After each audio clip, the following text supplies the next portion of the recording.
The Ideal Made Real. By Christian D. Larson. Foreword. The purpose of this work is to present practical methods through which anyone, the beginner in particular, may realize his ideals, cause his cherished dreams to come true, and cause the visions of the soul to become tangible realities in everyday life. The best minds now believe that the ideal can be made real, that every lofty idea can be applied in practical living, and that all that is beautiful on the heights of existence can be made permanent expressions in personal existence. And so popular is this belief becoming that it is rapidly permeating the entire thought of the world. Accordingly, the demand for instructive knowledge on this subject, that is simple as well as scientific, is becoming almost universal. This book has been written to supply that demand. However, it does not claim to be complete, nor could any work on The Ideal Made Real possibly be complete, because the ideal world is limitless and the process of making real the ideal is endless. To know how to begin is the principal secret, and he who has learned this secret may go on further and further, forever and forever, until he reaches the most sublime heights that endless existence has in store. No attempt has been made to formulate the ideas, methods and principles presented, into a definite system. In fact, the tendency to form a new system of thinking or a new philosophy of life, has been purposely avoided. Closely defined systems invariably become obstacles to advancement, and we are not concerned with new philosophies of life. Our purpose is the living of a greater and a greater life, and in such a life all philosophies must constantly change. In preparing the following pages, the object has been to take the beginner out of the limitations of the old into the boundlessness of the new. To emphasize the fact that the possibilities that are latent in the human mind are nothing less than marvelous, and that the way to turn those possibilities to practical use is sufficiently simple for anyone to understand. But no method has been presented that will not tend to suggest new and better methods as required for further advancement. The best ideas are those that inspire new ideas, better ideas, greater ideas. The most perfect science of life is that science that gives each individual the power to create and recreate his own science as he ascends in the scale of life. Great souls are developed only where minds are left free to employ the best known methods according to their own understanding and insight. And it is only as the soul grows greater and greater that the ideal can be made real. It is individuality and originality that give each person the power to make his own life as he may wish it to be, but those two important factors do not flourish in definite systems. There is no progress where the soul is placed in the hands of methods. True and continuous progress can be promoted only where all ideas, all methods, and all principles are placed in the hands of the soul. We have selected the best ideas and the best methods known for making the ideal real, and through this work, will place them in your hands. We do not ask you to follow these methods, we simply ask you to use them. You will then find them all to be practical. You will find that every one will work and produce the results you desire. You will then, not only make real the ideal in your present sphere of life, but you will also develop within yourself that greater life, the power of which has no limit, the joy of which has no end. How do you find this book? Any thoughts about the book or the author? Any suggestion for improvement? Please take a moment to share your thoughts in a comment. If you like it, share it with your friends who might enjoy it as well. Subscribe to keep in touch. Visit CompleteAudiobooks.com for more quality content. 1. The Ideal Made Real. To have ideals is not only simple but natural. It is just as natural for the mind to enter the ideal as it is to live. In fact, the ideal is an inseparable part of life. But to make the ideal real in every part of life is a problem, the solution of which appears to be anything but simple. To dream of the fair, the high, the beautiful, the perfect, the sublime, that everyone can do. But everyone has not learned how to make his dreams come true, nor realize in the practical world what he has discerned in the transcendental world. The greatest philosophers and thinkers in history, with but few exceptions, have failed to apply their lofty ideas in practical living.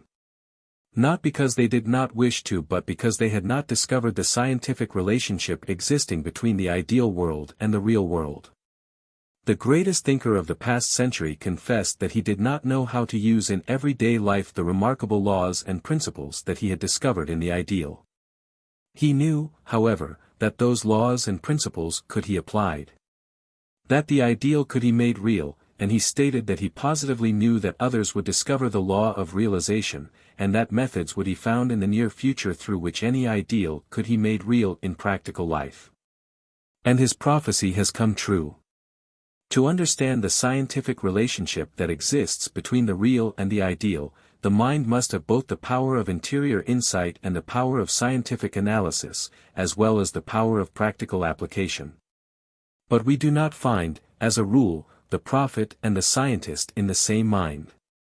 The man who has visions and the man who can do things do not usually dwell in the same personality. Nevertheless, this is necessary.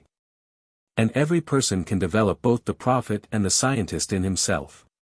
He can develop the power to see the ideal and also the power to make the ideal real. The large mind, the broad mind, the deep mind, the lofty mind, the properly developed mind can see both the outer and the inner side of things. Such a mind can see the ideal on high, and at the same time understand how to make real, tangible and practical what he has seen. The seeming gulf between the ideal and the real, between the soul's vision and the power of practical action is being bridged in thousands of minds today. And it is these minds who are gaining the power to make themselves and their own world as beautiful as the visions of the prophet. But the ideal life and the world beautiful are not for the few only. Everybody should learn how to find that path that leads from the imperfections of present conditions to the world of ideal conditions, the world of which we have all so frequently dreamed. The problem is what beginners are to do with the beautiful thoughts and the tempting promises that are being scattered so widely at the present time. The average mind feels that the idealism of modern metaphysics has a substantial basis. He feels intuitively that it is true, and he discerns through the perceptions of his own soul that all these things that are claimed for applied metaphysics are possible. He inwardly knows that whatever the idealist declares can be done will be done, but the problem is how. The demand for simple methods is one of the greatest demands at the present time, methods that everyone can learn and that will enable any aspiring soul to begin at once to realize his ideals. Such methods, however, are easily formulated, and will be found in abundance on the following pages. These methods are based upon eternal laws. They are as simple as the multiplication table and will produce results with the same unerring precision. Any person with a reasonable amount of intelligence can apply them, and those who have an abundance of perseverance can, through these methods, make real practically all the ideals that they may have at the present time. Those who are more highly developed will find in these methods the secret through which their attainments and achievements will constantly verge on the borderland of the marvelous. In fact, when the simple law that unites the ideal and the real is understood and applied, it matters not how lofty our minds and our visions may be, we can make them all come true. To proceed, the principal obstacle must first be removed, and this obstacle is the tendency to lose faith whenever we fail to make real the ideal the very moment we expect to do so. This tendency is present to some degree in nearly every mind that is working for greater things, and it postpones the day of realization whenever it is permitted to exercise its power of retrogression. Many a person has fallen into chronic despondency after having had a glimpse of the ideal, because it was so very beautiful, so very desirable, in fact, the only one thing that could satisfy. And yet seemingly so far away and so impossible to reach. But here is a place where we must exercise extraordinary faith. We must never recognize the gulf that seems to exist between our present state and the state we desire to reach. On the other hand, we must continue in the conviction that the gulf is only seeming and that we positively shall reach the ideal that appears in the splendors of what seems to be a distant future, although what actually is very near at hand. Those who have more faith and more determination do not, as a rule, fall down when they meet this seeming gulf. They inwardly know that every ideal will sometime be realized. It could not be otherwise, because what we see in the distance is invariably something that lies in the pathway of our own eternal progress, and if we continue to move forward we must inevitably reach it. But even to these the ideal does at times appear to be very far away, and the time of wailing seems very long. They are frequently on the verge of giving up, and fears arise at intervals that many unpleasant experiences may, after all, be met before the great day of realization is gained. However, we cannot afford to entertain such fears for a moment, nor to think that anything unpleasant can transpire during the period of transition. That is, the passing from the imperfections of present conditions to the joys and delights of an ideal life. We must remember that fear and despondency invariably retard our progress, no matter what our object in view may be. And that discouragement is very liable to cause a break in the engine that is to take our train to the fair city we so long have desired to reach. The time of waiting may seem long during such moments as come when the mind is down, but so long as the mind is on the heights the waiting time disappears, and the pleasure of pursuit comes to take its place. In this connection we should remember that the more frequently we permit the mind to fall down into fears and doubts, the longer we shall have to wait for the realization of the ideal. And the more we live in the upper story of life, the sooner we shall reach the goal in view. There are many who give up temporarily all efforts toward reaching their ideals, thinking it is impossible and that nothing is gained by trying. But such minds should realize that they are simply making their future progress more difficult by retarding their present progress. Such minds should realize the great fact that every ideal can be made real, because nothing is impossible. To reach any desired goal, the doing of certain things is necessary, but if those things are not done now, they will have to be done later. Besides, when we give up in the present, we always make the obstacles in our way much greater than they were before. Those things that are necessary to promote our progress become more difficult to do the longer we remain in what may be termed the giving up attitude, and the reason why is found in the fact that the mind that gives up becomes smaller and smaller. It loses ability, capacity, and power, and becomes less and less competent to cope with the problems at hand. Whenever we give up, we invariably fall down into a smaller mental state. When we cease to move forwards, we begin to move backwards. We retard progression only when we cease to promote progression. On the other hand, so long as we continue to pursue the ideal, we ascend into larger and larger mental states, and thus increase our power to make real the ideals that are before us. The belief that it is impossible to make real the ideal has no foundation whatever in truth. It is simply an illusion produced by fear and has no place in the exact science of life. When you discern an ideal, you discover something that lies in your own onward path. Move forward and you simply cannot fail to reach it, but when you are to reach the coveted goal depends upon how rapidly you are moving now. Knowing this, and knowing that fear, doubt, discouragement and indifference invariably retard this forward movement, we shall find it most profitable to remove those mental states absolutely. The true attitude is the attitude of positive conviction. That is, to live in the strong conviction that whatever we see before us in the ideal will positively be realized, sooner or later, if we only move forward, and we can make it sooner if we will move forward steadily, surely and rapidly during every moment of the great eternal now. To move forward steadily during the great eternal now is to realize now as much of the ideal as we care to appropriate now, no waiting therefore is necessary. To begin to move forward is to begin to make real the ideal, and we will realize in the now as much of the ideal as is necessary to make the now full and complete. To move forward steadily during the great eternal now is to eternally become more than you are, and to become more than you are is to make yourself more and more like your ideal. And here is the great secret, because the principle is that you will realize your ideal when you become exactly like your ideal, and that you will realize as much of your ideal now as you develop in yourself now. The majority, however, feel that they can never become as perfect as their ideal.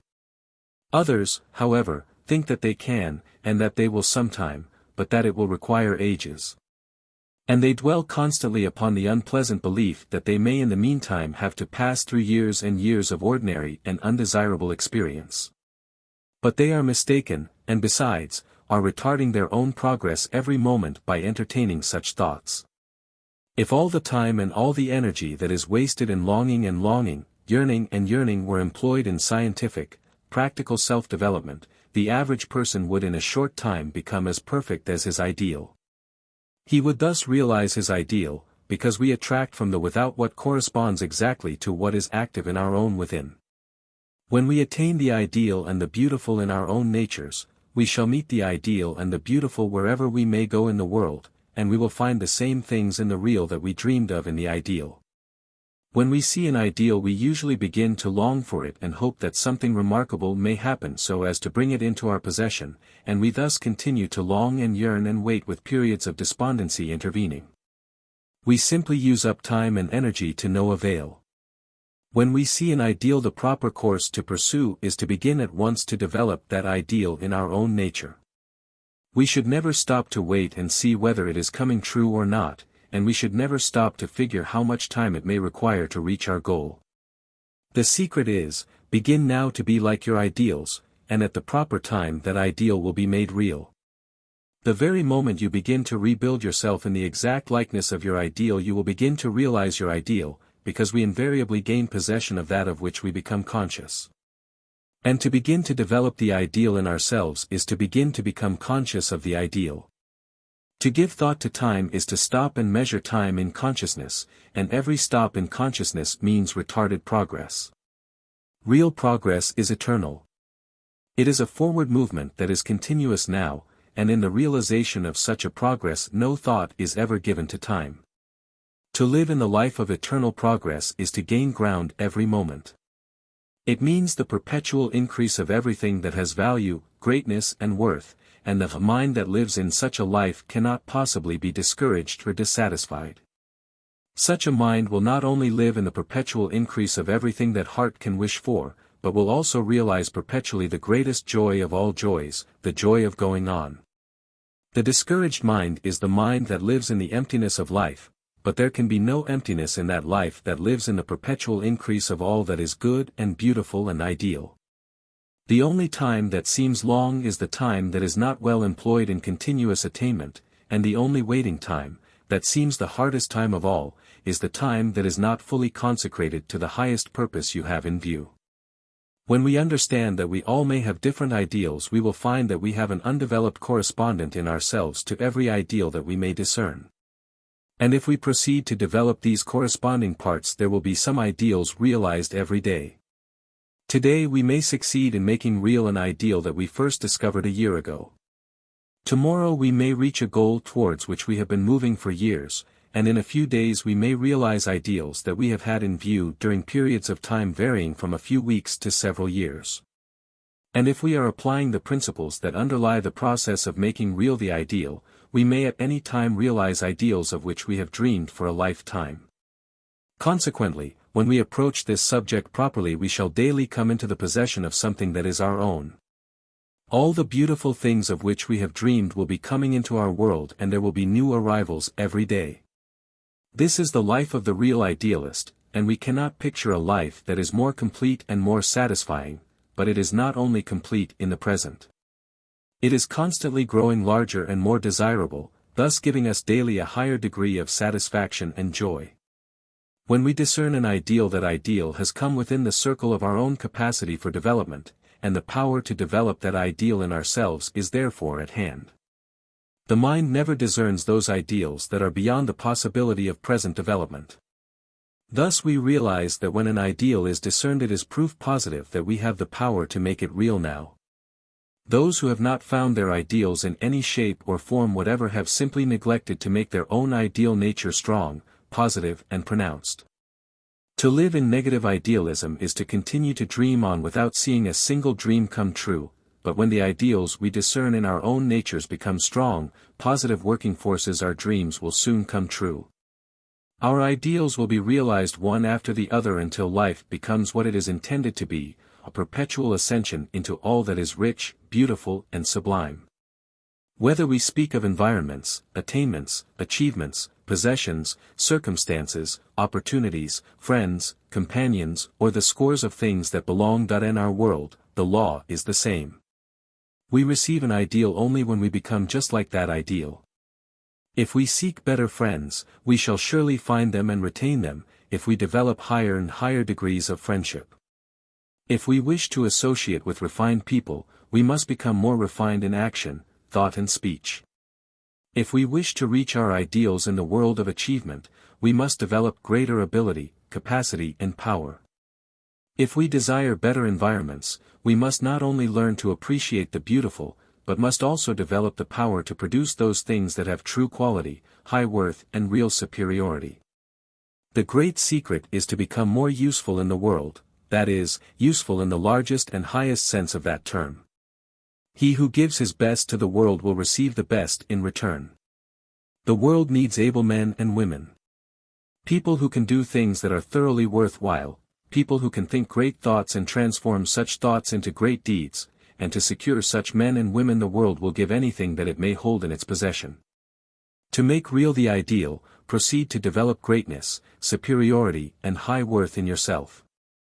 Train the mind to dwell constantly upon the borderland of the highest ideals that you can possibly picture. But do not simply yearn for what you can see, and do not covet what has not yet become your own. Proceed to remake yourself into the likeness of that ideal and it will become your own. To proceed with this great development, the whole of life must be changed to conform with the exact science of life.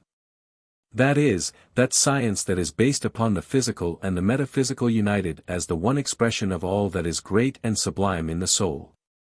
The new way of thinking about things, viewing things and doing things must be adopted in full, and this new way is based upon the principle that the ideal actually is real, and therefore should be approached not as a future possibility, but as a present actuality. Think of the ideal as if it were real and you will find it to be real.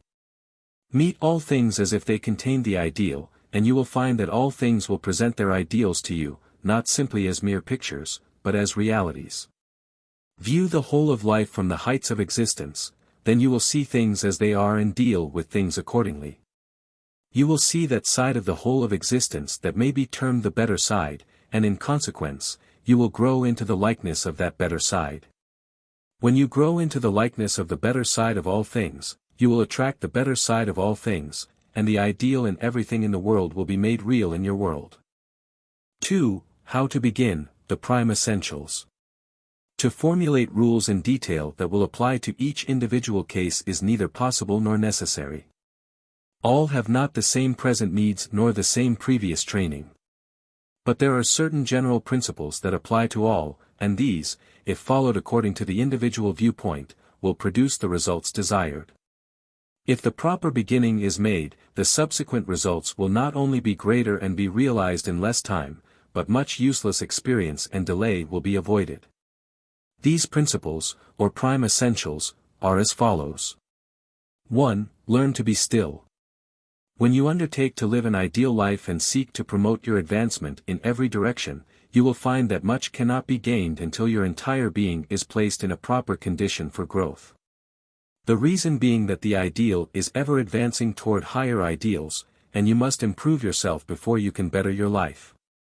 It has been found that all laws of growth require order, harmony and stillness for proper action. Therefore, to live peacefully, think peacefully, act peacefully and speak peacefully are important essentials. This will not only put the entire being into proper condition for growth, but will also conserve energy, and when you begin to live the larger life you will want to use properly all your forces, neither misusing or wasting anything. To acquire stillness never try hard, but simply exercise general self-control in everything you do.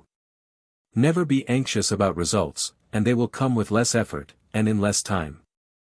Whenever you have a moment to spare, relax the whole person, mind and body, just let everything fall into the easiest position possible. Make no effort to relax, simply let go. So long as you try to relax you will not succeed. While in this relaxed condition be quiet, do not move a muscle, breathe deeply but gently, and think only of peace and stillness. Before you go to sleep at night relax your entire system, and fall asleep with peace in your mind. Bathe your mind and body, so to speak, in the crystal sea of the beautiful calm. These methods alone will work wonders in a few weeks. While you are at work hold yourself from anxious hurry or disturbed action. Work in the attitude of poise and you will accomplish much more in the same given time and you will be a far better workman. Train yourself to come into the realization of perfect peace by gently holding a deep strong desire for peace and by ordering all your actions to harmonize with the peaceful goal in view. The result will be the peace that passeth understanding, and for this alone your gratitude will be both boundless and endless. 2. Rejoice and be glad. Cheerfulness is not only a good medicine, but it is food for mind and body. The cheerful life will fill every atom with new life, and it is to the faculties of the mind what sunshine is to the flowers and trees. To be happy always is one of the greatest things that man can do, and there are few things that are more profitable in every sense of that term. No matter what comes, be glad. And live in the conviction that all things are working together for good to you. As your conviction is, so is your faith, and as your faith is, so it shall be unto you. When you live in the conviction that all things are working together for good, you will cause all things to work together for good, and you will understand the reason why when you begin to apply the real science of ideal living. No matter how dark the cloud, look for the silver lining, it is there, and when you always look at the bright side of things you develop brightness in yourself. This brightness will strengthen all your faculties so that you can easily overcome what obstacles may be in your way, and thus gain the victory desired. Direct your attention constantly to the bright side of things. Refuse absolutely to consider any other side. At first this may not be possible in the absolute sense, but perseverance never fails to win. However, do not try hard, gently direct your attention to the bright side and know that you can. Ere long it will be second nature for you to live on the sunny side. The value of this attainment is very great, first, because joyousness will increase life, power, energy and force. This we all know from personal experience, and we wish to have all the life and power that we can possibly secure. Second, because the happiest soul never worries, which is great gain. Worry has crippled thousands of fine minds and brought millions to an early grave. We simply cannot afford to worry and must never do so under any condition whatever. If we have that habit we can remove it at once by the proper antidote, which is joyousness. After you have trained yourself to look only for the bright and the best, the bright and the best will come to you, because you will be using your powers to bring those very things to pass. Therefore, rejoice and be glad every moment. Let your heart and your soul sing at all times. When you do not feel the joyous music within, produce it with your own imagination, and ere long it will come of itself with greater and greater abundance. Your soul will want to sing because it feels music, and there are few joys that equal the joy that comes when music is felt in the soul. There are so many things that are sweet and beautiful in life that when we once find the key to harmony we shall always rejoice. In the meantime, be happy for the good you have found, and through that very attitude you will develop the power to attract better things than you ever had before. This personal existence is brimful of good things and happy souls will find them all. 3. Love everybody and be kind. If you wish your path to be strewn with roses, just be kind. Give your best to the world, and the best will come to you without fail. If it does not come today, never mind. Just go on being kind and refuse to consider disappointments. Never hold in mind those things that you do not wish to retain, you thus cause those things to pass away. This shall also pass away is true of everything that is not pleasant. But unpleasant things will not pass away so long as we hold them in thought. That which you let go from your mind will pass away from you entirely. Train yourself to be kindness in a permanent state of mind, because you cannot afford to criticize, condemn or be angry at any time. We know that anger not only disturbs the mind, but also destroys the cells of the body, and no one can be angry without losing a great deal of life and energy. To find fault never pays, it simply brings enmity, discord and criticisms. Besides, the faults we constantly see in others will develop in ourselves. The critical mind is destructive and the critical attitude is weakening to the entire system, therefore, no one can be his best who permits himself to think or talk about the flaws of life. Be good and kind to everybody, it is one of the royal paths to happiness and peace. When anyone does wrong, do not condemn, help him out, help him find the better way. Cast your bread upon the waters. It will surely return, sometimes more quickly than you expected. Therefore, give abundantly of all that is best in your life, and nothing is better than kindness and love. When you begin to live an ideal life you will desire more and more to live the largest life possible, and to accomplish this you must learn to be much to everybody. Your purpose must be to be useful in the largest and truest sense of that term. And nothing can promote this purpose so thoroughly and so extensively as universal kindness. This does not imply, however, that you are to permit yourself to be imposed upon or unjustly used by the unscrupulous. It is our duty, as well as our privilege, to demand the right at all times, and to demand justice for everybody and from everybody, but this should be done in kindness, with the antagonistic attitude eliminated. The love that loves everybody is not the love that seeks to gain personal possession of some object of affection. We refer to that larger kindness that excludes no one from our whole-souled good wishes. This form of love is the greatest power in the world, and the one who loves the most in this larger, truer sense will accomplish the most.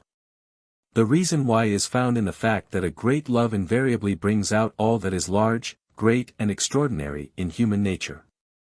To state that the one who takes the greatest interest in the welfare of the world does the most to promote his own interests may seem to be a contradiction of terms. But it is true, and it proves conclusively that the one who gives his best to the world will invariably receive the best in return.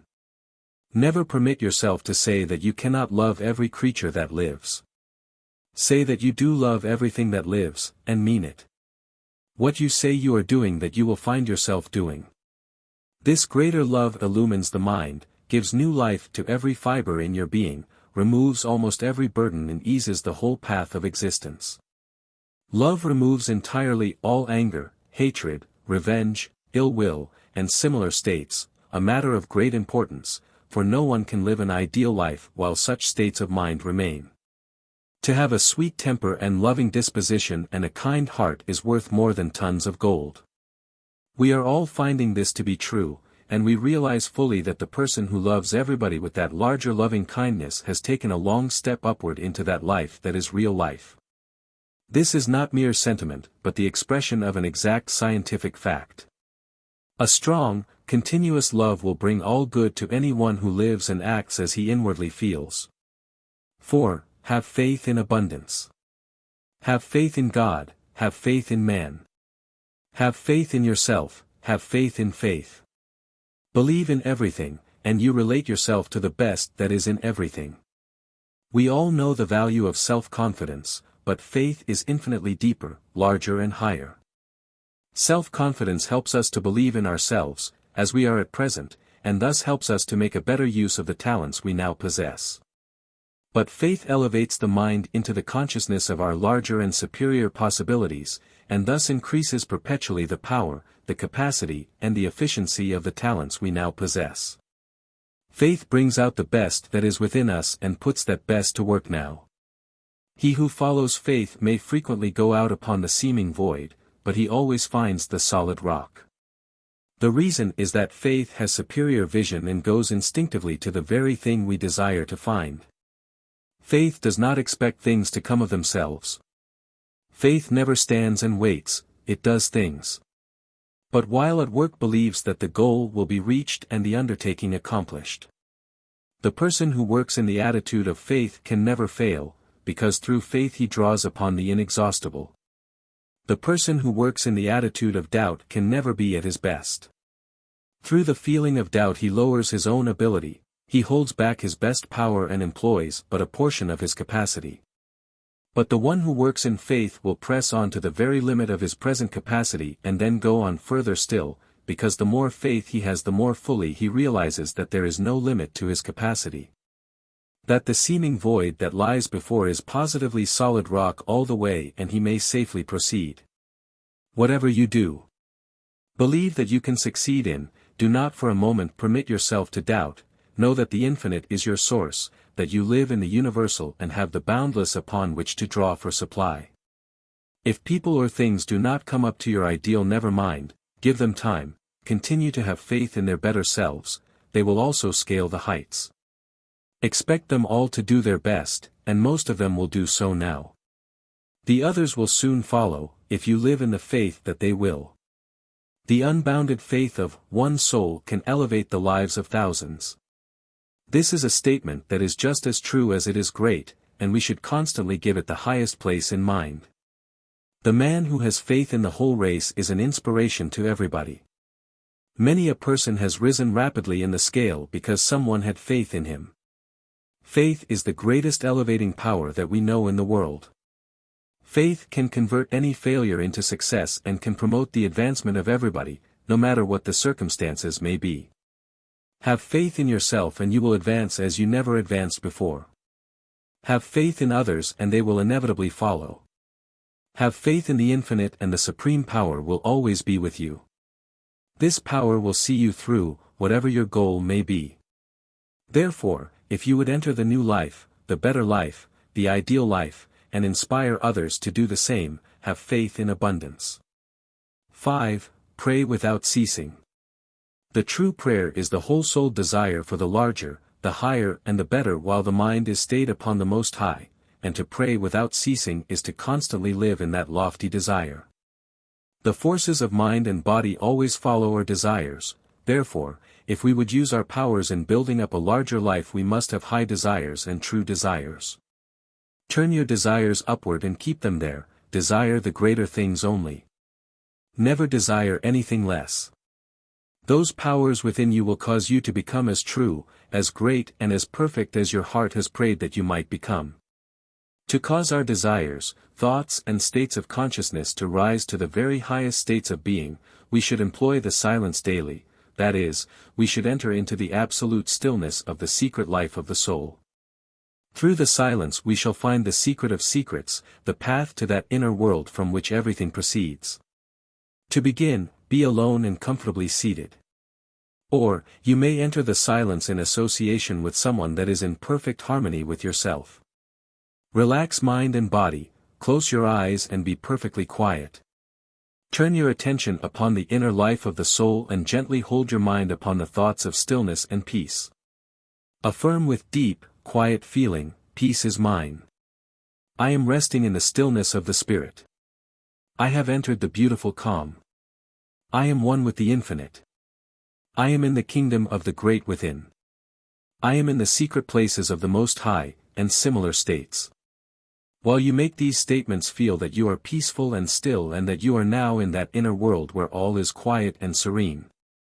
When you feel this deep, sublime stillness you can use other affirmations according to your present needs.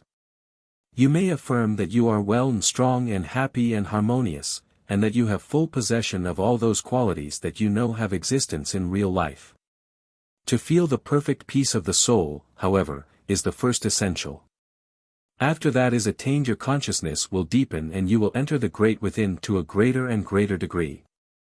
While the mind is in this interior state of being, every thought you think will be a power. And every desire you express will modify or change everything in your life according to the nature of that desire and in proportion to its depth and unity with the Supreme. For this reason you should train yourself to think only right thoughts and create only the truest desires while you are in the silent state. That which you think or do while in the silence will have a greater effect upon your life than that which you may attempt while on the surface of outer consciousness. Therefore, everything that is important should be taken into the silence and through the silence to the infinite. This corresponds perfectly with the statement, "Take it to the Lord in prayer." The real purpose of the silence is to enable the mind to enter the inner life and not only recreate all thought according to the higher truth, but to enter into a more perfect touch with the divine source of things. The silence should be entered every day for 10, 20, or 30 minutes. This is a daily practice of extreme value. Though you may not have any real results at first, simply continue, you will reach your goal. When you begin to become conscious of your interior life and begin to live more or less in touch with the world beautiful that is within you, you will find that you can live in this high, peaceful state the greater part of the time and thus be in the silence almost constantly. This is not only a most desirable attainment, but it is the one great attainment toward which every soul should work. When a person can live in these higher realms always and constantly, and desire the realization of the highest and the best that he knows, the prayer without ceasing, the true spiritual prayer is being fulfilled. Such a prayer will be answered eternally. Every day will bring us something that we truly wished for, and every moment will be supplied with all that is necessary to make the present full and complete. 6. Think the truth. When we learn to think the truth, we have actually come to the parting of the ways. Here we find where the old leaves off and the new begins.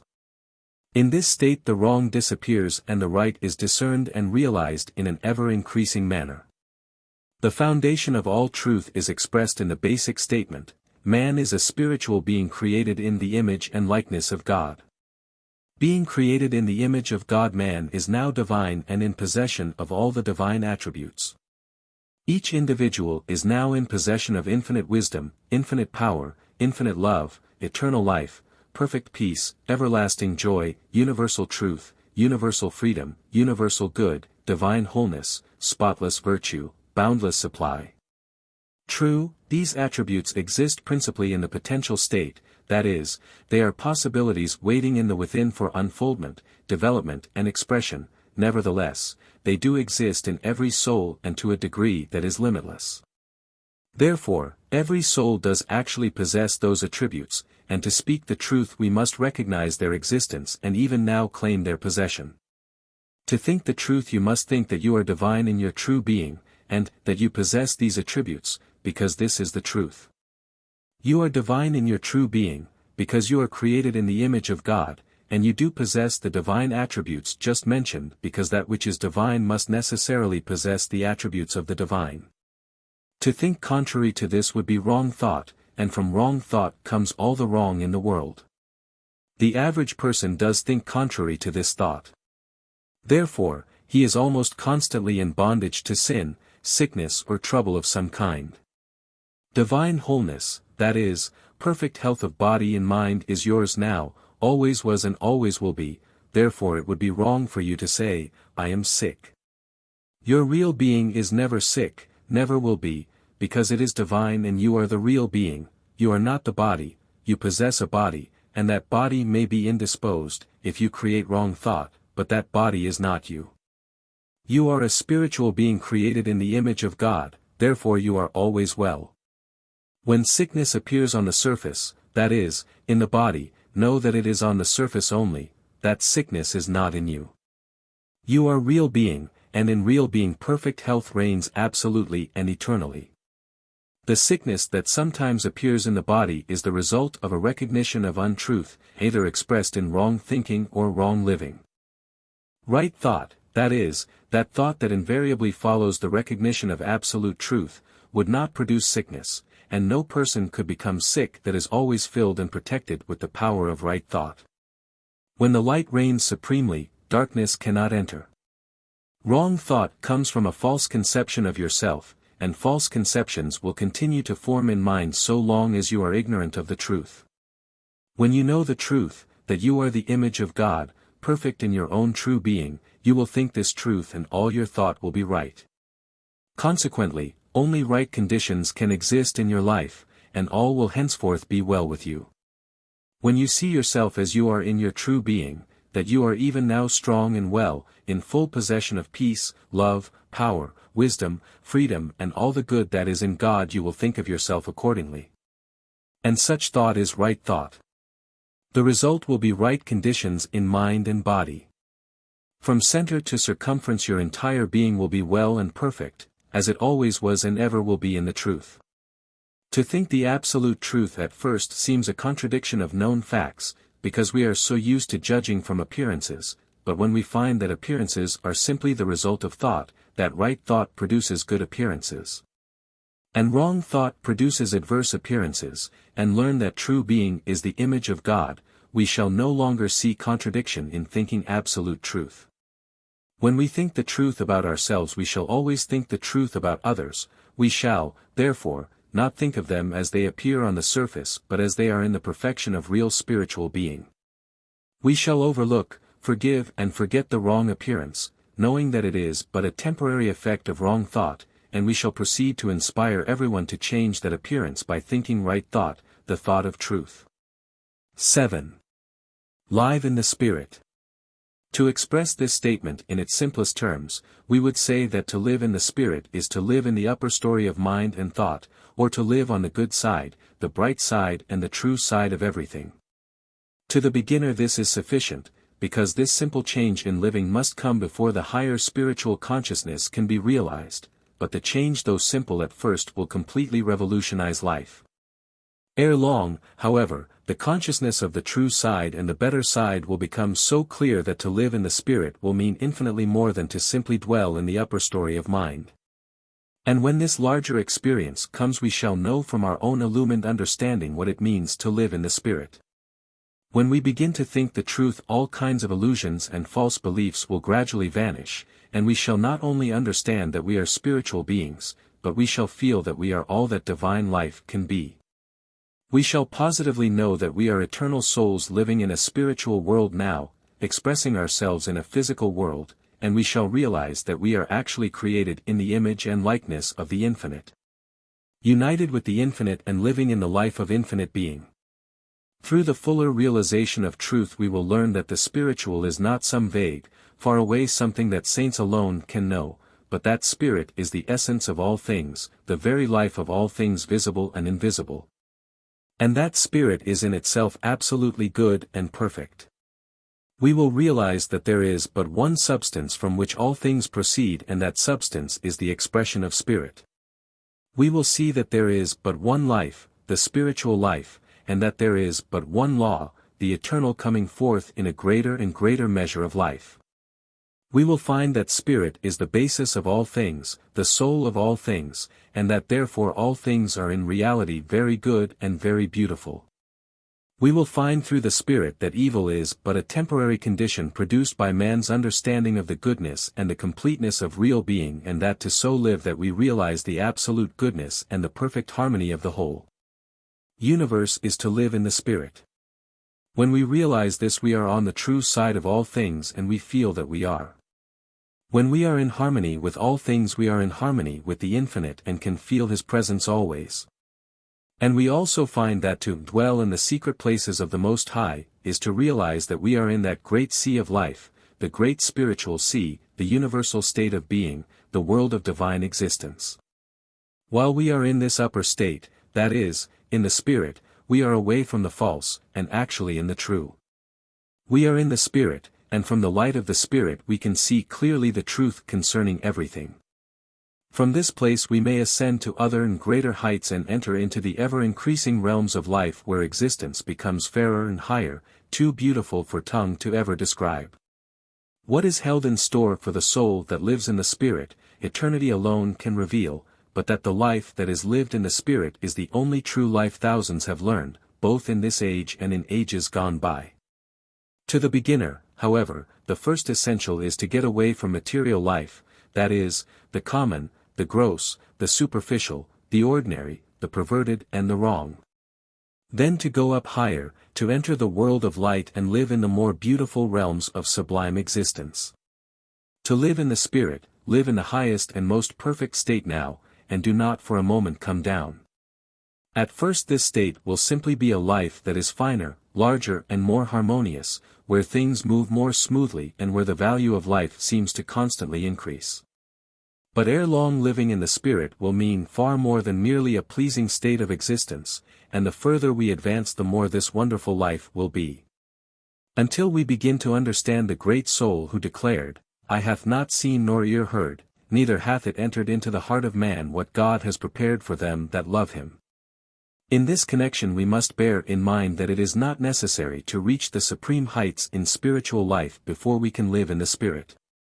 We can live in the spirit no matter where we may be in the scale of life, because the spiritual life has just as many degrees as there are human souls.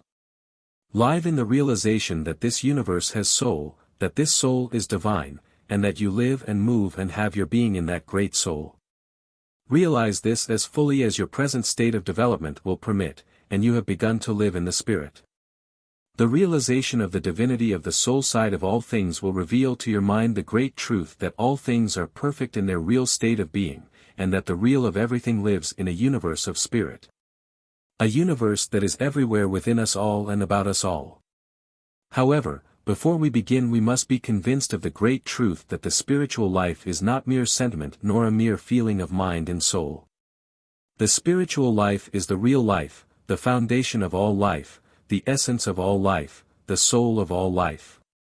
And every true statement concerning the spiritual life is an exact scientific fact readily demonstrated by anyone who will apply the principle. And happy is the soul that does apply this principle, for such a soul will find life in the Spirit, not only to be real, but to be infinitely more perfect, more wonderful and more beautiful than anyone has ever dreamed. 3. The first steps in ideal living. Give your best to the world no matter how insignificant that best may be, and the world will invariably give its best to you. There was nothing great or remarkable about the widow's mite, but it did produce remarkable results, and the reason was she gave her very best. When we give our best we not only receive the best in return from the outer world, but we also receive the best from the inner world. When you give your best you bring forth your best, and it is the bringing forth of your best that causes you to become better and better. When you become better you will meet better people and enter into better environments, and everything in your life will change for the better, because like does attract like. To give much is to become much, provided we give our best and give with the heart. The giving that comes simply from the hand does not count, no matter how large it may be. It brings nothing back to us nor does it bring permanent good to anybody else. When you give your best you do not give from your oversupply or from that which you cannot use. If you have something that you cannot use, it does not belong to you, and you cannot give, in the true sense of the term, what is not your own. To give does not mean simply to give money, unless that is the best you have. But rather to give your own service, your own talents, your ability, your own true worth and your own real self. The man who lives a real life at all times and under all circumstances is giving his best and the very best possible that can be given. A real life truly lived in the world is a power, and the person who lives such a life is a power for good wherever he may be. The presence of such a person is an inspiration and a light, as we all know. The man who loves the whole world with heart and soul, and loves without ceasing is doing far more for the race than he who endows universities, and will receive a far greater reward. We must remember, however, that such a love is not mere sentiment. Real love is a power and will cause the person who has it to do his very best for everybody under every possible circumstance. That person whose heart is with the race will never be satisfied with inferior work. He will never shirk nor leave the problems of life to somebody else. He will go in and push wherever something good is being done, and he will constantly endeavor to render better and better service wherever his field of action may be. Such a person will give his best to the world, whether he gives through the channels of art or mechanics, music or literature, physical labor or intellectual labor, ideas or real living. What he does will be the best, and what he receives in return will be the best that the world is able to give. Give the best that you are through every thought, word and deed, that is the principle. And your life will be constantly enriched both from without and from within. Through the daily application of this principle you will develop superiority in mind, soul, character and life, and the world will be better off because you are here. Expect the best from everybody and everybody will do their best for you. There may be occasional exceptions to this rule, but through close examination we shall find that these exceptions are due solely to our own negligence in applying the law to every occasion. The man who expects the best from everybody and has faith in everybody will certainly receive more love, more kindness, better friendship, better service and more agreeable associates by far than the one who has little or no faith in anyone. But our faith in people must be alive, and our expectations must have soul. To live constantly in the fear that people will do this or that, and that such and such mistakes may be made, is to live in a confused mental world, and where there is much confusion there will be many mistakes. Mental states are contagious. How that can be is not a matter for present discussion, but the fact that they are is extremely important, and we all know that they are. Therefore, if we live in fear and confusion we will be a disturbing element among all those with whom we associate, and if our associates are not mentally strong and positive, they will be more or less confused by our presence. And they are very liable to produce the very mistakes we feared. On the other hand, when we have faith in people we help them to have faith in themselves, and the more faith a person has in himself the fewer his mistakes and the better his work. When we have faith in everybody and are constantly expecting the best from everybody we create wholesome conditions in our own minds, conditions that will tend to develop the best in ourselves. That person, however, who has no faith in others will soon lose faith in himself, and when he does there will be a turn for the worse in his life. True, he may continue to possess a mechanical self-confidence or an exaggerated state of egotism, but such a state will soon produce a reaction, and failure will follow. The self-confidence that brings out the best that is within us is always founded upon a living faith in the inherent greatness of man. Therefore, no one can have real faith in himself unless he also has faith in the greater possibilities of the race, and no one can expect the best from himself and give soul to that expectation unless he also expects the best from others. This is a scientific fact that anyone can prove in his own daily experience. To expect the best from everybody will cause everybody to do their best for you. Look for the best everywhere and you will find the best wherever you go. Why this is so is a matter upon which many delight to speculate, but the why does not concern us just now. It is the fact that this law works that concerns us, and concerns us very much. Not everybody can fully understand why the best is always found by him who never looks for anything but the best, but everybody can look for the best everywhere and thereby find the best. And it is the finding of the best that attracts our attention. It is real results that we are looking for, and the simpler the method the better. The man who will constantly apply this law will not remain in undesirable environments very long, nor will he occupy an inferior position very long. Better things will positively come his way and he will not have to wait an age for the change. The man who looks for the best is constantly thinking about the best and constantly impressing his mind with the best thought about everything, and since man is as he thinks we can readily understand why such a man will become better and better.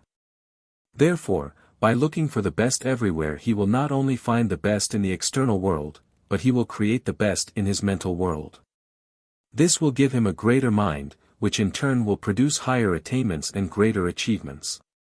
That man, however, who is always looking for the worst will constantly think about the worst and will fill his mind with inferior thoughts. That he, himself, will become inferior by such a process is a foregone conclusion. We shall positively find, sooner or later, what we constantly look for. It is, therefore, profitable to look for the best everywhere and at all times. We become like those things that we constantly and deeply think about. It is, therefore, profitable to think only of the best whatever may come or not. The average person may not find the best the very first day this principle is applied. Most of us have strayed so far away from this mode of thinking and living that it may take some time to get back to the path that leads to the best. But one thing is certain, whoever will look for the best everywhere, and continue to do so for a reasonable length of time, will find that path. Besides, he will have more delightful experiences while he is training himself to apply this principle than he has had for any similar period before. This, however, will be only the beginning. The future has far greater things in store, if you will continue to look for the best and never look for anything else. When things are not to your liking, like them as they are. In other words, while you are working for greater things, make friends with the lesser things, and they will help you to reach your goal. The person who is dissatisfied with things as they are and discontented because things are not to his liking is standing in his own way. We cannot get away from present conditions so long as we antagonize those conditions, because we are held in bondage to that which we resist if you want present conditions to become stepping stones to better things. You must get on the better side of present conditions, and you do that by liking things as they are while they remain with you. We must be in harmony with the present if we wish to advance, because in order to advance we must use the present, but we cannot use that with which we are not in harmony. This is a fact that deserves the most thorough attention and will, when understood, explain fully why the average person seems powerless to rise above his surroundings. We must be on friendly terms with everything that exists in our present world if we wish to gain possession of all the building material that our present world can give. And we cannot secure too much material if we desire to build a larger life and a greater future. That which we dislike becomes detrimental to us, no matter how good it may be. Nevertheless, it will always be with us because it is impossible to eliminate permanently that which we antagonize. When we run away from it in one place we shall meet it elsewhere in some other form, but that which we love will constantly serve us and help us on to greater things. When it can serve us no longer, it will disappear. To like those things, however, that are not to our liking may seem difficult, but the question is why they are not to our liking. When we know that everything in our present world is a stepping stone to something still better, it will be natural for us to like everything. Those things may not come up to our ideals, but that is not their real purpose. It is not the mission of present things to serve as ideals, their mission is to help us to reach our ideals, and they positively can do this if we will take them into friendly cooperation. When you take a drive to an ideal country place, you do not dislike the horse because he is not that country place. If you are humane, you will love that horse because he is willing and able to take you where you wish to go.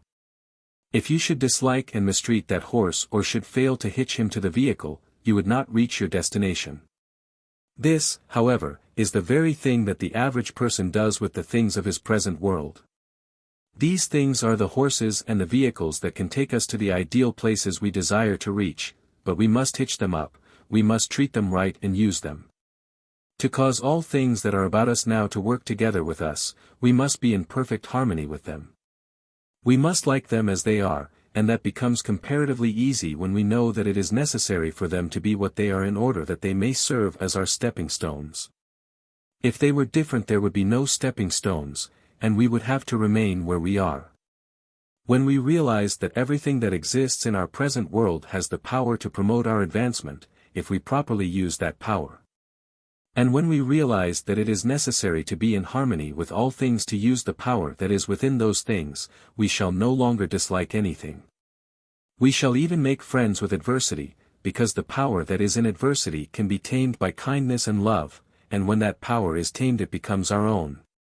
These are great facts and easily demonstrated by anyone, and whoever will apply these principles will find that by liking everything that he finds he will secure the cooperation of everything. And anyone can move forward rapidly when all things are working with him. Consequently, by liking what he finds he will find what he likes. When you do not get what you want, take what you can get and call it good. It is better to have something than nothing. Besides, we must use what we can get before we can become so strong and so able that we can get whatever we may want. When a person fails to realize his ideals, there is a reason. Usually the cause is this: he simply longs for the ideal but does not work himself up to the ideal. And to work himself up to the ideal he needs everything that he can get and use now. By taking what he can get he secures something to work with in promoting his present progress, and by looking upon this something as good he will turn it to good account. It is a well-known fact that we get the best out of everything when we meet everything in the conviction that it is good for something, because this attitude invariably brings the mind into conscious touch with the real value of that which is met. What we constantly look for we are sure to find, therefore, by calling everything good that we get and by constantly looking for the real worth of that which we get, the good in everything that we get will be found.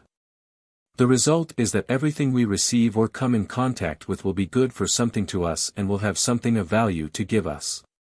Gradually, the good will so accumulate that we shall have all that we want.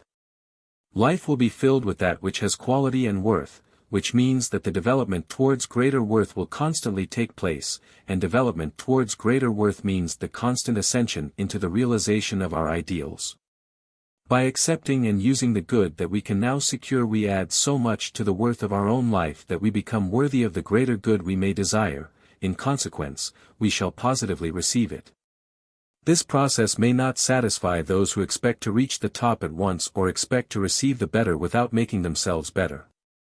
But it will satisfy those who would rather move forward gradually and surely than stand empty-handed waiting for ages hoping that some miraculous secret may be found through which everything can be accomplished at once. The idea, however, is not that we should meekly submit to things as they are and be satisfied with what little fate may seem willing to give us. That is the other extreme and is just as detrimental to human welfare.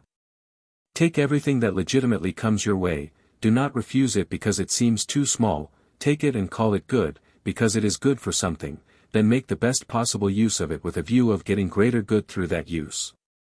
Expect everything to multiply in your hands, have that faith, accept little things, as well as large things in that conviction, and every good that you do accept will be instrumental in bringing greater good to you. To live in the attitude of turning everything to good account has a most wholesome effect upon mind and character, because that mental attitude will tend to turn everything within yourself to good account. The result will be the constant development of a finer character and a more capable mind. By combining all the results from this mode of living and by noting the greater results that will invariably come from these combined results, we must conclude that the total gain will be great.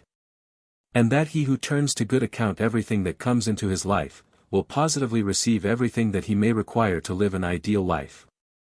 Live in the cheerful world, even if you have to create such a world in your own imagination. Resolve to be happy regardless of what comes, you cannot afford to be otherwise. Count everything joy. Meet everything in the spirit of joy, and expect everything to give you joy. By creating a cheerful world in your own imagination you develop the tendency to a sunny disposition, and by meeting everything in the attitude of joy you will soon meet only those things that naturally produce joy. Like does attract like. Much sunshine will gather more sunshine, and the happiest mind meets the most delightful experiences. When exceptions occur, pass them by as of no consequence, because they are of no consequence to you, you are interested only in happy events. It is only such events that you desire to meet, therefore, there is no reason whatever why you should pay any attention to the other kind. It is a fact that the less attention we pay to unpleasant conditions the less unpleasantness we meet in life. That person who looks for the disagreeable everywhere and expects to find it everywhere will certainly find what he is looking for in most places, if not in all places. On the other hand, the person who expects only the pleasant will seldom find anything else. We attract what we think of the most. There is no better medicine than cheerfulness, especially for the circulation and the digestive functions. Keep your mind full of living joy and your circulation will be strong in every part of your being, and a strong full circulation is one of the secrets to perfect health. Another great secret to health is a good digestion, and it is well to remember that so long as you are thoroughly bright and happy you can digest almost anything. The greatest value of cheerfulness, however, is found in its effect upon the mind. That is, in its power to make faculties and talents grow, just as sunshine makes flowers grow. It is a well-known fact that the most cheerful mind is the most brilliant mind, other things being equal, and that the brightest ideas always come when you are in the brightest frame of mind. This makes cheerfulness indispensable to those who wish to improve themselves and develop superior mental power. The depressed mind is always dull and never sees anything clearly. While the cheerful mind learns more readily, remembers more easily and understands more perfectly, but we must not conclude that cheerfulness is all that is necessary to the development of a fine intelligence. There must be mental power and mental quality as well, but the power and the quality of the mind, however great, cannot be fully expressed without an abundance of mental sunshine. Though the warmest sunshine may fail to make a gravel knoll productive, still the most fertile soil will remain barren so long as the sunshine is absent. There are thousands of fertile minds in the world that are almost wholly unproductive, because they lack mental sunshine. If these that would cultivate real genuine mental brightness, every part of the world would sparkle with brilliant ideas. What the acorn is to the oak, bright ideas are to a great and successful life, and we all can produce bright ideas through the development of mental ability and the cultivation of mental sunshine. Cheerfulness keeps the body in the best condition and brings out the best that there is in the mind. To attain the cheerful state we must remember that it is a product of the inner life and does not come from circumstances or conditions. Therefore, the first essential is to create a cheerful world in the imagination, picture in mind the brightest states of existence that you can think of and impress joy upon mind at all times. Feel joy, think joy, and make every action of mind and body thrill with joy.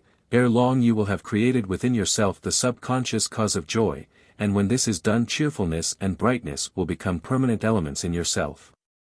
Live in the present only, and seek to make the great eternal now as full and complete as possible. It is what we do for the present that counts.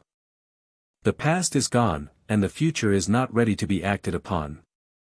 Give your time, your talent and your power to that which is now at hand and you will do things worthwhile. You will not waste thought upon what you expect to do, but you will turn all your energies upon that which you now can do. Results will positively follow. The man who does things worthwhile in the present will not have to worry about the future. For such a man the future has rich rewards in abundance. The greater the present cause, the greater the future effect. 9/10 of the worries in the average life are simply about the future. All of these will be eliminated when we learn to live in the present only. Instead of giving anxious thought to the bridge we may have to cross, we should give scientific thought to the increase of present ability and power. Thus we make ourselves fully competent to master every occasion that may be met. To judge the present. The present moment should be dealt cause if we are advancing. The present is not only larger than the past, but quite different in many if not all respects. To follow the past is to limit one's self to the lesser accomplishments of the past and thus prevent the very best from being attained in the present. The present moment should be dealt with according to the needs of the present moment regardless of what was done under similar conditions in the past. There is sufficient wisdom at hand now to solve all the problems of the present moment, if we will make full, practical application of that wisdom. He who lives for the present only will live a larger life, a happier life, a far more useful life. This is perfectly natural, because he will not scatter his forces over past ages and future ages, but will concentrate his whole life, all his power, all his ability upon that which he is trying to do now. He will be his best today, because he will give all of his best to the life of today, and he who is his best today will be still better tomorrow. Never complain, criticize or condemn, but meet all things in a constructive attitude of mind. The critical mind is destructive to itself, and will in time become wholly incompetent to even produce logical criticism. To complain about everything is to constantly think about the inferior side of everything, thus impressing inferiority upon the mind. This will cause the entire process of thinking to become inferior. In consequence, the retrogression of the man himself will inevitably follow. Refuse to complain about anything. Complaints never righted a wrong and never will. When you seek to gain justice through complaint, you temporarily gain something in one place and permanently lose something in another. Besides, you have harmed your own mind. The fact is that the more you complain, the worse things will become. And the more you criticize what you meet today, the more adverse and inferior will be the things you are to meet tomorrow. The reason why is simple. The complaining mind attracts the cheap and the common, and the critical spirit goes directly down into weakness and inferiority. However, we must remember in this connection that there is a marked difference between the critical attitude and the discriminating attitude. When things are not right we should say so, but while saying so we should not enter into a rip and tear frame of mind. The facts should be stated firmly but gently and without the slightest trace of ill-feeding or condemnation. Simply discriminate between the white and the black and state the facts, but let no hurt whatever appear in your voice. What we say is important, but the way things are said is far more important. Even truth itself can be expressed in such a way that it hurts, harms and destroys. This, however, is not true expression. It is truth misdirected, and always produces undesirable effects. To state your wants in a friendly manner is not complaint, but when there are hurts and whines in your voice you are making complaints and you are harming yourself. Besides, you are producing unfavorable impressions upon those with whom you come in contact. It is far better to have faith in people than to criticize and complain, even though everything seems to go wrong, because when we have faith in people we shall finally attract those who are after our own hearts, and who are competent to do things the way we wish to have them done. Instead of complaining, or stating that there is always something wrong, we should live constantly in the strong faith that everything is eternally coming right. We thus place ourselves in harmony with those laws that can and will make things right. This is no idle dream, nor shall we have to wait a long time to secure results. The very day we establish faith in the place of complaints, criticisms and distrust, the tide will turn. Things will change for the better in our world, and continue to improve perpetually. Make the best use of every occasion, and nothing but opportunities will come your way. He who makes the best of everything will attract the best of everything, and it is always an opportunity to meet the best. There are occasions that seem worthless, and the average person thinks he is wasting time while he is passing through such states. But no matter how worthless the occasion may seem to be, the one who makes the best use of it while he is in it will get something of real value out of it. In addition, the experience will have exceptional worth, because whenever we try to turn an occasion to good account, we turn everything in ourselves to good account. The person who makes the best use of every occasion is developing his mind and strengthening his own character every day. To such a person, every occasion will become an opportunity and will consequently place him in touch with the greater world of opportunities. Much gathers more, and many small opportunities will soon attract a number of larger ones. Then comes promotion, advancement, and perpetual increase. For to him that hath shall be given. Every event has the power to add to your life, and will add to your life, if you make the best use of what it has to give. This will constantly increase the power of your life, which will bring you into greater occasions and better opportunities than you ever knew before. Make the best use of everything that comes your way, greater things will positively follow. That is the law, and he who daily applies this law has a brilliant future before him. Never antagonize anything, neither in thought, word or deed, but live in that attitude that is non-resisting to evil while positively and continuously inclined towards the good. You give your energy to that which you resist. You thereby give life to the very thing you seek to destroy. To resist evil is to increase the power of evil, and at the same time take life and power away from that good which you wish to develop or promote. The antagonistic mind develops bitterness in itself and thereby becomes just as disagreeable as the thing disliked, frequently more so, and we cannot expect to be drawn into the more delightful elements of the ideal while we ourselves are becoming less and less ideal. To live in the antagonistic attitude is to perpetuate a destructive process throughout mind and body, and at the same time suffer a constant loss of energy. We therefore cannot afford to be antagonistic at any time, nor even righteously indignant, no matter how perfectly in the right we may be, though in this connection it is well to remember that indignation never can be righteous. There are a number of minds that have the habit of feeling an inner bitterness towards those beliefs or systems of thought which they cannot accept. Frequently there can be no logical grounds for such a feeling. In many instances it is simply hereditary, or the result of foundationless prejudice. Nevertheless, it is there and is actually sapping life and power out of the mind that has it. This habit is therefore responsible for much mental weakness, inability and consequent failure. And as everything that tends to decrease the life and the power of the individual tends to shorten his life, as well as decrease the value and usefulness of his life, it is evident that we cannot afford to feel bitter toward any religion, any belief, any doctrine, any party or any person whatever. We harm ourselves by so doing and do not add to the welfare or happiness of anybody. Be on friendly terms with the entire universe and feel kindly towards every creature in existence. Leave the ills of perverted life to die. Let the 4 dead bury their dead. It is our privilege to press on and promote the greatest good that we know, and when we give our whole time and attention to the highest attainment of the greatest good, evil will die of itself. This is what it means to overcome evil with good, and it is the one perfect path to complete emancipation, both for the individual and for the race. If you wish to serve the race, do not antagonize systems, doctrines, methods, or beliefs. Be an inspiration to the race by actually living the very best you know now. 4. The first thought in ideal thinking. But seek ye first his kingdom, and his righteousness, and all these things shall be added unto you. Matt. 6:33. The kingdom of God is a spiritual kingdom within man and manifests through man as the spiritual life. His righteousness is the right use of all that is contained in the elements of the spiritual life.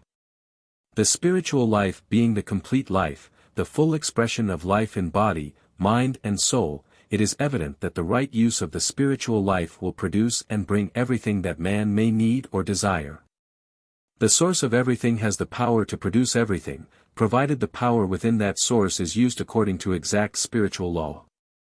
The spiritual like being the source of all that is necessary to a full and perfect life, and the kingdom within being the source of the spiritual life, we can readily understand why the kingdom should be sought first. And also why everything that we may require will be added when the first thought is given to spiritual living, ideal thinking and righteous action. Righteous action, however, does not simply imply moral action, but the right use of the elements of life in all action. The kingdom of God is the spiritual side of all things. This spiritual side is within the manifested or visible side. That is, everything is filled with an inner, finer something that is perfect and complete. Every part of the outer world is filled and permeated with an inner world, and everything that appears in the outer world is a partial manifestation or expression of what exists in a perfect and complete state in the inner world. This inner world is the kingdom referred to, and as it is inexhaustible in every sense of that term, there is nothing we cannot receive when we learn to draw upon the riches of this vast inner realm. In the life of man we have the outer and the inner worlds, the personal life in the without and the great spiritual life in the within.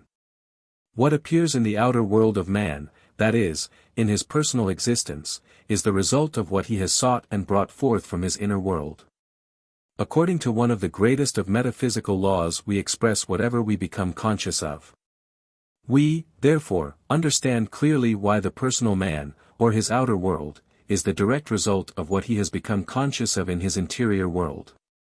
Man is what he is in the without, because he has sought the corresponding elements in the within, and he may change the without in any manner desired by seeking first in the within those qualities and attributes that he may desire. To seek and find the within is to become conscious of the within, and what is thus sought and found will express itself in personal life, but its real value will depend upon whether it is properly used or not. To seek the richer kingdom within is the first essential, but to promote the righteous use of these greater riches is the second essential, and is just as important as the first. To give the first thought at all times to the great spiritual kingdom within, it is not necessary to withdraw attention from the outer world or to deny oneself the good things that may exist in the outer world. To seek the kingdom first is to give one's strongest thought to the spiritual life, and to make spiritual thought the predominating thought in everything that one may do in life. In other words, live so closely to the spiritual kingdom within that you are fully conscious of that kingdom every moment, and depend absolutely upon supreme power to carry you through whatever you may undertake to do. To seek the kingdom first, the heart must be in the spirit, that is, to live in the full realization of the inner spiritual life at all times must be the one predominating desire. However, the mental conception of the spiritual life must not be narrow, but must contain the perfection of everything that can possibly appear in life. To think of the spiritual life as being distinct from mind and body, is to prevent the elements of the great interior life from being expressed in mind and body, and what is not expressed cannot be lived. The spiritual life in this larger sense must be thoroughly lived in mind and body. The power of the spiritual must be made the soul of all power, and the law of spiritual action must be made the rule and the guide in all action. When the spiritual is lived in all life, the richness and the quality and the worth of the spiritual will be expressed in all life, and spiritual worth means the sum total of all worth. There are any number of minds in the world who now realize this greater worth and who have found the spiritual riches within to an extraordinary degree, but they have not in every instance sought righteousness. Therefore, these spiritual riches have been of no use, frequently they have become obstacles in the living of a life of personal welfare and growth. Real righteousness means right living and exact scientific thinking. That is, the correct expression of everything of which we are now conscious. To be righteous does not simply mean to be moral and truthful and just, but to live in harmony with all laws, physical, mental, moral and spiritual. To be in harmony with physical law, is to adapt one's self orderly to everything in the external world, to resist no exterior force, but to constructively use every exterior force in such a manner that perpetual physical development may take place. To be in harmony with mental laws is to promote scientific thinking, that is, to think the truth about everything and to see everything from the universal viewpoint. Scientific thinking is that mode of thinking that causes all the forces of mind and thought to constantly work for greater things. To be in harmony with moral laws is to live a life of complete purity. And purity in the true sense of the term is the doing of all things at the right time, in the right place and with the right motive, in other words, every action is a pure action that leads to higher and better things. All other actions are not pure, therefore not moral. To be in harmony with spiritual laws is to live in constant conscious touch with the inner or higher side of everything.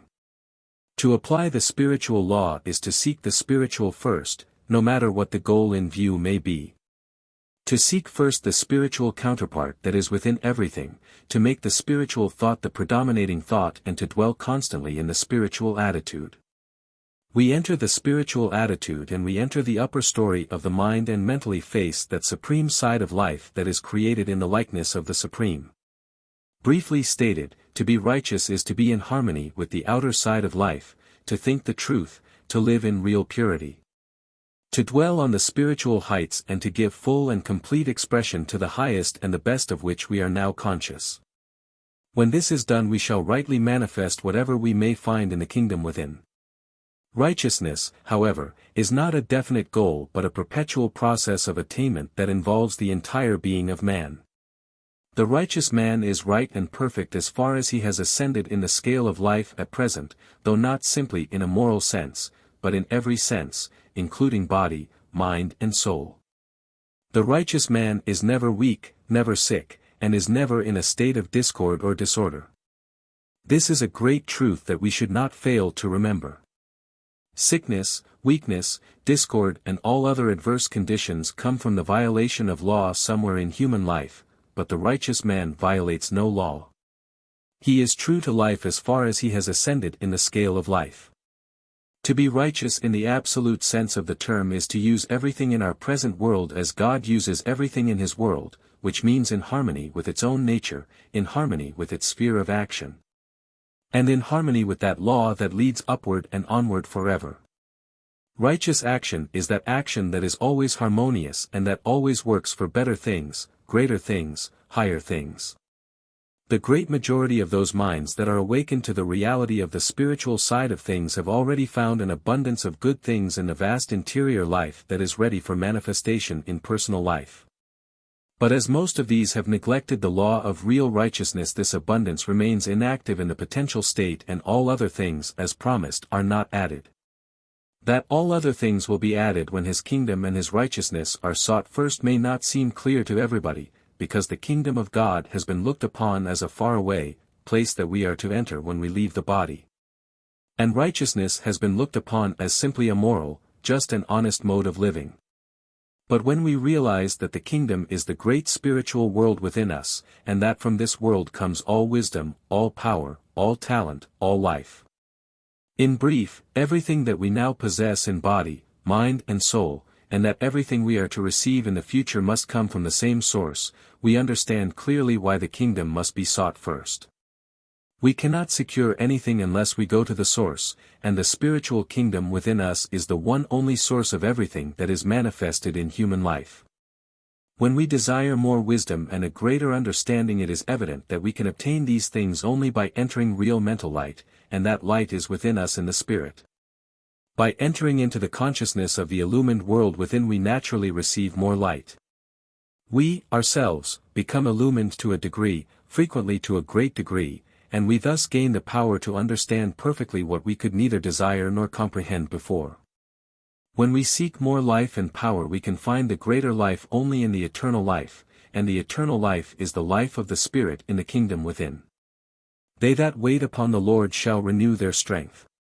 To wait upon the Lord is to enter into the spiritual presence of the Infinite. And whenever we enter into the presence of the Infinite, we enter into the life of the Infinite, and we are thus filled through and through with the supreme power of that life. When we enter into the spiritual kingdom within, we enter into the Christ consciousness, and in that consciousness we receive the life more abundant. Because to be in the Christ consciousness is to be in the very spirit of the limitless life of the Christ. When we seek health, we can find it in the kingdom, because in the spirit all is always well. There is a realm within man where perfect health reigns supremely and eternally. In that realm everything is always perfectly whole, and to enter into that realm is to enter into absolute health and wholeness. No one who lives constantly in the spirit can possibly be sick, because sickness can no more enter the spiritual state than darkness can enter where there is absolute light. To enter the kingdom within is to enter health, happiness and harmony in the highest, largest degree. Therefore, by seeking the kingdom, health will be added, happiness will be added, harmony will be added. It is impossible, however, to gain health, happiness and harmony, in the true sense, from any other source. But to seek these qualities in the kingdom is not sufficient. We must also seek righteousness or the right expressions of those things. If we misuse any organ, faculty, function or power anywhere in body, mind or soul, we cannot remain in health, no matter how spiritual we may try to be.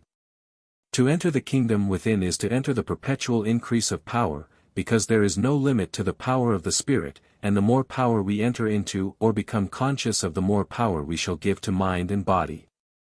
In consequence, the more spiritual we become, the stronger we become, the more able we become, the more competent we become, and the more we can accomplish whatever our work may be. And he who can do good work in the world invariably receives the good things of the world. To his life will be added all those things that can make personal existence rich and beautiful. To enter the kingdom within is to enter the life of freedom. There is no bondage in the Spirit, and as we grow in the Spirit we grow out of every form of bondage. One adverse condition after another disappears until absolute freedom is gained. Therefore, when we seek first his kingdom and his righteousness, we shall find the life of complete emancipation. Perfect freedom in all things and at all times will positively be added. There are thousands of aspiring souls in this age that are trying to develop their powers and talents so that they might be of greater use in the world, but if these would seek the kingdom first, they would find within themselves the real source of every talent. And as the only way to permanently increase anything is to increase the expressions of its source, we understand perfectly why greatness can come only when we begin to live in the great within. We must always bear in mind that what we become conscious of we bring forth into personal expression, but we cannot become conscious of the larger source of any quality or talent unless we enter into the spirit of that quality and talent. And as the spirit of all things has its source of real existence in the kingdom within, we must enter this interior world if we wish to become conscious of a larger measure of those things that we wish to express. That any person can improve his environment or overcome poverty by seeking the kingdom first may not seem possible, but the truth is that adverse conditions will positively disappear after one begins to actually live the full spiritual life. Poverty has two causes: lack of ability and the misplacing of ability. To improve ability to any degree, the within must be awakened. We must learn to draw upon the inexhaustible sources of the inner life and become conscious of the greater capacity that lies latent within us. This is accomplished by seeking the kingdom first. By giving your first thought, your predominating thought, to the great and mighty world within, your mind will gradually enter more deeply into the life of this inner world. You thus become conscious of the larger powers within, because consciousness always follows the predominating thought. What you think of the most develops in yourself. When you think the most of the spiritual, consciousness will follow your spiritual thought and thus enter more deeply into the spirit.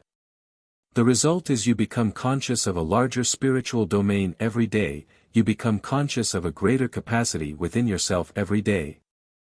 And since you always express what you become conscious of, you will cause greater ability and capacity to be developed and expressed in yourself every day.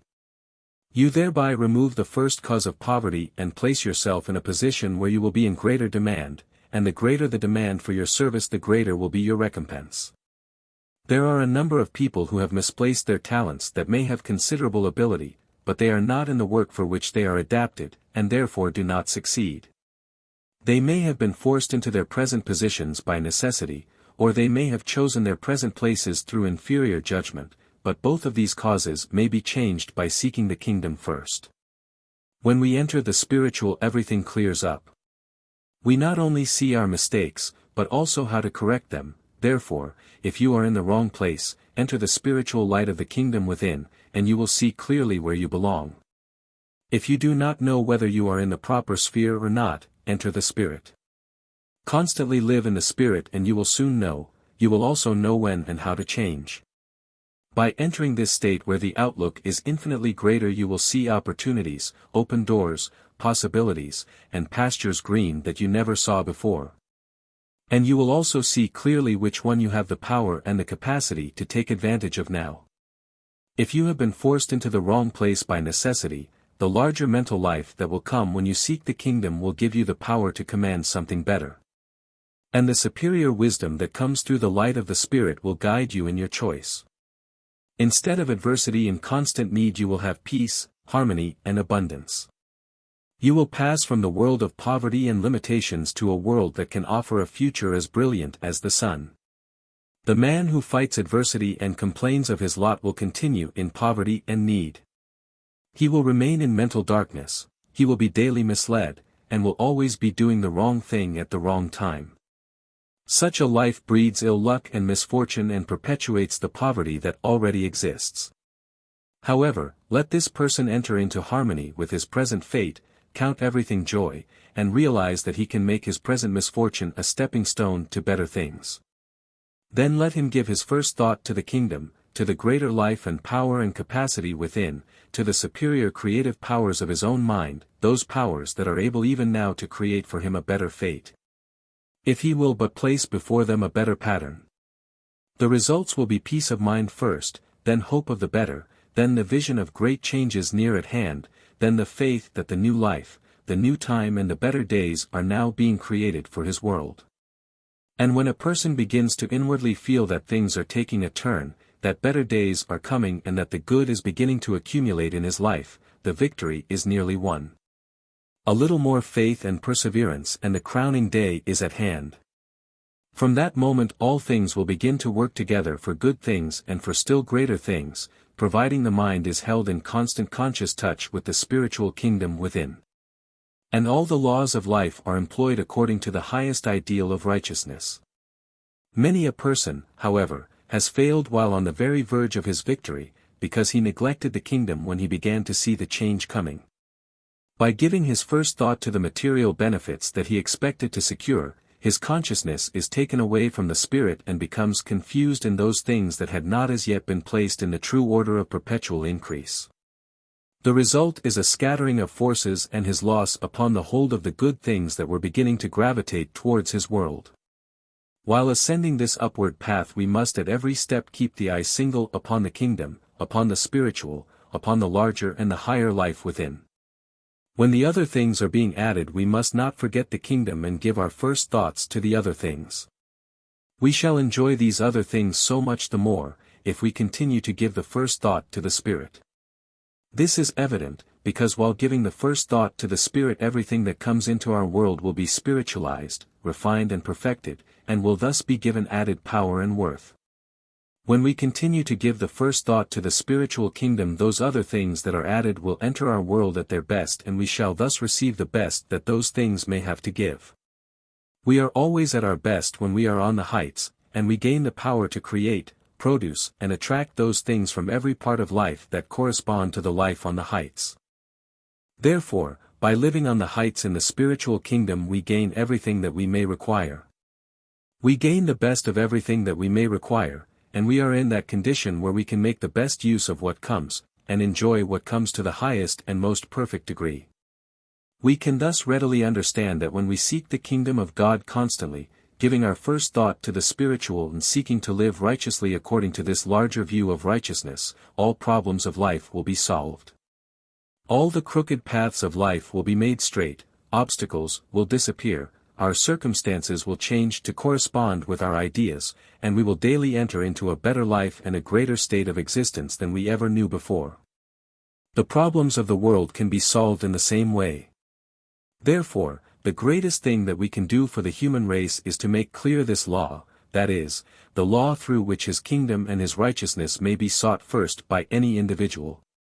No matter what the degree of that individual's understanding may be. To promote a real spiritual movement on the largest possible scale is to cause the ills of humanity to gradually, but surely, pass away. This planet will then become, not a vale of tears, but what it is intended to be, the kingdom of heaven realized upon earth. The human race, however, is the product of human thought. Therefore, the prime essential is to inspire the human mind with the power to give his kingdom and his righteousness the first thought. To make the ideal real upon earth, all thinking must be ideal. And to cause all things to become ideal, the foundation of all things must be based upon pure spiritual thought. That is, every thought that is created in the mind must be animated with this great first thought, the thought of the kingdom within and the full righteous expression of that kingdom. When we seek first the kingdom and his righteousness, all other things are added, not in some mysterious manner, nor do they come of themselves regardless of conscious effort to work in harmony with the law of life. We receive from the kingdom only what we are prepared to use in the living of a great life and in the doing of great and worthy things in the world. We receive only in proportion to what we give, and it is only as we work well that we produce great results. But by entering the spiritual life we receive everything that we may require in order to give as much as we may desire, to do as much as we may desire. We gain the power and the talent to do everything that is necessary to give worth and superiority to our entire state of existence. When we enter the spiritual life we gain every quality that is necessary in making life full and complete now, and we gain the power to produce and create in the external world whatever we may need or desire. In other words, we receive everything we want from within and we gain the power to produce everything we want in the without. We, therefore, need never take anxious thought about these other things. By seeking first his kingdom and his righteousness we shall positively receive these other things. The way will be open to all that is rich, beautiful and superior in life, and we shall be abundantly supplied with the best that life can give. 5. The ideal and the Beal made one. When the elements of the ideal are blended harmoniously with the elements of the real, the two become one, the ideal becomes real and the real gives expression to the qualities of the ideal. To be in harmony with everything at all times and under all circumstances is therefore one of the great essentials in the living of that life that is constantly making real a larger and larger measure of the ideal. And so extremely important is continuous harmony that nothing should be permitted to produce confusion or discord for the slightest moment. Discord wastes energy, while harmony accumulates energy. If we wish to be strong in mind and body and do the best possible work, harmony is absolutely necessary and we must be in the best possible condition to make real the ideal. The person who lives in perpetual harmony with everything will accomplish from 10 to 100% more than the average during any given period of time, a fact that gives the elements of harmony a most important place in life. When harmony is absent there is always a great deal of mental confusion, and a confused mind can never think clearly, therefore makes mistakes constantly. To establish complete and continuous mental harmony will reduce mistakes to a minimum in any mind, another fact that makes the attainment of harmony one of the great attainments. The mind that is living in continuous harmony is realizing a great measure of heaven upon earth regardless of his personal attainments or external possessions. He has made real that ideal, something that makes existence thoroughly worthwhile, and he is rich indeed. To live in harmony is to gain the joy everlasting, the contentment that is based upon the real value of life, and that satisfaction that grows larger and better for every day that passes by. On the other hand, to live in discord is to live in perpetual torment, even though our personal attainments may be great and our personal possessions as large as any mind could wish. To live the good life, the ideal life, the beautiful life, we must be at peace with all things, including ourselves, and every thought, word and deed must be harmonious. Whatever we wish to do or be, it is wisdom to make any sacrifice necessary for the sake of harmony, although that which we sacrifice for the sake of harmony is not a sacrifice. When we enter into harmony we will regain everything that we were willing to lose in order that we might possess harmony. When we establish ourselves in perfect harmony we shall be reunited with everything that we hold near and dear, and the new unity will be far sweeter, far more beautiful than the one we had before. My own shall come to me, is a favorite expression among all those who believe that every ideal can be made real, and many of these are waiting and watching for their own to come, wondering in the meantime what can be done to hasten that coming. There are many things to be done, however, but one of the most important is the attainment of harmony.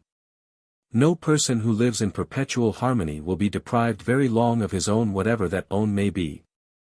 Whatever you deserve, whatever you are entitled to, whatever belongs to you will soon appear in your world, if you are living in perfect harmony. To enter harmony is to enter a new world where everything is better, where opportunities are greater and more numerous, and where persons, conditions and things are more agreeable. You will not only enter a better world, however, but the attitude of harmony will relate your life so perfectly to the good things in all worlds that may exist about you, that the best from every source will naturally gravitate towards your sphere of existence.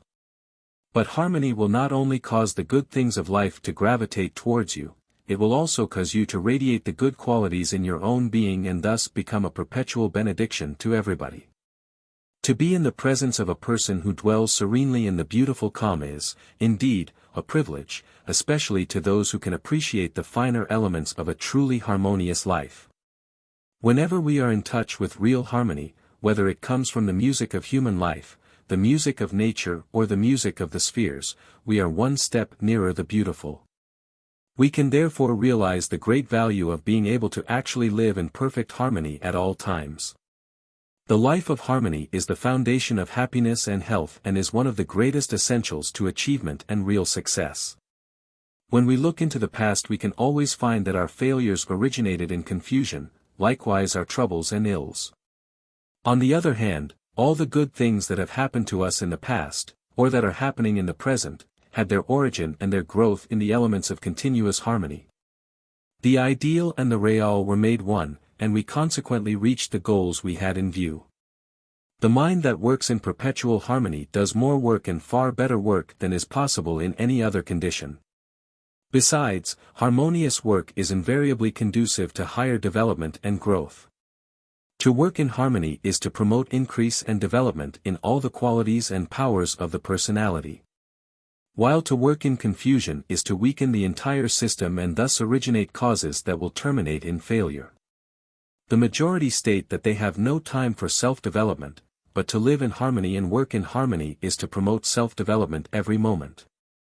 And this development will not be confined simply to those muscles or faculties that we use directly, but will express itself throughout the entire system.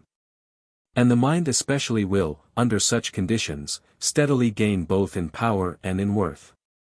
In the presence of these facts we can realize readily that no person can afford to permit discord, disturbance or confusion at any time.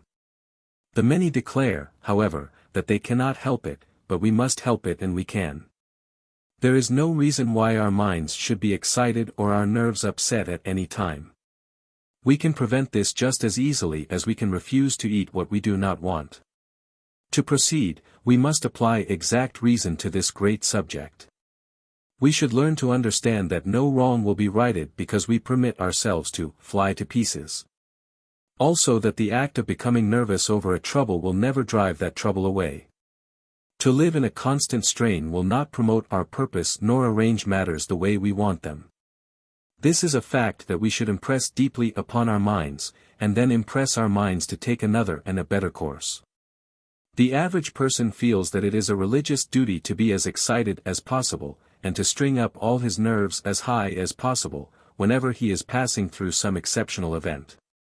In consequence, he spoils all or practically all of that which might have been gained. Besides, he places his system in a condition where all sorts of ills may gain a foothold. There are many reasons why such a large number of undertakings fail, but one of the principal reasons is found in the fact that few people have learned to retain perfect harmony under all kinds of circumstances. Discord and confusion are usually present to a great degree, and in consequence, something almost invariably goes wrong. But when a person is in perfect harmony and does his very best, he will succeed at least in a measure every time, and he will thus prepare himself for the greater opportunities that are sure to follow. To believe that intelligent, well-educated people almost daily break down over mere trifles is not mere simplicity, but the fact that it is the truth leads us to question why. Intelligence and education should give those who possess it the power to know better. Modern education, however, does not teach us how to use ourselves. We have learned how to mix material substances so as to satisfy every imaginable taste, and we have learned how to use the tangible forces of nature so as to construct almost anything we like in the physical world. But we have not learned how to combine the elements of mind so as to produce health, happiness, strength, brilliancy and harmony whenever we may so desire. A few, however, have made the attempt, but the elements of the mind will not combine for greater efficiency and higher states of expression unless the mind is in perfect harmony. We have all learned to remember, but few have learned to think. To repeat verbatim what others have thought and said is counted knowledge, and with such borrowed knowledge the majority imagine they are satisfied, the reason being they have not discovered the art of thinking thoughts of their own. This is an art that every person must learn, the sooner the better, if the ideal is to be made real. Original thinking is the secret of all greatness, all high attainments, all extraordinary achievements and all superior states of being. But no mind can create original thought until a high state of mental harmony is attained. To produce mental harmony we must first bear in mind the great fact that it is not what happens that disturbs us, but the way we think about that which happens, and our thought about anything depends upon our point of view. The way we look at things will determine whether the experience will produce discord or harmony, and it is in our power to look at things in any way that we may desire. When we are face to face with those things that usually upset the mind, we should immediately turn our attention upon the life and the power that is back of the disturbing element. Having the desire to find the better side of that life and power constantly in view. Everything has its better side, its ideal side, its calm and undisturbed side. And a mere desire to gain a glimpse of that better side will turn the mind away from confusion and cause attention to be centered upon that calm state that is being sought. This will decrease discord at once, and if applied the very moment we are aware of confusion we will entirely prevent any mental disturbance whatever. To meet all circumstances and events in this way is to develop in ourselves a harmonious attitude towards all things, and when we are established in this harmonious attitude nothing whatever disturbs us. No matter what may happen we will continue to remain in harmony, and will consequently be able to deal properly with whatever may happen. The mind that is upset by confused circumstances will lose ground and fail, but the mind that continues calmly in harmony with everything, no matter what the circumstances may be, will master every occasion and steadily rise in the scale.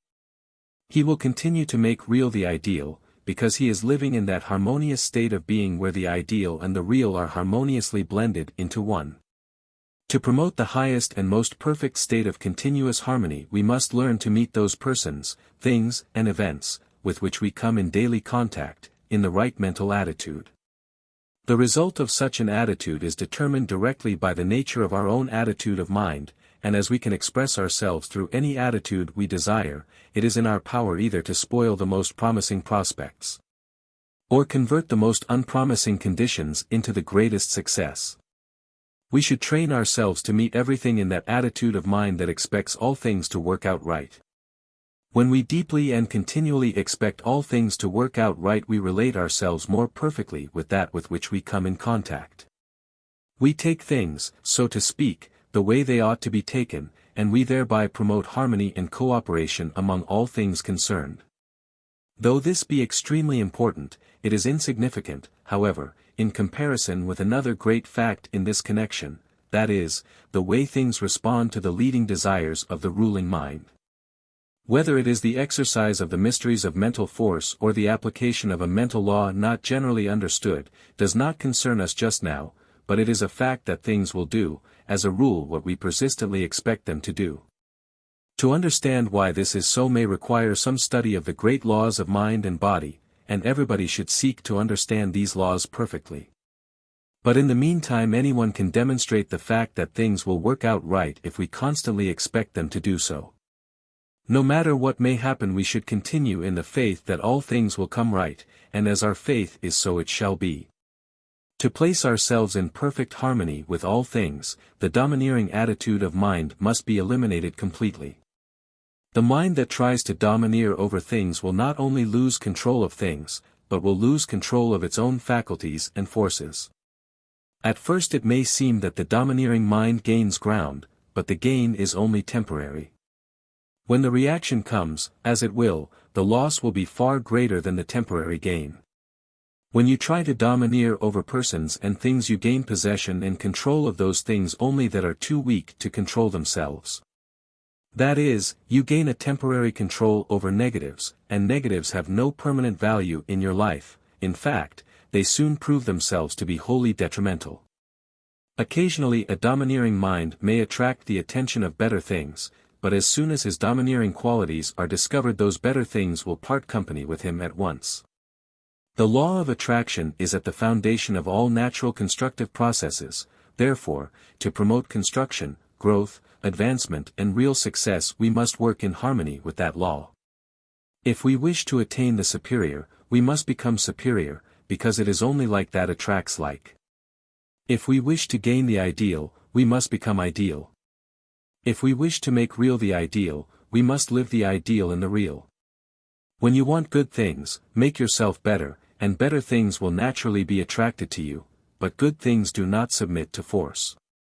Therefore, to try to secure better things through forceful methods, or through the domineering attitude can only result in failure. Such methods gain only the inferior, those things that can add neither to the welfare or the happiness of any one. This fact holds good, not only among individuals, but also among nations and institutions. The more domineering an institution is, the more inferior are its members, and the more autocratic the nation, the weaker its subjects. On the other hand, we find the best minds where the individual is left free to govern himself and where he is expected to act wisely, to be true to the best that is within him. In order that the individual may advance, he must steadily grow in the mastery of himself, and must so relate himself to the best things in life that he will naturally attract the best things. But these two essentials are wholly interfered with by the domineering attitude. Such an attitude repels everything and everybody that has any worth. It spoils the forces of mind, thus weakening all the mental faculties, and it steadily undermines whatever self-control a person might possess. Never try to control anything or domineer over anything, but aim to live in perpetual harmony with the highest, the truest and the best that is in everything. Whatever happens, we should approach that event in that attitude that believes it is all right. We should never permit the attitude that condemns, not even when the things concerned have proved themselves to be wrong. The attitude that condemns is detrimental to our own minds, because it invariably produces discord. When you meet all things in the expectation of finding them right, you always find something about them that is right. This something you may appropriate and thus gain good from everything that happens. That person, however, who expects to find most things wrong will fail to see the good that may exist among the things that come his way. Therefore, he gains far less from life than his wiser neighbor. But what is equally important, the man who expects to find everything right wherever he may go, will gradually gravitate towards those people and circumstances that are right. The man who expects to find everything wrong usually finds what he expects. The effect of these two attitudes upon mind and character is even more important, because the man is as his mind and character, and as the man is so is his destiny. The man who expects to find most things wrong and meets the world in that attitude is constantly impressing the wrong upon his mind, and as we gradually grow into the likeness of that which we think of the most, he is building upon sinking sand. The mind that is constantly looking for the wrong cannot be wholesome.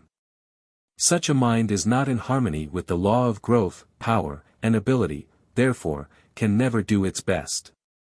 Unwholesome thoughts will steadily undermine the finest character and mind, and the world is full of illustrations. There is always something wrong in the life of that person who constantly expects to find things wrong, and the reason why is simple. His own expectations are reacting upon himself. By thinking about the wrong he is creating the wrong and thus bringing forth the wrong in every part of his life. The man, however, who expects to find everything right and meets the world in that attitude is daily nourishing his mind with right thoughts, wholesome thoughts and constructive thoughts.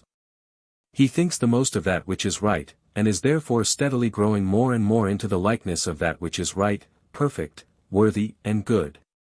He is daily changing for the better, and through this constant change he steadily rises in the scale and thereby meets the better at every turn. By expecting to find everything right he finds more and more of that which is right, and as he is becoming stronger in mind, character, and soul he is affected less and less by those few things that may not be as they should be. When you meet a disappointment, meet it in the conviction that it is all right, because through this attitude you enter into harmony with the power that is back of the event at hand. And you thus convert the disappointment into a channel through which greater good may be secured. Those who doubt this should try it, they will find that it is based upon exact scientific fact. Transcend disappointment, and all the powers of adversity will begin to rise with you and will begin to work with you and help you reach the goal you have in view. You will thus find that it is all for the best, because through the right mental attitude you made everything work out in such a way that the best transpired as a final result.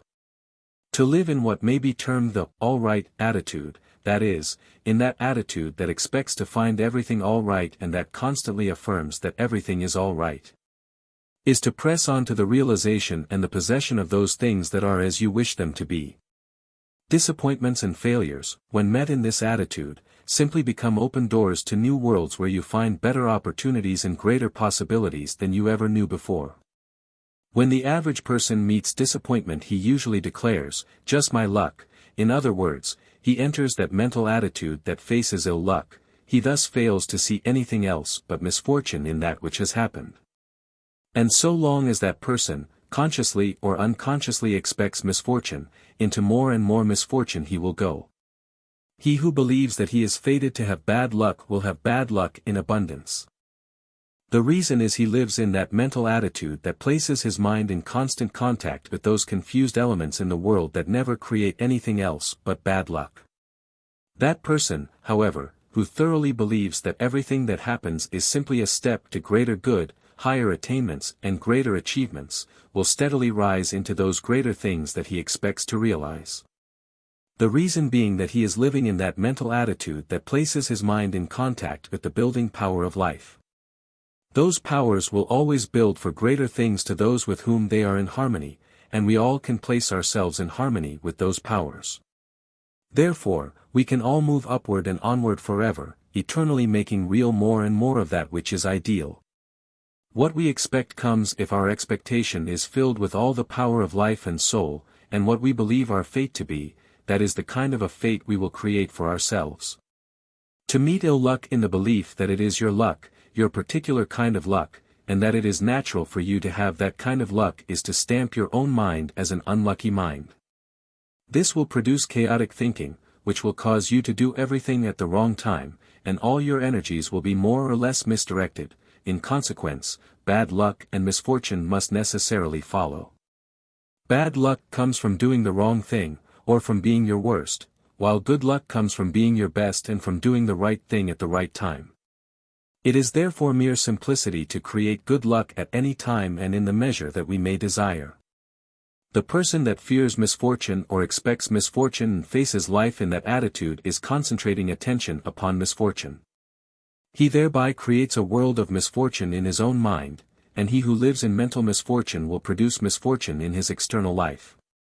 Like causes produce like effects, and this explains why the things we fear always come upon us.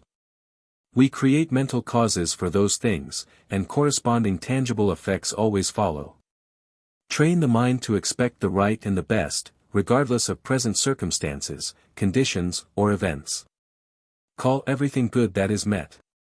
Declare that everything that happens, happens for the best. Meet everything in that frame of mind, and no matter how wrong or adverse conditions seem to be, you cause them all to work out right.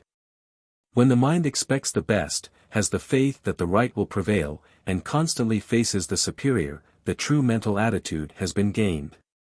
Through that attitude all the forces of mind and all the powers of will become constructive, and will build for man the very thing that he expects or desires while his mind is fixed upon the ideal. He relates himself harmoniously to the best that is in all things and thus unites the ideal with the real in all things, and when the ideal becomes one with the real, the ideal desired becomes an actual fact in the real. And this is the goal every true idealist has in view. He takes those elements that have been revealed to him through the vision of the soul and blends them harmoniously with the actions of daily life. He thus brings the ideal down to earth and causes the real of everyday life to express the ideal in everything that he may undertake to do. His life, his thought, his action, his attainments, his achievements, all contain that happy state where the ideal and the real are made one. His dreams have become true. The visions of the soul are actually realized, and the tangible is animated with that ideal something that makes personal existence all that anyone could wish it to be. 6. The first step towards complete emancipation.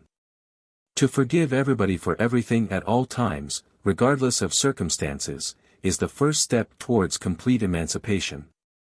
Heretofore, we have looked upon forgiveness as a virtue. Now we know it to be a necessity. To those who possessed the spirit of forgiveness we have given our highest praise, and have thought of such people as being self-sacrificing in the truest sense of that term. We did not know that the act of forgiving is the simplest way to lighten one's own burdens. According to our former conception of this subject, the man who forgives denies himself a privilege, the privilege of indignation and revenge. For this reason we have looked upon him as a hero or as a saint, thinking that it could not be otherwise than heroic and saintly to give up the supposed pleasure of meting out revenge to those who seem to deserve it. According to the new view, however, the man who forgives is no more saintly than the one who insists upon keeping clean, because in reality the act of forgiving simply constitutes a complete mental bath. When you forgive everybody for everything you cleanse your mind completely of every wrong thought or adverse mental attitude that may exist in your consciousness. This explains why forgiveness is a necessity and why the man who forgives everything emancipates himself from all kinds of burdens. It is therefore profitable, most highly profitable, to forgive everybody, no matter what they have done, and this includes also ourselves.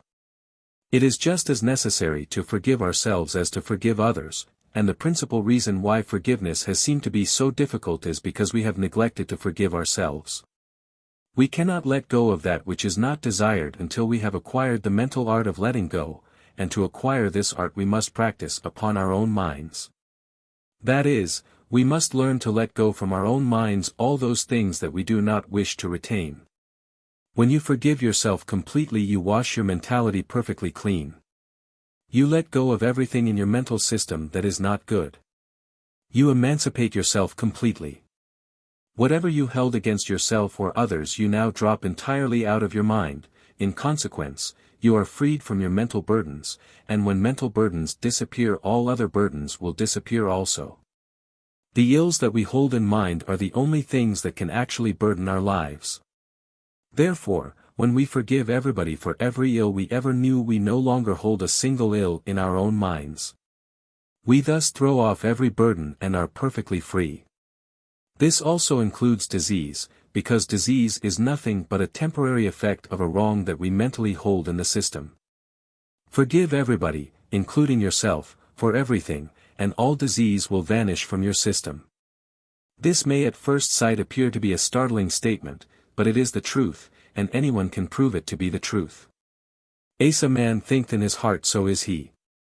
Therefore, when every wrong is eliminated from the heart of man there can be no wrong in the man himself, and every wrong is eliminated from that heart that forgives everything in everyone. Many persons, however, will state that they hold no ill against anyone yet suffer just the same. So they may think, nevertheless they are mistaken and will see their mistakes when they learn the truth about mental laws. You may not hold direct ill against any person just now, but your mind has not always been absolutely pure and absolutely free from every wrong thought. You have had many wrong desires in your heart, and have had many mistaken ideas. To hold a mistaken idea is to hold a wrong in your heart. To have wrong desires is to hold ills against yourself, as well as others. To blame yourself, criticize yourself, feel provoked at yourself or condemn yourself for your shortcomings is to hold ills against yourself, and there are very few who are not doing this every day to some degree. When we forgive all and still suffer we may not believe that forgiveness produces emancipation, but the fact is that suffering is impossible when forgiveness is absolute. When we forgive completely we shall also eliminate completely every trouble or ill that may exist in our world. When you have trouble forgive those who have caused the trouble. Forgive yourself for permitting yourself to be troubled, and your troubles will pass away. When you have made a mistake do not condemn yourself or feel upset, simply forgive yourself, and resolve that you will never make the mistake again. As you make that resolution, desire more wisdom, and have the faith that you will secure the wisdom you require. According to your faith so shall it be. There are many who will think that the practice of forgiving everybody for everything will produce mental indifference and thus weaken character, but it is the very opposite that will take place.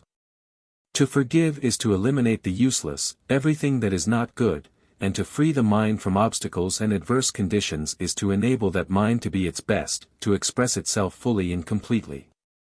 This will not only strengthen the character and enlarge the mind, but will cause the greatness of the soul to come forth. There is many a character that appears to be strong on account of its open hostility to wrongs, but such a character is not always strong. Too often it is composed of a few borrowed ideas about morality backed up by mere animal force. The true character does not express hostility and does not resist or antagonize, but overcomes evil by giving all its power to the building of the good. A strong character meets evil with a silent indifference. That is, indifference in appearance only. The true character does not pass evil by because he does not care, but because he does care.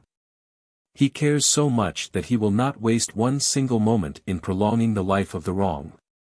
Therefore gives his whole time and attention to the mat-mg of good so strong that evil becomes absolutely powerless in the presence of that good.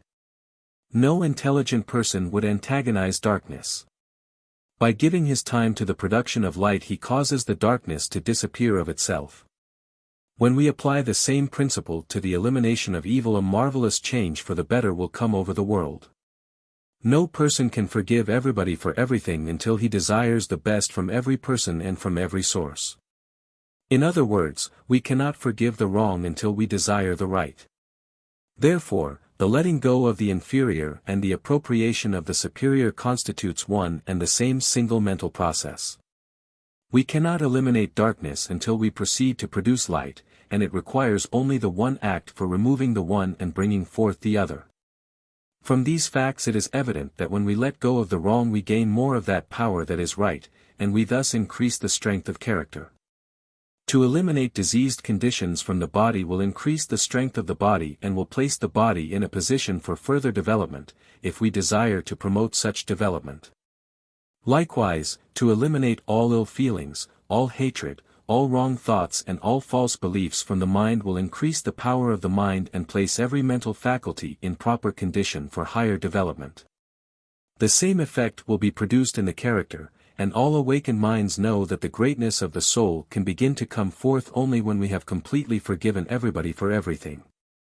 The man who finds it easier to forgive than to condemn is on the verge of superior wisdom and higher spiritual power. He has entered the path to real greatness and may rapidly rise in the scale by applying the laws of true human development. Instead of producing weakness and indifference, the act of absolute forgiveness will produce a more powerful character, a more brilliant mind and a greater soul. Try this method for a year. Forgive everybody for everything, no matter what happens, and do not forget to forgive yourself. You will then conclude that forgiveness, absolute forgiveness, is not only the path to complete emancipation, but is also the gates ajar to a better life, a larger life, a richer life, a more beautiful life than you ever knew before. You will find that you can instantaneously remove disease from the body, perversion and wrong from the mind by complete and unrestricted forgiveness, and you can in the same way steadily recreate yourself into a new and better being. Forgive the imperfect, and with heart and soul desire constantly the realization of the perfect. The imperfect will thus pass away and the more perfect will be realized in a greater and greater abundance. Whatever our place in life may be, we must eliminate every burden of mind or body, if we wish to rise in the scale, and the first step in this direction is to forgive everybody for everything. When you begin to practice forgiveness on this extensive scale, you will find obstacles disappearing one after the other. Those things that held you down will vanish and that which was constantly in your way will trouble you no more. Your pathway will be cleared. You will have nothing more to contend with, and everything in your life will move smoothly and harmoniously towards greater and greater things. This is perfectly natural, because by forgiving everybody in everything you have let every form of evil go. You have invited all the good, and have therefore populated your own world with persons and things after your own heart. Through perpetual and complete forgiveness your mind will be kept perfectly clean. Not a single weed will ever appear in the beautiful garden of your mind, and so long as the MMD is clean neither sickness nor adversity can exist in human life. This may be a strong statement, but those who will try the principle and continue to live it will find it to be the truth. Since forgiveness is a necessity to all who wish to eliminate the lesser and retain the greater, or in other words make real the ideal, it will be highly important to present the simplest methods through which anyone may learn to practice this great art. It has been said that to know all is to forgive all, but it is not possible for anyone to know all. Therefore, if we wish to forgive absolutely, we must proceed along a different line. When we ask ourselves why people live, think and act as they do, we meet the great law of cause and effect.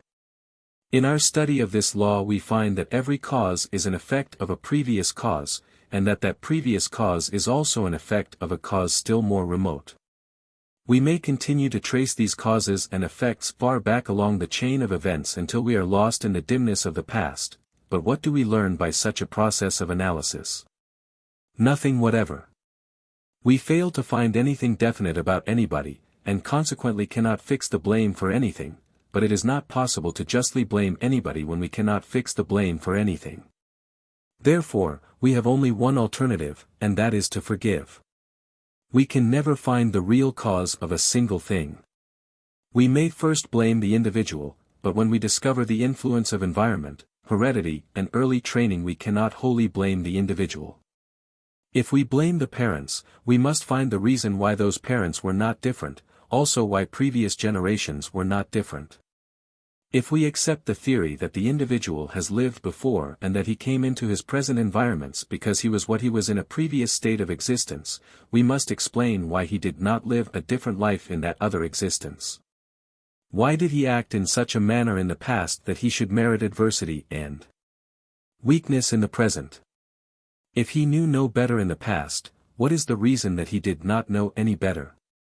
If we accept the belief that we have all inherited our perverted tendencies from Adam and Eve, we must explain why those two souls were not strong enough to rise above temptation. If they were tempted, we must explain why. We must explain why the original man who was created in the image and likeness of God did not express his divine nature in the midst of temptation. But there is no way in which we can explain these things. Therefore, to fix the blame for anything is absolutely impossible. The more we try to find the original cause of anything, the more convinced we become that to look for sin or the cause of sin is nothing but a waste of time. Every individual is himself a cause, and his life comes constantly in touch with a number of other causes. Therefore, it is never possible to say which one of these causes or combination of these causes produced the original action. Back of every action we find other actions that lead us to the one that we may now consider, but we do not know how those other actions were produced. To trace them back to their original source simply leads us into what appears to be a beginningless beginning. For this reason it is the height of wisdom to let the dead bury its dead, to let the past go, to forgive every sinner and forget every sin, and to use our time, talent and power for the building of more lofty mansions in the great eternal now. To look for the blame is to find that we are all more or less to blame, and also to find that there is no real fixed blame anywhere. We may then ask what we are to do with this great subject. Are we to talk, theorize, speculate, condemn and punish? We know too well that all of that is but a waste of time. The sensible course to pursue is to forgive everybody for everything, to drop ills, mistakes, wrongs, disagreeable memories and proceed to use those laws of life that we understand now in making life better for everybody now. The man who is habitually doing wrong is mentally or morally sick.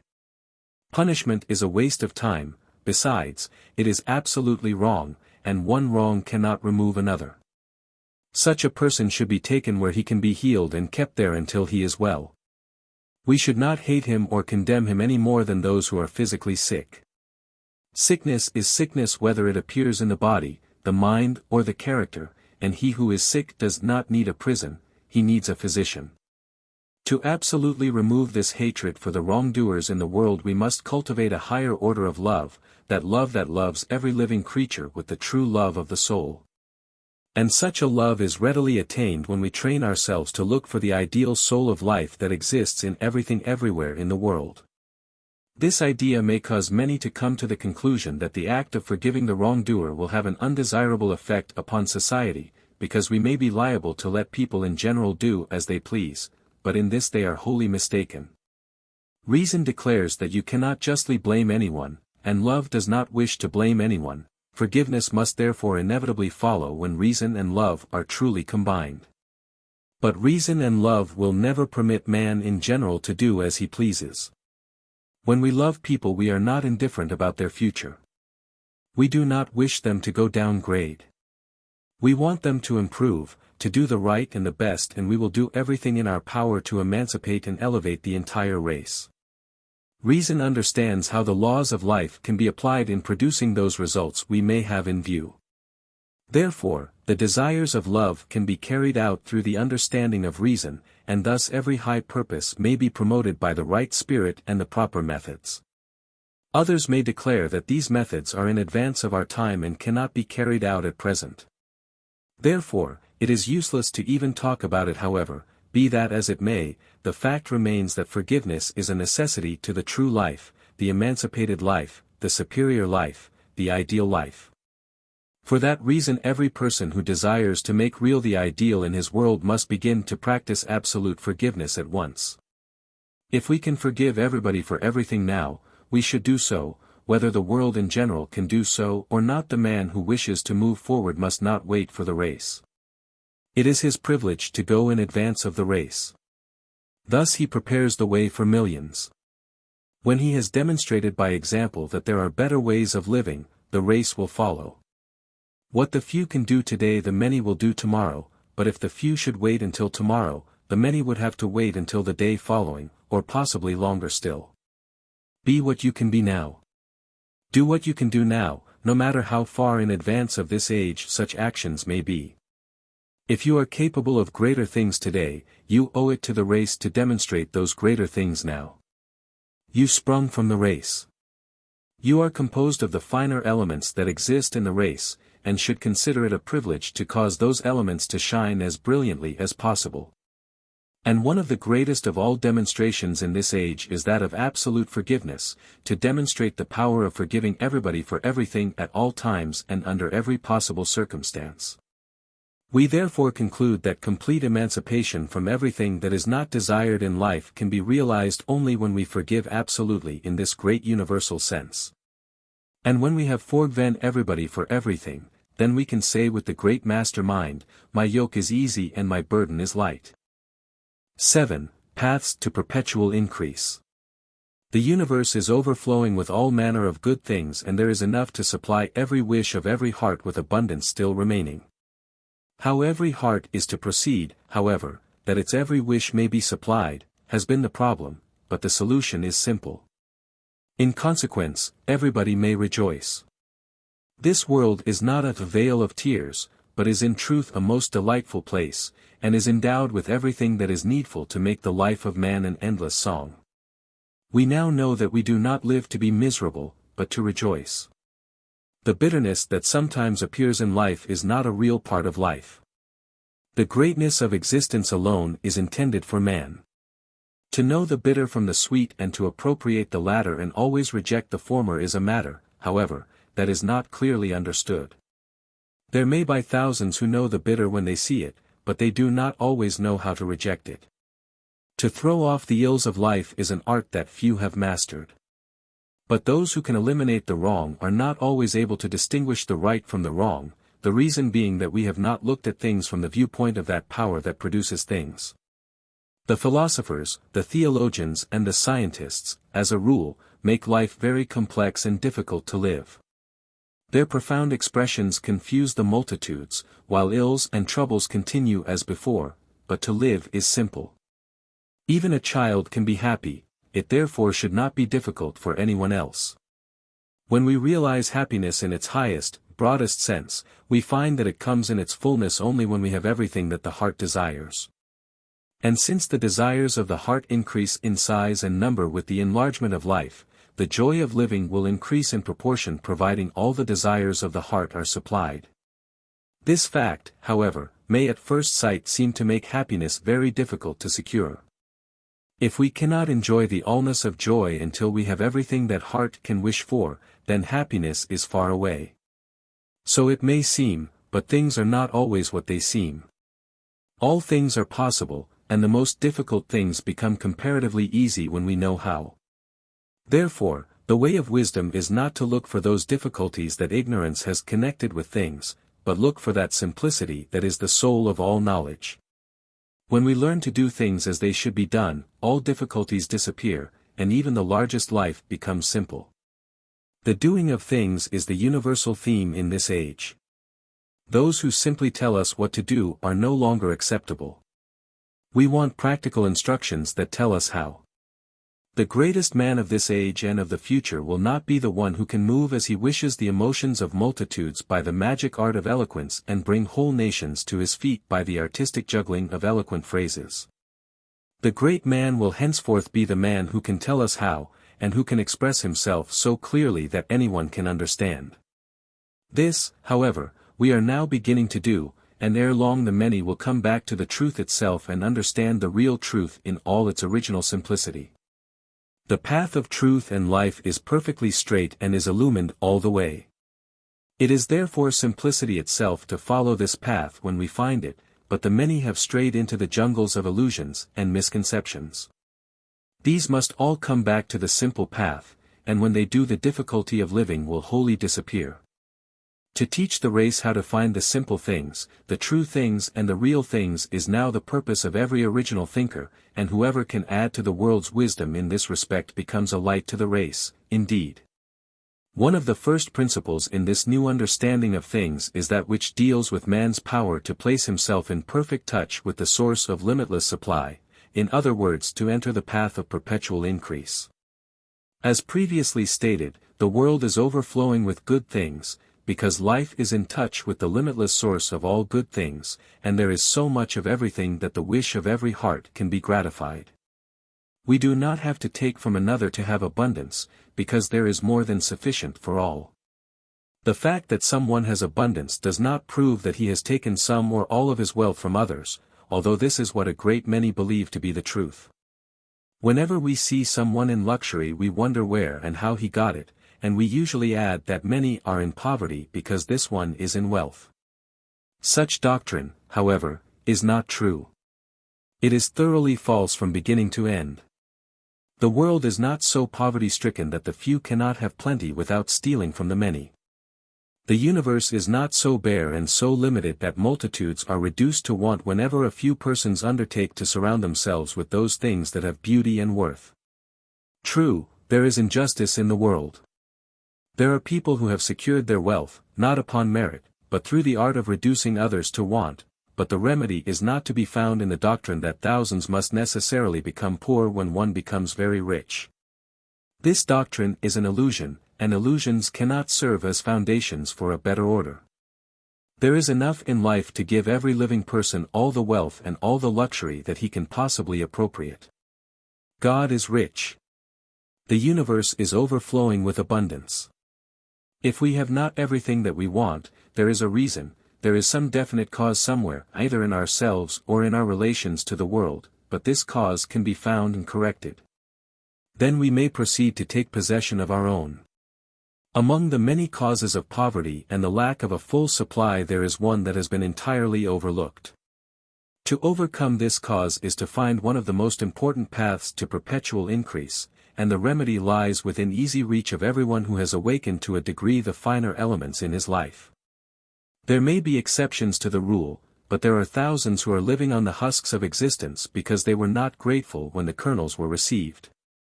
Multitudes continue in poverty from no other cause than a lack of gratitude, and other thousands who have almost everything that the heart may wish for do not reach the coveted goal of full supply because their gratitude is not complete. We are now beginning to realize more and more that the greatest thing in the world is to live so closely to the infinite that we constantly feel the power and the peace of his presence. In fact, this mode of living is the very secret of secrets, revealing everything that the mind may wish to know or understand in order to make life what it is intended to be. We also realize that the more closely we live to the infinite the more we shall receive of all good things, because all good things have their source in the Supreme. But how to enter into this life of supreme oneness with the Most High is a problem. There are many things to be done in order to solve this problem, but there is no one thing that is more important in producing the required solution than deep, whole-souled gratitude. The soul that is always grateful lives nearer the true, the good, the beautiful and the perfect than anyone else in existence, and the more closely we live to the good and the beautiful the more we shall receive of all those things. The mind that dwells constantly in the presence of true worth is daily adding to his own worth. He is gradually and steadily appropriating that worth with which he is in constant contact.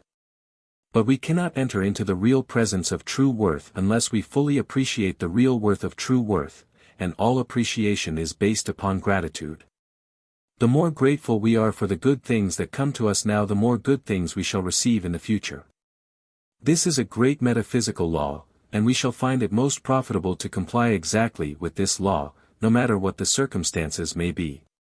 Be grateful for everything and you will constantly receive more of everything. Thus the simple act of being grateful becomes a path to perpetual increase. The reason why is found in the fact that whenever you enter into the mental attitude of real gratitude, your mind is drawn into much closer contact with that power that produces the good things received. In other words, to be grateful for what we have received is to draw more closely to the source of that which we receive. The good things that come to us come because we have properly employed certain laws. And when we are grateful for the results gained, we enter into more perfect harmony with those laws and thus become able to employ those laws to still greater advantage in the immediate future. This anyone can understand, and those who do not know that gratitude produces this effect should try it and watch results. The attitude of gratitude brings the whole mind into more perfect and more harmonious relations with all the laws and powers of life. The grateful mind gains a firmer hold, so to speak, upon those things in life that can produce increase. This is simply illustrated in personal experience, where we find that we always feel nearer to that person to whom we express real gratitude. When you thank a person and truly mean it with heart and soul, you feel nearer to that person than you ever did before. Likewise, when we express whole-souled thanksgiving to everything and everybody for everything that comes into life, we draw closer and closer to all the elements and powers of life. In other words, we draw closer to the real source from which all good things in life proceed. When we consider this principle from another point of view, we find that the act of being grateful is an absolute necessity, if we wish to accomplish as much as we have the power to accomplish. To be one grateful in this large, universal sense is to enter into harmony and contact with the greatest, the highest and the best in life. We thus gain possession of the superior elements of mind and soul and, in consequence, gain the power to become more and achieve more, no matter what our object or work may be. Everything that will place us in a more perfect relation with life, and thus enable us to appropriate the greater richness of life, should be employed with the greatest of earnestness. And deep whole-souled gratitude does possess a marvelous power in this respect. Its great value, however, is not confined to the laws just mentioned. Its power is exceptional in another and equally important field. To be grateful is to think of the best, therefore the grateful mind keeps the eye constantly upon the best. And, according to another metaphysical law, we grow into the likeness of that which we think of the most. The mind that is always dissatisfied fixes attention upon the common, the ordinary, and the inferior, and thus grows into the likeness of those things. The creative forces within us are constantly making us just like those things upon which we habitually concentrate attention. Therefore, to mentally dwell upon the inferior is to become inferior, while to keep the eye single upon the best is to daily become better. The grateful mind is constantly looking for the best, thus holding attention upon the best and daily growing into the likeness of the best.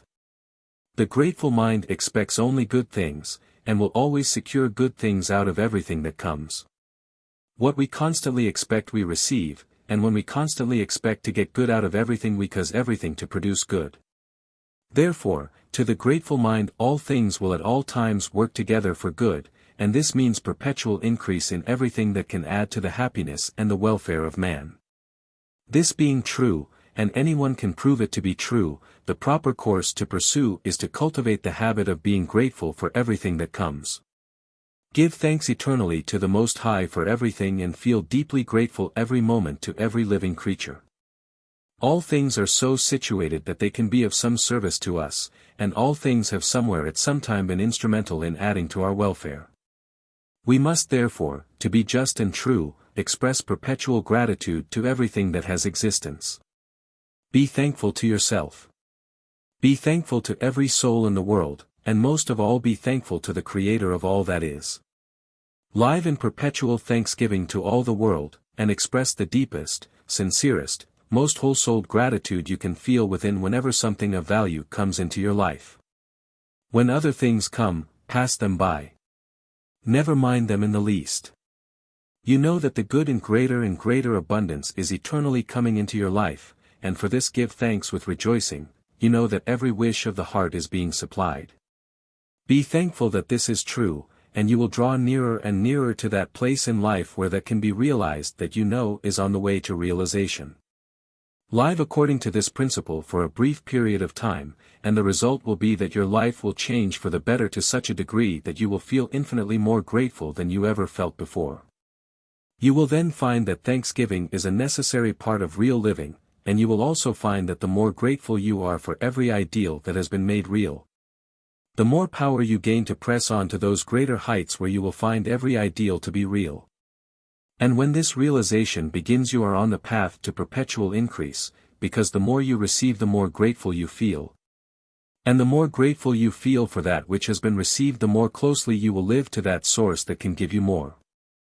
8. Consider the lilies. Consider the lilies of the field, how they grow, they toil not, neither do they spin, yet I say unto you, that even Solomon in all his glory was not arrayed like one of these. Matt. 6:28-29. The greatest service that anyone can render to the race is to properly fill the place he occupies now, to be himself today, but it is not only others that will benefit by such individual actions. The individual himself will receive greater good from life through this method than through all other methods combined. The great secret of secrets is to live your own life in your own world as well as you possibly can now. In this age thousands are seeking the path of spiritual growth and high intellectual attainments, while millions are dreaming of the life beautiful. Accordingly, systems almost without number are springing up everywhere, claiming to reveal the hidden path to these greater goals. But it is the truth that when everything has been said, the one statement that rises above them all is this: be all that you are today and you shall be even more tomorrow.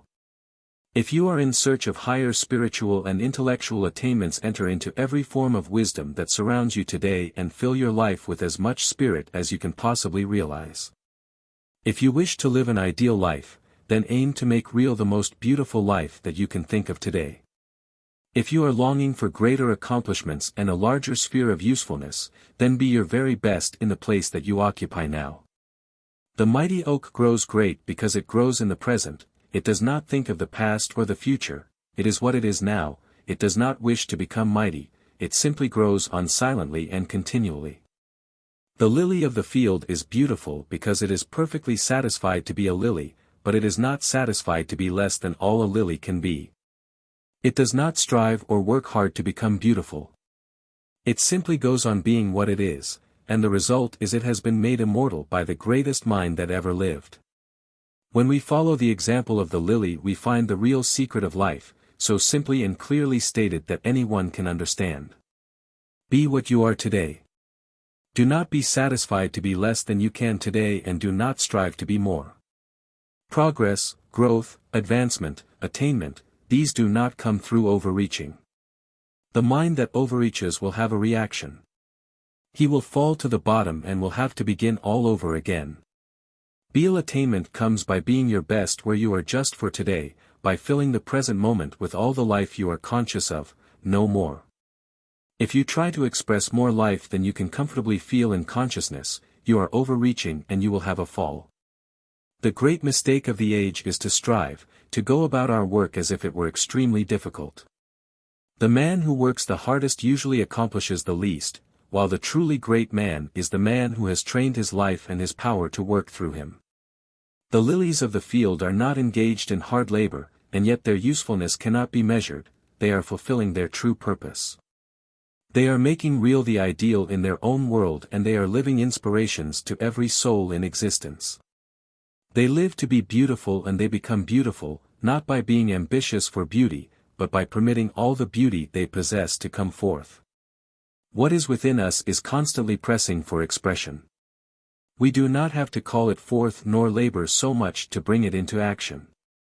All we are required to do is to permit ourselves to be what we are, to permit what is within to express itself fully and completely. We do not have to work so hard to become great. We are all naturally great, and our potential greatness is ever ready to manifest, if we would only cease our striving and let life live. The lily is beautiful because it does not hinder its own inherent beauty from coming forth to be seen, but if the lily should take up the strenuous life it would in one generation become a despised weed. The human race today resembles in too many instances the useless weed. Millions in every generation come and go without accomplishing anything whatever. They do not even live a life that gives contentment. The reason is they strive too much, and in their striving destroy the very powers that can produce greatness. We have worked hard for results, not knowing that the only cause of results was within us, ready to produce the very results we desired, just for the asking. We have in many instances destroyed our brains trying to invent methods for producing health, happiness, power and success, not knowing that these things already existed within us in abundant supply. And that by wholesome thinking they would appear in full external expression. The secret of secrets is to let the best within us have full right of way. This, however, most of us have failed to do. In consequence, the majority are undeveloped weaklings of little use to themselves or to the world. The lily permits that which is to have right of way. It does not interfere, but man does interfere. He usually refuses to accept the gifts which nature wishes to bestow upon him, and he hardly ever accepts assistance from a higher power. He sets out for himself and works himself into old age and death trying to gain what was actually given to him in the beginning. He leaves the real riches of life and enters the world of personal ambition expecting to find something better and create something superior through his own efforts, but he fails because man alone can do nothing. The average person does not realize that to create something from nothing is impossible, nor has he learned that the necessary something can come only from the life that is within. He may try to accomplish much and become much through personal ambition and hard work, but no one can build without material. And the material that is needed in building greatness can be secured only by giving right of way to the life and the power of the inner world. The man who expects to build greatness upon personal limitations will pass away in the effort, leaving his unfinished work to be taken up by someone else who will possibly build upon the same useless foundation. Thus one generation after another comes and goes, each expecting to succeed where predecessors failed. In the meantime very little is accomplished by man, and he fails to receive what infinite life is ever waiting to give. This is the truth about man in general. The multitudes have come and gone during countless ages and have accomplished but little. There have been a few great exceptions in every age, but these were exceptions because they refused to follow the ways of the world. They learned the lesson that the lilies have taught, and they chose to let life live, to let the greatness from within come forth, to let power work, and to let that which is in the real of man have full right of way. When a person discovers what he is and permits that which he is to have full expression, his days of weariness, trouble and failure are gone. Henceforth he will live as the flower. His life will be full. He will fulfill his purpose and eternally become more and more of that which already is in the great within. When a flower, which has so little of soul within itself, can become so much by permitting itself to be itself, how much more might man become if he would permit himself to be himself? Man is created in the image of God, therefore marvels are hidden within his wonderful soul. When these marvels are given full expression, then man begins to become that which the infinite intended that he should be. In the soul of the lily is hidden the spirit of beauty, nothing more. But the lily does not hinder this spirit from appearing in visible form, therefore, it becomes an inspiration of joy to all the world. In the soul of man even the infinite is hidden, we can therefore imagine what man will become when he permits the spirit of divinity to express itself in his personal form. This is a great truth, indeed, and deserves constant attention from every mind that has learned to think. We may believe that every step forward that we have taken has been produced through personal efforts and hard work, but in this we are mistaken. In the first place, those achievements that have followed hard work are always insignificant and never of any permanent value. But those steps forward that have permanent value and that are truly great we find were taken during those moments when we permitted real life to live. We therefore find that striving accomplishes nothing, while we may through living, accomplish anything. There are times when many of us cease our strenuous labor for a few moments and unconsciously open our souls to that higher something that we feel so much the need of when wearied with misdirected labors. And the influx of real life that comes at such times is the cause of those real steps upward and onward that we have taken. At such times we chose to be like the lily, we permitted the good that was to come forth, we gave up, so to speak, to higher power and did not interfere with its highest, fullest expression. What we gain at such moments is always with us and never fails to give us strength, power and inspiration even when we decide for the time being to adopt the ways of the world once more. But since every step in advance comes when we refuse to go the way of the world, we should now understand that the way of the world is a mistake. We should therefore free ourselves from that mode of life, thought and action absolutely. The world seeks to gain greater things through personal ambition and hard work. The true way to attain greater things is to permit the greatness that is within to have full expression. Likewise, when we seek health, happiness and harmony or a beautiful life, the true course is to permit those things to come forth and act through us. They are ready to appear. We do not have to work for them or strive so hard to secure them. They are now at hand and will express themselves through us the very moment we grant them permission. We have all discovered that whenever we become perfectly still and permit supreme life to live in us, we can feel power accumulating in our system until we feel as if we could move mountains. We have also felt that while turning attention to the everlasting joy within and opening the mind fully to this joy, that there came into being a state of happiness, comfort and contentment that seemed infinitely more perfect than the imagination has ever pictured the joys of heaven to be. Likewise, when we failed to find health in the without or through external means, we invariably found the precious gift coming from within, the moment we gave up, so to speak, to its wholesome life and power. In this age, personal ambition is one of the ruling factors, and nearly everybody is trying to outdo someone else. The result is we build up and tear down in the outer world, but as a race we improve but little. The great within is ignored, held back or prevented from free expression, while there are few things in the great without that are really worthwhile. There never was a time when we should consider the lilies of the field more than now.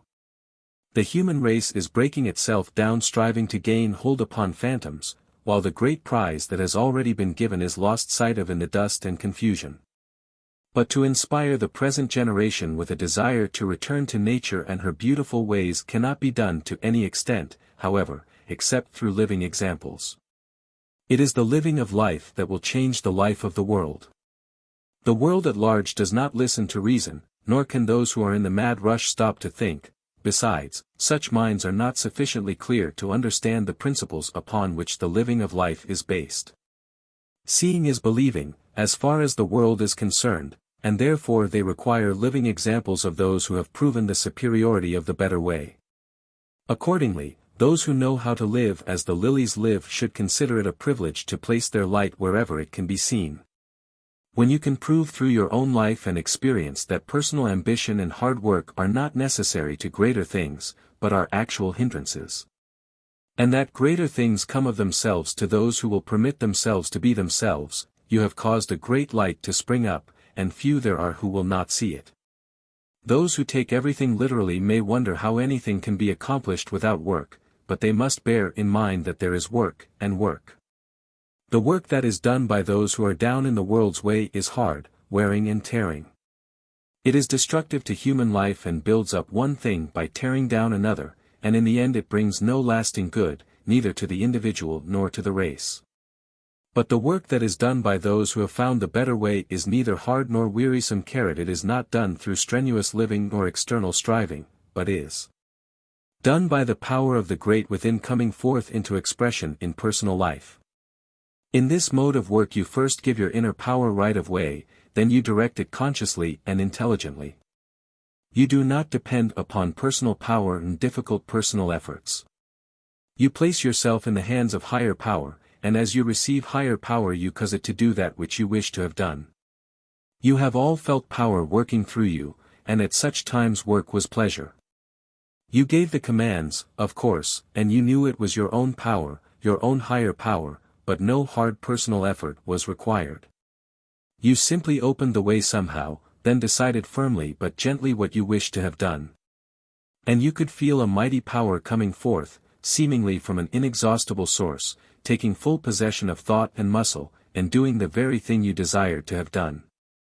After the work was finished you discovered it was superior work, and although you had engaged in the task for many hours you actually felt stronger than when you began. The reason why is simple. You did not depend upon personal limitations and strenuous efforts, and you did not try to make those limitations do a great deal more than they had the capacity to do. You opened your life to all the power of your life and you thus received enough power to do what you wished to have done, and more, and so long as you have power to spare you can be neither weak nor tired. When the system is thoroughly full of energy, work is a pleasure, and so long as that fullness continues weariness is impossible. And there is enough power in real life to cause your system to be full of energy, and more, at all times no matter how much you may do or how great your task may be. When we consider the lilies of the field, how they grow, we find that they naturally permit the life that is within them to unfold, they do not try to grow. They have, as everything has, the power of growth within them and they grow because they do not hinder that interior power and growth from having their way. Likewise, when we know that divinity reigns within us we do not have to work hard nor many years to reach that state. We will grow and develop, both mentally and spiritually, when we permit the divinity within to unfold. Everything seeks self-expression. Nothing in nature, visible or invisible, will have to be forced into expression, because at the very heart of all things there is the deep, strong desire to come forth and be. Therefore, if we wish to ascend in the scale of life, we must cease those confused and destructive states of mind that hinder expression, and become as the lilies of the field. Give the life within permission to really live in us. The life within will live our life and give us a beautiful life. The power within will do our work and do that work extremely well. The divinity within will make us godlike in all things, and never cease to give us the things of the Spirit so long as we permit those things to come forth and abide in personal existence. What we are required to do that such things may come to pass is to live, think and act in the likeness of the Infinite. God is, and He permits Himself to be what He is. Man must do likewise, and all shall be well with him. Those who do not understand may think that the individuality of man might diminish, if he were to give himself up to the life and the power within, but such a conclusion will disappear when we realize that the power from within is our own. We are simply causing ourselves to become more and more of what we already are in reality. By giving free expression to our own higher, interior powers we naturally become more powerful, and by giving free expression to our own inherent divinity we naturally become more godlike and more spiritual on every plane of being. The lilies of the field do not become inferior lilies by permitting the spirit of the beautiful to unfold from within their gentle lives. It is by this method that they become what they are, and they become so much that the glory of artificial man can never compare with theirs. It is the same with the human soul. The soul becomes great and beautiful by permitting its own greatness and loveliness to come forth unhindered and undisturbed. Thousands of people are at present trying to develop higher powers. Many of these actually try to work hard in their efforts to gain the various gifts of mind and soul, and because they do not succeed to any great extent they frequently become discouraged and give up, wondering whether or no the real truth has been found. Others being ambitious to become great in the world try to employ spiritual laws in the furthering of their personal aims, but they find the reactions so disagreeable that the prize is not worth the labor. To fly to the top at once is the ruling passion among many, and when they fail with whatever methods they may employ they conclude that what passes for truth is nothing but man-made doctrines. The fact is, however, that the truth always appears to be the untruth when misdirected. To apply the principles of real truth in the furthering of any lofty aim we may have in mind, the first essential is to establish life in perfect touch with eternal life. The second essential is to positively determine what we expect to attain and become in actual personal living, and the third essential is to proceed in the attainment of health, happiness and harmony. Without health nothing of permanent value can be accomplished. Without happiness our talents will be as the flowers without sunshine, and without harmony most of the power we might receive would be thrown away. To obtain health, happiness and harmony we need simply let life live.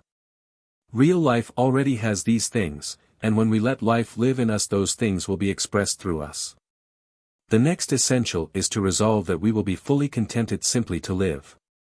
To shine in the world, to acquire fame or to do something wonderful that mankind may long remember us, that we will not think of. Many a person has worked hard for fame and died early, in obscurity. Fame in itself, however, is of no value. When you are neither happy nor well, fame cannot make your life worth while. If you are miserable, it will profit nothing if everybody may know your name. It is not the praise of man that we should seek, but the life of the infinite. The praise of the world can give us nothing, but life from within can give us everything that the heart can wish for. True fame comes to him who deserves it without his trying to get it, but those only can deserve the honor of the race who have always been their best, who have not neglected a single opportunity to be of service, and who have lived constantly for the one purpose of being an inspiration to every soul. We may look at this phase of the subject as we may, we can come to only one conclusion. He alone is great and deserving of honor who so lives that he always is all that God made him to be. And it is such a life that is lived by the lilies of the field. When man will be as true to his large world as the lilies are to their small world, mankind will become a race of gods indeed, and the utopian dreams of the prophets will come true. This, however, the ordinary thinker may declare to be impossible, but nothing is impossible. If a flower can be true to itself in its world, man can be true to himself in his world. Those who are accustomed to the worldly methods of thinking and working may feel that it is hardly possible to apply these new ideas while associated with worldly minds, but we must remember that it is not where we work or at what we work, but how we work that determines what results are to be. To so work that you permit the boundless power within to work through you is the secret, and this will not only cause your work to be pleasant, but will also cause you to do better and better work every day. It is therefore the royal path to pleasantness today and greater things tomorrow. In the old way you are compelled to almost wear yourself out today in order that you might provide for tomorrow, but not so in the new. While you are providing for tomorrow you are not only enjoying life today, but you are, through the expression of greater and greater power from within, making yourself larger, stronger and greater today. In the development of talents you employ the same principle. You do not strive for greatness, you know that you are potentially great already, and by permitting this greatness to become alive in you, you will accomplish great things. When you apply this principle in everything that you do, you will find your advancement to be steady and even rapid, you will move forward in all things, making the ideal real as you ascend in the scale. The very moment you find a new ideal you find that power within you that can make that ideal real, thus your advancement becomes continuous, your progress eternal. To live the life beautiful we simply let life live. We know that life, itself, is beautiful and when we permit that life that is beautiful to live in us, we will live consciously and personally the most beautiful life that we can picture in the ideal without making any personal effort to do so. When we begin to live, think and act according to these principles we feel that we are carried on and on by some mysterious presence that seems to be doing everything for us while giving us the pleasure and the glory. We soon learn, however, that this presence is ourself, our own larger, superior self created in the image of God, therefore, able to do everything that we may wish to have done. And it is a joy, indeed, to feel everything moving so smoothly and gently, so harmoniously and pleasantly, and at the same time producing such great results. To engage in some extraordinary work becomes one of our greatest pleasures, because nothing is hard or difficult anymore. Obstacles disappear the very moment we enter their presence, and we realize inwardly that whatever we undertake to do will be accomplished. We no longer tremble when in the midst of events that require exceptional wisdom and power. We know that wisdom is ready to speak whatever may be necessary now, and that power is at hand to do whatever may be necessary to be done now. We are in touch with the greatness of the great within and may draw upon that great, inexhaustible source whatever we may need at any time. Fear takes flight, while faith becomes stronger, higher and more perfect. Sorrow and despair are no more, because all things are working for the best. Even in the presence of death and loss we see more life, and greater gain. We know that what passes away merely ascends that it may live more and be itself in a larger, higher measure than it ever was before. We know that whatever comes will bring the new and the more beautiful. It could not be otherwise, because having chosen to be all that we are, the all can never cease to come, and the more the all continues to come the more the all will continue to bring. We have laid aside the illusions of the world and adopted the ways of truth. We have beheld the beauties of nature and have opened our minds to the visions of the soul. These have given us the secret, and like the lilies of the field, we have learned to be still and live. 9. Count it all joy. We meet something at almost every turn that we think ought to be different. If we have high ideals, we may not feel satisfied to permit those conditions to remain as they are, we may even complain or antagonize. On the other hand, if our ideals be low, we may feel wholly indifferent, but then we find that those things go from bad to worse. What we seek, however, is our present comfort on the one hand and the betterment of everything about us on the other hand, and we wish to know how this may be brought about in the midst of the confusion, the ignorance and the ills that we find in the world.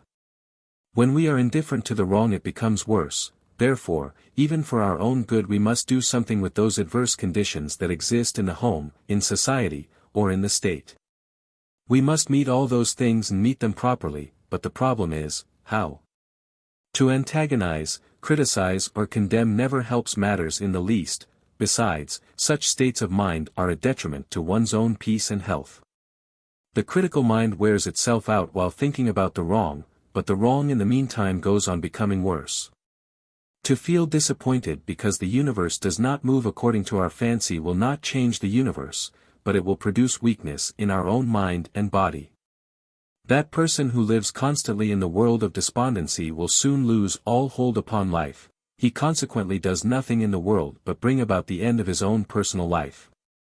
The usual way of dealing with the problems of life solves nothing. The ordinary way of meeting temptation gives the tempter greater power, while the person who tries to resist is usually entrapped in adversity and trouble. But St. Paul has told us what to do under all such circumstances. Count it all joy. That is the secret. Count it all joy no matter what may come, agreeing with all adversity at once, antagonizing nothing, condemning no one, leaving criticism alone. Never be disappointed or discouraged, and have nothing whatever to do with worry. Whatever comes, count it all joy. He who meets adversity in the attitude of peace, harmony, and joy will turn enemies into friends and failures into greater good. When things do not come your way, never mind. Continue to count everything joy, and everything will change in such a manner as to give you joy. If you are seeking the best, all things will work together in such a way as to give you the best, and your heart's desire shall be realized, possibly not today, but life is long, you can wait. That which is good is always good. It is always welcome whenever it comes. In the meantime you are living in harmony and joy, and that in itself is surely a great good. That person who lives constantly in gloom drives even the sunshine out of his own mind. The clouds of gloom are so heavy that he fails to see the brightness that is all about him. That person, however, who counts everything joy will change everything to brightness and thus receive joy from everything. When you fail to receive what you sought, never for a moment be disappointed. Count it all joy. In fact, be supremely happy, you have a reason so to be. When you fail to get what you seek it simply means that there is something still better in store for you, then why should you not count such an event great joy? This is always the case when your whole desire is to receive the best. And when you train yourself to count everything joy, your mind develops that desire that always desires the best. When you seek only the best only will come, and you must not feel disappointed when you are taken away from a hovel in order that you may enter a palace. When you meet enemies or adversaries, do not resist them or enter into warfare. Look for terms of agreement. Possibly they may seem to get the best of the bargain now, but you can afford to give them the terms they ask. The infinite is your supply. When one door closes, another opens, and if you depend upon the Supreme to open that other door, it will be a door opening into far greater and far better things than what you seemingly lost. Besides, by being kind to your adversary you lifted yourself up. You are now a higher and a greater being. That means that you will now draw to yourself higher and better things. Consequently, it was not the enemy that got the best terms. It was you. Whatever you are called upon to do, do it and be happy. Count it all joy that you are given the opportunity to bring sunshine into dark places and develop your own latent power by doing what seemed difficult. You are equal to the occasion, if you think so, therefore you should consider it a privilege to prove it. The world is waiting for great souls, souls that are ready to do what others failed to accomplish. You can become one of these great souls by proving to yourself that you are equal to every occasion, and you will be equal to every occasion, if you count everything joy. When you are in the midst of temptations, rejoice with your whole heart. You have found a great opportunity to turn wrong into right, and to turn wrong into right is always a mark of greatness. Millions of people have died unhonored and unsung who might have arisen to greatness and become leaders and saviors in the world, if they would have demonstrated their superiority in the midst of temptation. Tribulation and wrongs look upon all temptations and troubles as opportunities to make wrong right, and be glad that such opportunities have been presented to you. Count it all joy. Besides, the result will not only produce joy to yourself, but possibly to millions. He who changes wrong into right rises in the scale, and you can think of no greater good coming to you than this. He who remains below must be counted with the small and the ordinary. He who goes up higher shall gain everything that his heart may wish for. Therefore, whatever comes, or whatever you meet, or whatever you are called upon to do, proceed with peace and joy. Be glad that you have the opportunity to prove your own power, and thus elevate yourself thereby. Be supremely happy to know that you may change many things for the better through this attitude, and thus bless the lives of multitudes. Train yourself to look at things according to this principle, and you will find that everything can produce joy. Everything can give cause for rejoicing, that is, providing everything is met in that attitude that counts everything joy. The same principle may be employed to great advantage in overcoming difficulties. When you are asked to do what seems to be very difficult, or when you are called upon to perform duties you do not like, never refuse. Count it all joy. To excuse yourself when such occasions appear is to lose most valuable opportunities. Every person desires to make the most of himself, but to accomplish this all latent power must be awakened, and there is nothing that will bring forth our latent powers more thoroughly than the doing of what seems difficult. When you find yourself shrinking from certain tasks you have discovered a weak faculty within yourself. Refuse to let that faculty remain in such a condition. Go and do what you feared to do and let nothing hold you back. In this way the weak faculty will be made strong and your entire nature will pass through most valuable discipline and training. Nothing is really disagreeable unless we think so. That is, we may approach the disagreeable in such a way that it ceases to be disagreeable, and the secret is, count everything joy. You may enter darkness and gloom, but if you are living in a world of brightness and cheer, that darkness will not be darkness to you, nor will gloom enter your mind for a moment. You can remain in your own happy world, no matter what may happen, no matter what may take place in your immediate environment.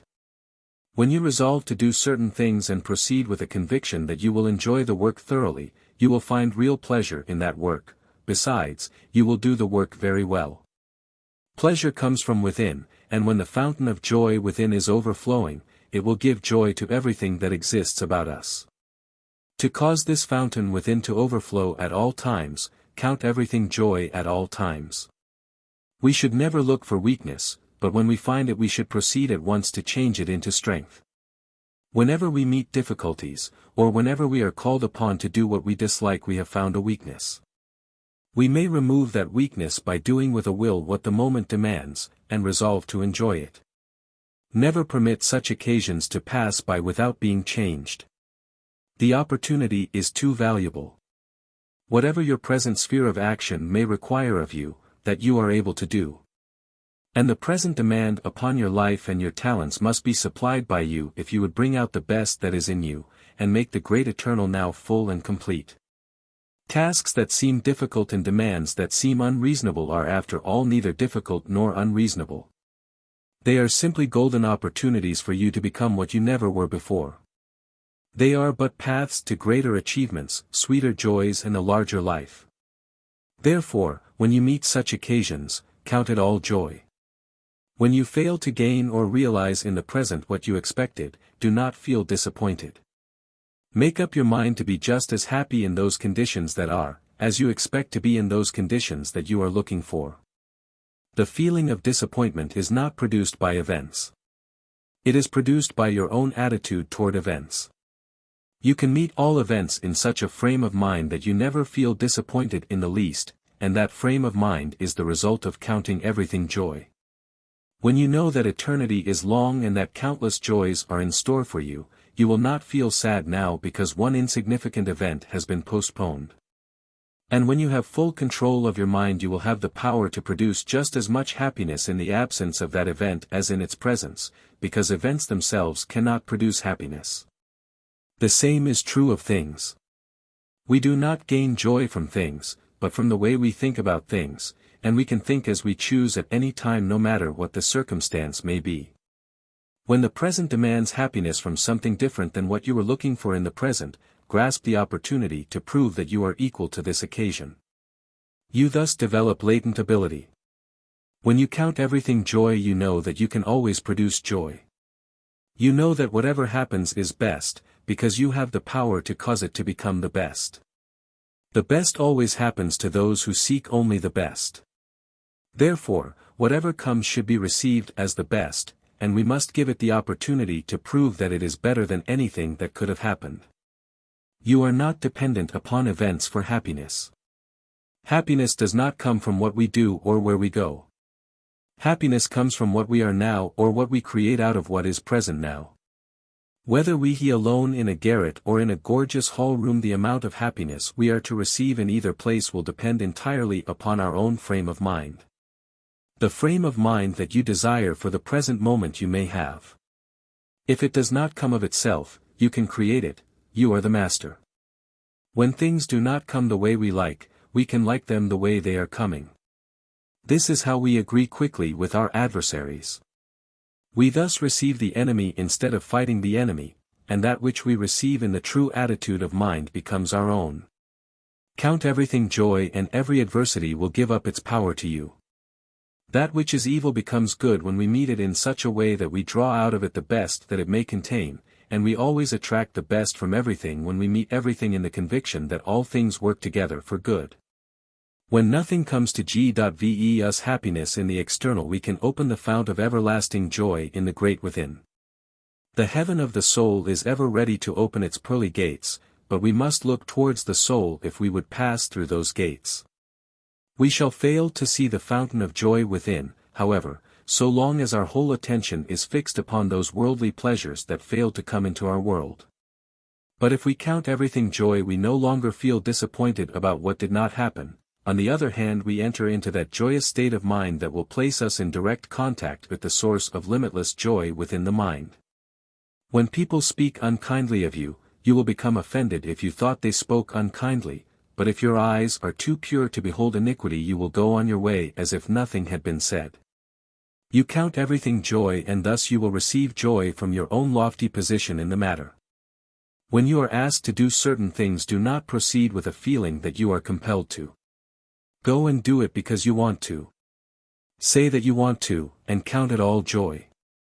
We should never say, I have a duty to perform, but rather, here is an opportunity which I have the privilege to embrace. Train yourself to want to do whatever your present sphere of life may demand. He who loves and thoroughly enjoys what he is doing today will be asked to do greater things tomorrow. The large soul never asks if things are unpleasant or difficult, such thoughts never enter his mind. Whatever he finds to do he proceeds to do, with his mind full of will and his heart full of joy. If you dislike anybody, you have found a weakness in yourself. You have found a difficulty that must be overcome at once. Do not permit such obstacles to remain in your way. The soul that knows no weakness loves everything that God has created. The strong soul never considers those imperfections in life that man has created. Intelligence was not intended to be used in the study of nothingness, illusions or mistakes.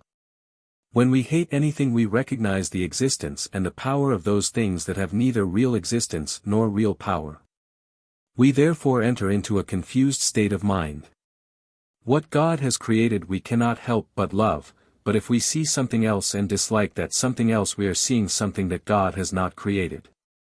In other words, we are giving attention to illusions and mistakes, and the mind is not intended for that purpose. Remove the illusion by transforming that hate into love, this will change the point of view. You will thus see things from the upper side, the divine side, and when we look at things from the divine side we find that everything is altogether lovely. Therefore, when you dislike anybody, overcome that weakness by giving that person all the love of your heart. Love that person and mean it, no matter what he has said or done.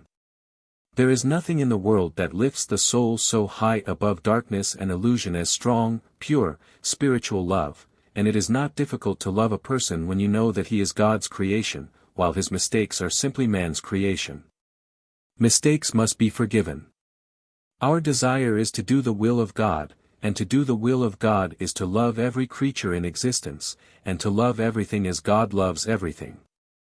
10. The true use of kindness and sympathy. The ordinary use of sympathy is responsible for a very large portion of the ills and the troubles we find in the world. The reason being that nearly all suffering is mental before it is physical, and that mental suffering is almost invariably produced when we enter into sympathetic touch with the ills that we meet among relations, friends, or associates. The average person would suffer but little if he suffered only from the troubles that arise in his own system. It is the pain that is felt through sympathy for others that gives him most of the burdens he finds it necessary to bear. It is considered a sign of kindness, goodness and high regard, however, to sympathize with others in this manner, or rather to suffer with others, but this is not the true use of kindness. We do not help others by entering into the same weakness that is keeping them in a world of distress. We do not help the weak by becoming weak.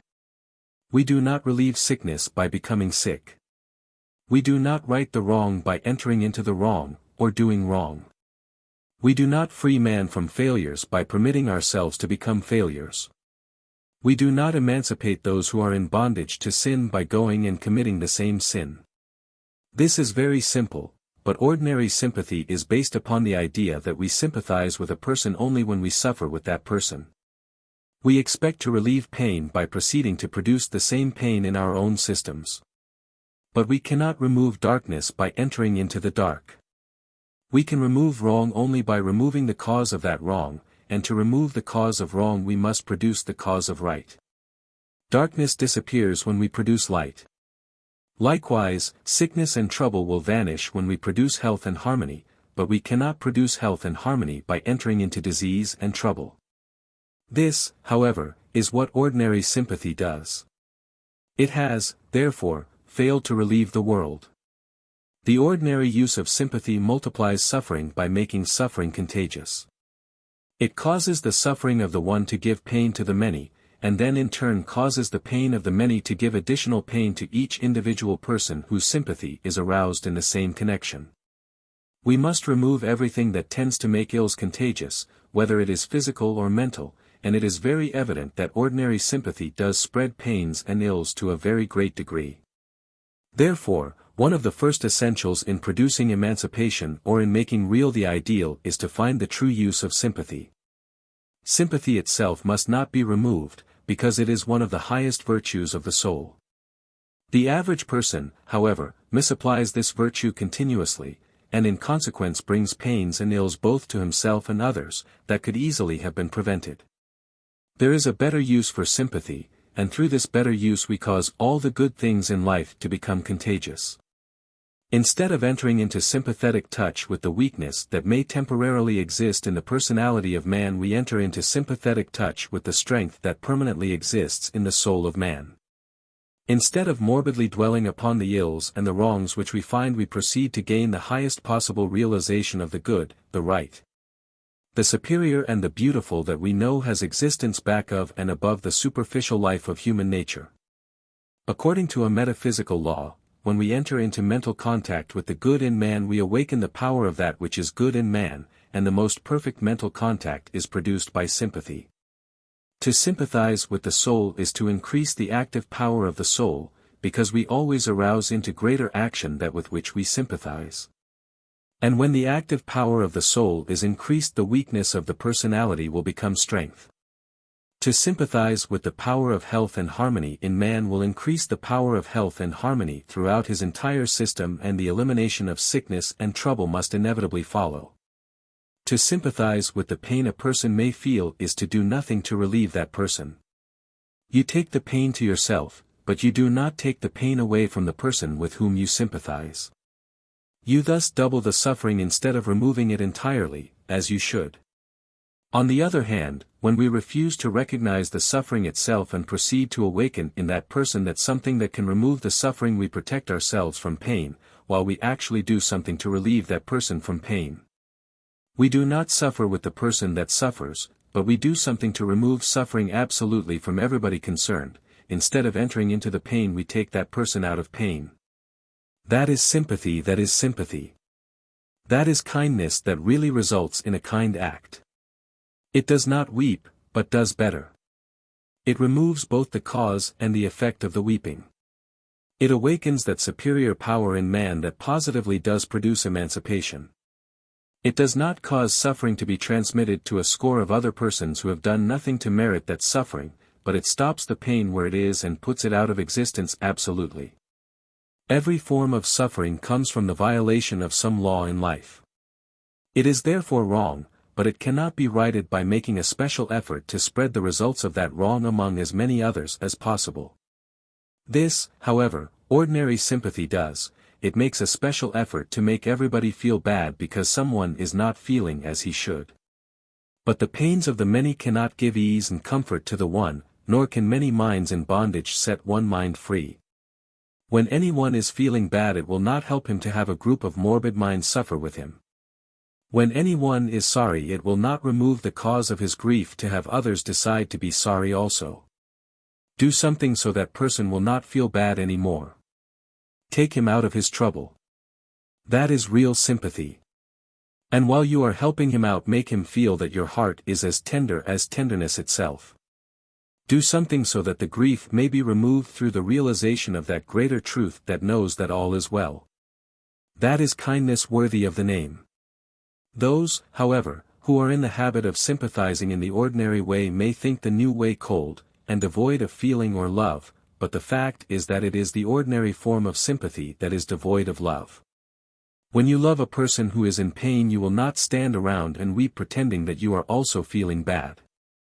You will put on the countenance of light and cheerfulness and actually do something tangible to remove his pain. That's love. And if you have real sympathy, you will minister to him with so much depth of feeling and tender kindness that you will touch the very innermost life of his soul. All love, all tenderness, all kindness, and all real feeling come from the soul. Therefore, he whose sympathy is of the soul will receive his love and his kindness directly from the true source. In consequence, he will have more love and more kindness by far than the one whose sympathy is a form of morbid feeling. The real purpose of true sympathy is twofold. First, to arouse in a greater measure that finer something in life that is not only tender and sweet and beautiful, but is also immensely strong with the strength of the infinite. And second, to awaken everything in man that has quality, superiority and worth, that is, to make man feel the supreme power of his own inherent divinity. There is something in man that is greater than all weakness, all ills, all wrongs, and when this something is awakened, developed and expressed, all weakness, all ills and all wrongs must disappear. To sympathize with this greater something in everybody with whom one may come in contact will arouse this greater something, not only in others, but also in him who lives in this form of sympathy. In other words, to sympathize with the superior in man is to banish the wrong and the inferior by causing the expression of that divine something within that has the power to make all things well. Such a sympathy will tend to build a stronger life, a better life, a superior life, a more beautiful life, and to give such a sympathy to everybody is kindness indeed. There may seem to be kindness in weeping with those who weep, but it is a far greater kindness to give those people the power to banish their sorrows completely, and he who does this is not cold. He is the very essence of the highest and most beautiful love. There is no joy in having sorrow. There is no pleasure in having pain. Therefore, what greater good can man do for man than to help him gain complete emancipation from all those things, and this is the purpose of this higher use of sympathy. True sympathy is neither cold nor purely intellectual. It is real soul feeling, while ordinary sympathy is simply a morbid mental feeling. True sympathy is the very fire of real spiritual love, because it springs from the very soul of love and is in constant touch with the unbounded power of that love. That such a sympathy should have extraordinary emancipating power is therefore most evident. The ordinary use of sympathy may appear to be kind. It may mean well, but it is usually misdirected kindness, and is nearly always weak. The higher use of sympathy, that is, the expression of divine sympathy, is not only kindness itself, but it has the spiritual understanding and the spiritual power to do what kindness wants to do. Ordinary kindness is usually crippled. It lacks both the power to do and the understanding to know what to do. The true sympathy, however, not only has the power to feel kindly, but has the power to act kindly. It not only gives love and makes everybody feel that they are in the presence of real love, but it also gives that something that can cause the purpose of love to come true. Real love invariably aims to produce comfort, peace and emancipation. That is its purpose, and real sympathy can fulfill that purpose. Therefore, this higher sympathy is the sympathy that is sympathy. The same principle should be employed in the use of every form of emotion, because every emotion is a movement of the mind conveying mental elements and powers with certain definite objects in view. Therefore, the way the emotion acts will determine to a very great extent whether these mental powers will build for better things, or produce undesirable conditions. Those movements of the mind or emotions that express themselves in love, heartfelt joy and spiritual feeling have a beneficial effect, while that mental feeling that is usually termed emotionalism is never wholesome. True spiritual feeling is calm, but extremely beautiful and awakens orderly and harmoniously all the finer elements of human life. It is true spiritual feeling, or what may be termed emotion sublime, that gives action and expression to personal quality, mental worth and individual superiority. In other words, it is these actions of mind and soul that elevate thought, action, feeling, consciousness and desire above the planes of the ordinary. Such emotions should therefore be cultivated to the very highest and finest degree. What is spoken of as heartfelt joy is that wholesome joy that comes directly from the heart and that has depth, reality and joyous feeling, but that joy that runs into uncontrolled ecstasy is never wholesome. Every feeling of joy that causes the mind to be carried away into excited or overwrought ecstasy is not joy, but mental intoxication. Such joy does not produce genuine happiness, and the reaction always disturbs the equilibrium of the mind. Depth of thought, clear thinking, intellectual brilliancy, good judgment, mental poise, all of these will diminish in the mind that indulges in uncontrolled ecstasy. Emotionalism or pleasure that produces excitability and overwrought emotional feeling. The feeling of love, when it is love, is always wholesome and elevating, but passionate desire is weakening unless it is permeated through and through with genuine love. A deep, strong feeling of love will turn all desires, whether mental or physical, into constructive channels, but we must be certain that it is real love and not an artificial feeling temporarily produced by the misuse of the imagination. Here every mental movement that is intense, forced, overwrought or worked up to an abnormal pitch of excited enthusiasm leads to emotionalism, and emotionalism burns up energy. Nearly all kinds of nervous diseases can be traced directly or indirectly to emotionalism in one or more of its many forms. And as physical and mental weakness always follows the burning up of energy, a number of physical and mental ills can be traced to this source. When emotionalism, fear, anger and worry are eliminated, all kinds of insanity and all kinds of nervous diseases will be things of the past. While the power, the capacity, and the brilliancy of the average mind will increase to an extraordinary degree. Strong emotional feelings and intense enthusiasm will sometimes arouse a great deal of dormant, mental power. In consequence, people sometimes do exceptional things while under the emotional spell, but the entire process, as well as the final results, are very similar to that produced by alcoholic stimulants and other drugs. The system seems to be charged with a great deal of extra power for a while, but when the reaction comes the entire system becomes much weaker than it ever was before. The mind that permits itself to be aroused by intense, emotional feeling will gradually lose its power of clear thought. The understanding will become so weakened that the principles of real truth cannot be fully comprehended, while the judgment will follow more and more the illusions of an overwrought imagination. The fact that religious feeling among millions is so closely associated with this overwrought state of emotionalism proves the importance of a better understanding of the use of these finer mental elements. Emotionalism compels the mind to follow mere feeling, and mere feeling, when not properly blended with clear understanding, will be misdirected at every turn.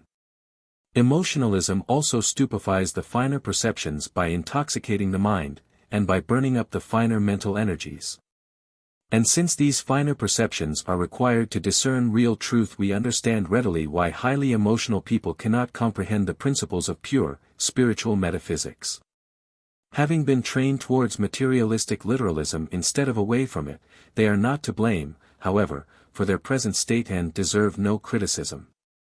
Nevertheless, those who wish to find real religion and real spirituality must learn to understand the psychology of emotion and must learn the true use of all the finer feelings of the mind. There is something in man that is called religious feeling. It is present to a greater or lesser degree in everybody and cannot be removed, because it is a part of life itself. When in action, and it is never inactive very long, it expresses itself in some power of emotion. When this emotion or delicate mental movement is permitted to act without any definite purpose, it becomes emotionalism.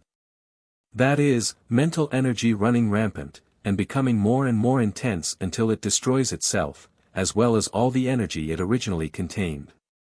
On the other hand, when this feeling is directed towards the highest and the most perfect conception of truth, life and being that the mind can possibly picture, all that is lofty, ideal and beautiful will be developed in the mind and soul of that individual. This is natural, because there is nothing that has greater developing power than deep, spiritual feeling, a fact that those who desire to develop remarkable ability, extraordinary talent and rare genius will do well to remember. There is no mental faculty that is more readily affected by the emotions than the imagination, and since the imagination is such a very important faculty, no mental or physical action that in any way interferes with the constructive work of the imagination should be permitted. Emotionalism, however, invariably excites the imagination, and an excited imagination will imagine all sorts of things that are not true. The mind will thus be filled with illusions, and in consequence, false beliefs, wrong thoughts, perverted states and misdirected mental energy will follow. The result will be sickness, trouble, mistakes and failures in one or more of their many forms. It is now a well-demonstrated truth that every thought has a definite power of its own, and that that power will produce its natural effect in some part of the human system. If the thought is not good, the effect will naturally be undesirable, and conditions will be produced in mind or body that we do not want. But whatever we imagine, that we think. Therefore, when we excite the imagination, we imagine all manner of things that are untrue, unreal or abnormal. We produce false or perverted thought action in the mind. We think the wrong, and wrong thoughts invariably produce wrong conditions in mind or body, or both. What we imagine we reproduce in ourselves to some degree, frequently to a marked degree. But an excited imagination simply cannot imagine what is good and wholesome. In every form of development, whether in the body, the mind, or the soul, the imagining faculty is employed extensively. All growth is promoted by combining and recombining the elements of life in higher and higher forms, and since it is one of the functions of the imagination to produce these higher, more complex and more perfect combinations. Development cannot take place unless the imagination works orderly, constructively and progressively. An excited imagination will produce false mental combinations or may waste energy by attempting to combine mental elements that will not combine. An orderly imagination may be likened to a skilled workman who builds a beautiful mansion out of his bricks, while an excited imagination might be likened to someone who can do nothing more than pile those bricks into a heap. The fact that emotionalism always excites the imagination proves therefore how impossible it is for minds with uncontrolled emotions to develop the greatness that is latent within them. Another fact of great importance in this connection is that emotionalism will intensify every mental tendency that may be active in mind at the time.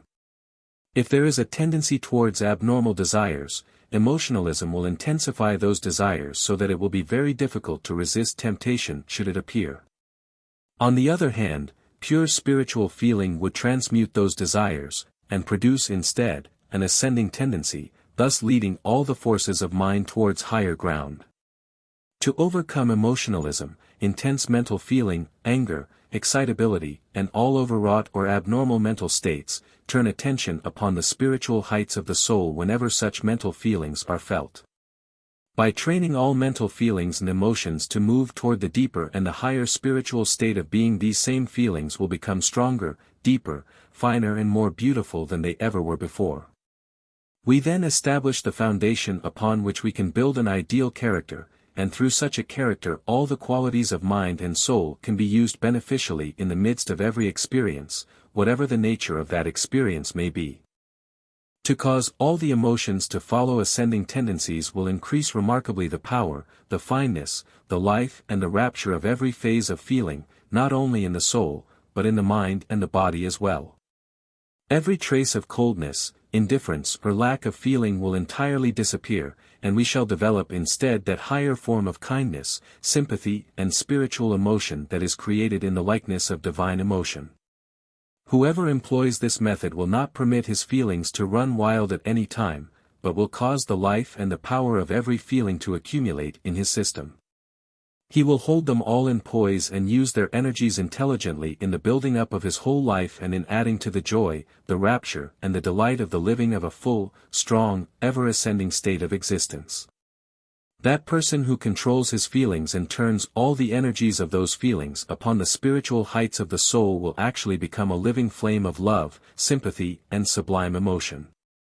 Such a person will enjoy everything intensely, but his joy will be in such a high state of harmony that he will waste nothing in his life. Instead, all the elements and powers of his life will continue to accumulate, thus giving added strength, worth and superiority to everything that he may physically, mentally or spiritually possess. 11. Talk health, happiness and prosperity. Talk happiness. When things look dark, talk happiness. When things look bright, talk more happiness. When others are sad, insist on being glad. Talk happiness, and they will soon feel better. Talk happiness, it pays in every shape and form and manner. Give sunshine to others, and others will be more than pleased to give sunshine to you. Talk happiness, and your health will be better, your mind will be brighter and your personality far more attractive. But the qualities that happiness will give to you will also be given to those who have the pleasure to listen to you when you talk happiness. Talk happiness, and you will always remain in a happy frame of mind. You will encourage thousands of others to do the same. You will become a fountain of joy in the midst of the garden of human life, and who can tell how many flowers of kindness and joy unfolded their rare and tender beauty because you were there. When others have lost courage, talk happiness. The future is bright for everybody. Talk happiness, and you turn on the light in their pathway, and they will see the better things that are before them. When the mind is depressed it is blinded. It sees only the darkness, but when the light of joy is admitted everything is changed. Therefore, talk happiness to all persons and on all occasions. We cannot have too much light in the world, and, the more we talk happiness the more light we produce wherever we may be. What greater pleasure could anyone desire than to realize that he has eased the way of life for thousands and sent the sunbeams and joy into the mental world of tens of thousands? You can do this by talking happiness. Thus by constantly talking happiness you produce perpetual increase in your own happiness. What we give in abundance always returns in abundance, that is, when we give in the right spirit, and he who talks happiness is always in the right spirit. When in the midst of discord, trouble or confusion, talk happiness. Harmony will soon be restored. The majority can easily change their minds for the better when someone takes the lead. You can take the lead by talking happiness. Talk prosperity. When times are not good, man himself must make them better, and he can make them better by doing his best and having faith in that power that produces prosperity. When men have faith in prosperity they will think prosperity, live prosperity and thus do that which produces prosperity, and you can give men faith in prosperity by constantly talking prosperity. They may not listen at first, but perseverance always wins. Prosperity is extremely attractive, and the more you impress it upon the minds of others the more attractive it becomes until no one can resist it. And when we admit the idea of prosperity into our own minds we will from that moment begin to produce prosperity. Think prosperity, talk prosperity, and live prosperity, and you will rise in the scale no matter what the circumstances may be. Hold to the power that produces abundance by having unbounded faith in that power and you will overcome all adversity and reach the highest goal you have in view. The fear of failure produces more failure than all other causes combined. You can remove that fear by talking prosperity. Talk health. It is the best medicine. When people stop talking sickness they will stop getting sick. Talk health and stay well. Talk health to the person who is sick and you will cause him to think health. He who thinks health will live health, and he who lives health will produce health. When your associates take delight in relating minutely everything they know about the ills of the community, purify the muddy waters of their conversation by talking health. Insist on talking health. Prove that there is more health than sickness, and that therefore health is the more important subject. The majority rules. Health is in the majority. Increase that majority by talking more health. Take the lead in this manner of conversation, and be positively determined to continue in the lead. Others will soon follow, and when they do, sickness will diminish more and more until it becomes practically unknown among those who have the privilege to live in your circle. When the sins of the world are in evidence, talk virtue. When the power of virtue is in evidence, talk more virtue. Eternally emphasize the good, give it more and more power, and it will soon become sufficiently strong to produce that ideal of power that you wish to make real. Talk virtue, and people will think of virtue, they will dwell more and more upon the beauty of virtue. Ere long they will desire virtue, and that desire will become stronger and stronger until it thrills every atom in human life. To desire virtue is to become virtuous. To live for the attainment of purity is to place in action all the purifying elements in your being, and you will soon realize that perfectly clean condition that every awakened mind has learned to worship. You can purify the minds of thousands by constantly talking virtue, and these thousands will in turn convey the power of virtue to as many thousand times thousands more. Talk virtue eternally and there is no end to the good that you may do. When the world seems bad, talk virtue. The power of good is not gone, it is just as great as it ever was, and it is here and there and everywhere. You can open the mind of man to the mighty influx of this power by eternally talking virtue. You can, through the proper use of your own words, change the tide of human thought. You can cause all mankind to desire virtue by forever talking virtue. On the surface many things may seem to be what they ought not to be, but the surface is not all there is. It is an insignificant part of the whole. There is a hidden richness in life that the many do not see, because their attention has never been turned in that direction. You can lead mankind into the gold mines of the mind and into the diamond fields of the soul, and the secret lies in the words you speak. You can guide the mind of man by the way you talk. Talking therefore should not be empty, but should ever have a sublime goal in view. Your words point the way, and they who hear what you have to say will, to some degree, be influenced to go whatever way your words may point. Your power, therefore, in directing other minds towards greater and better things is hidden in every word you speak, and how important that that power be wisely employed. We are responsible for every word we express. It will affect somebody either for good or otherwise. Talk sin, sickness and trouble, and you will cause many to go directly into more sin, sickness and trouble. Talk health, happiness and prosperity, and you will cause many to find health, happiness and prosperity in greater and greater abundance. When the world complains, do not forget to emphasize the great fact that universal good is even now at hand. The complaining mind wears colored glasses. He cannot see things as they are. You can help him to remove those glasses by calling his attention to the fact that things are not what they seem to him.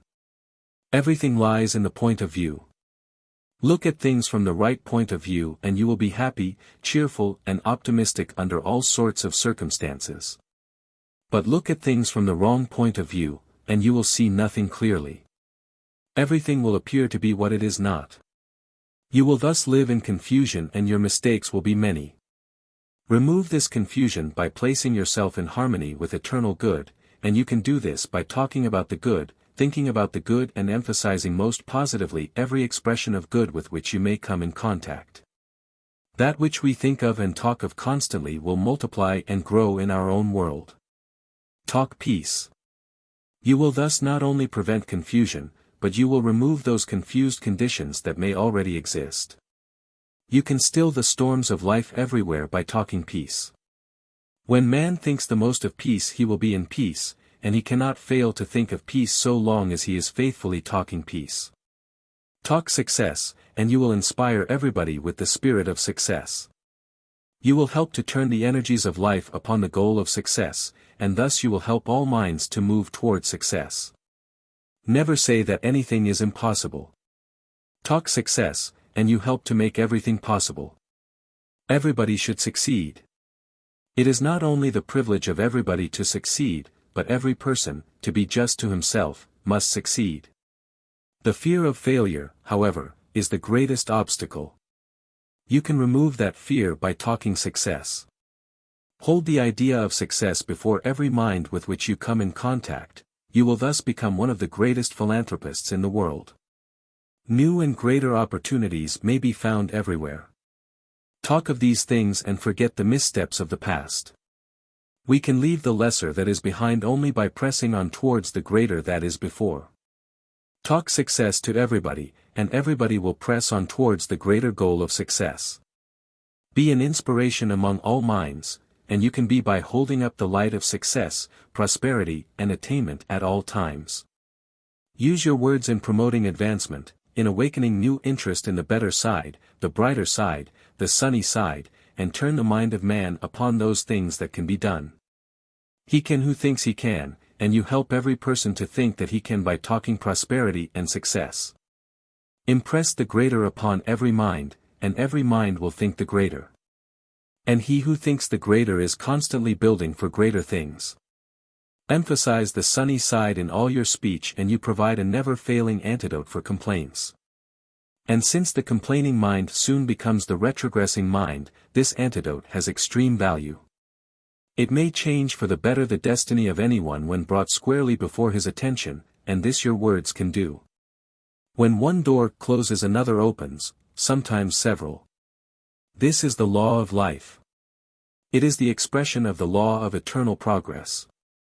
The whole of nature desires to move forward eternally. The spirit of progress animates everything. Whenever a person loses an opportunity to move forward, this great law proceeds to give him another. This proves that the universe is kind, that everything is for man and nothing against him.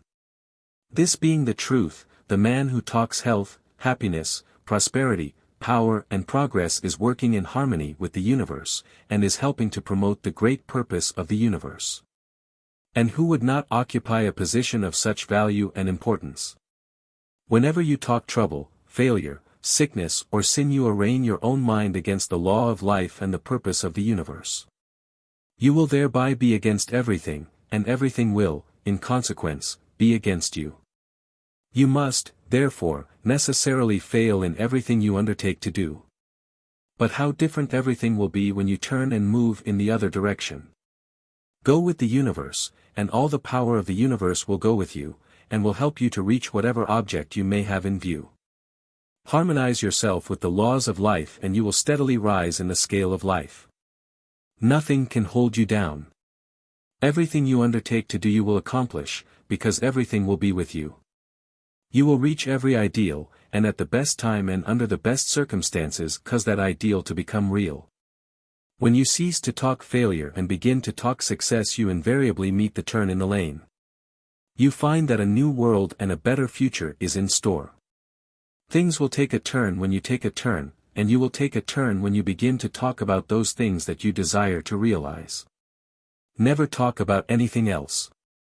The way you talk you go. The way you talk others will go. Therefore, talk health, happiness and prosperity, and help everybody, yourself included, to move towards health, happiness and prosperity. The power of words is immense, both in the person that speaks and in the person that is spoken to. The simplest way to use this power is to train yourself to talk the things you want, talk the things that you expect or desire to realize, talk the things you wish to attain and accomplish. You thus cause the power of words to work for you and with you in gaining the goal you have in mind. Whatever comes, talk health, happiness and prosperity.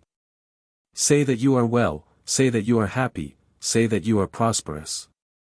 Emphasize everything that is good in life, and the power of the Supreme will cause your words to come true. 12. What determines the destiny of man? The destiny of every individual is being hourly created by himself, and what he is to create at any particular time is determined by those ideals that he entertains at that time. The future of a person is not preordained by some external power, nor is fate controlled by some strange, mysterious force that masterminds alone can comprehend and employ. It is ideals that control fate, and all minds have their ideals wherever in the scale of life they may be. To have ideals is not simply to have dreams or visions of that which lies beyond the attainments of the present.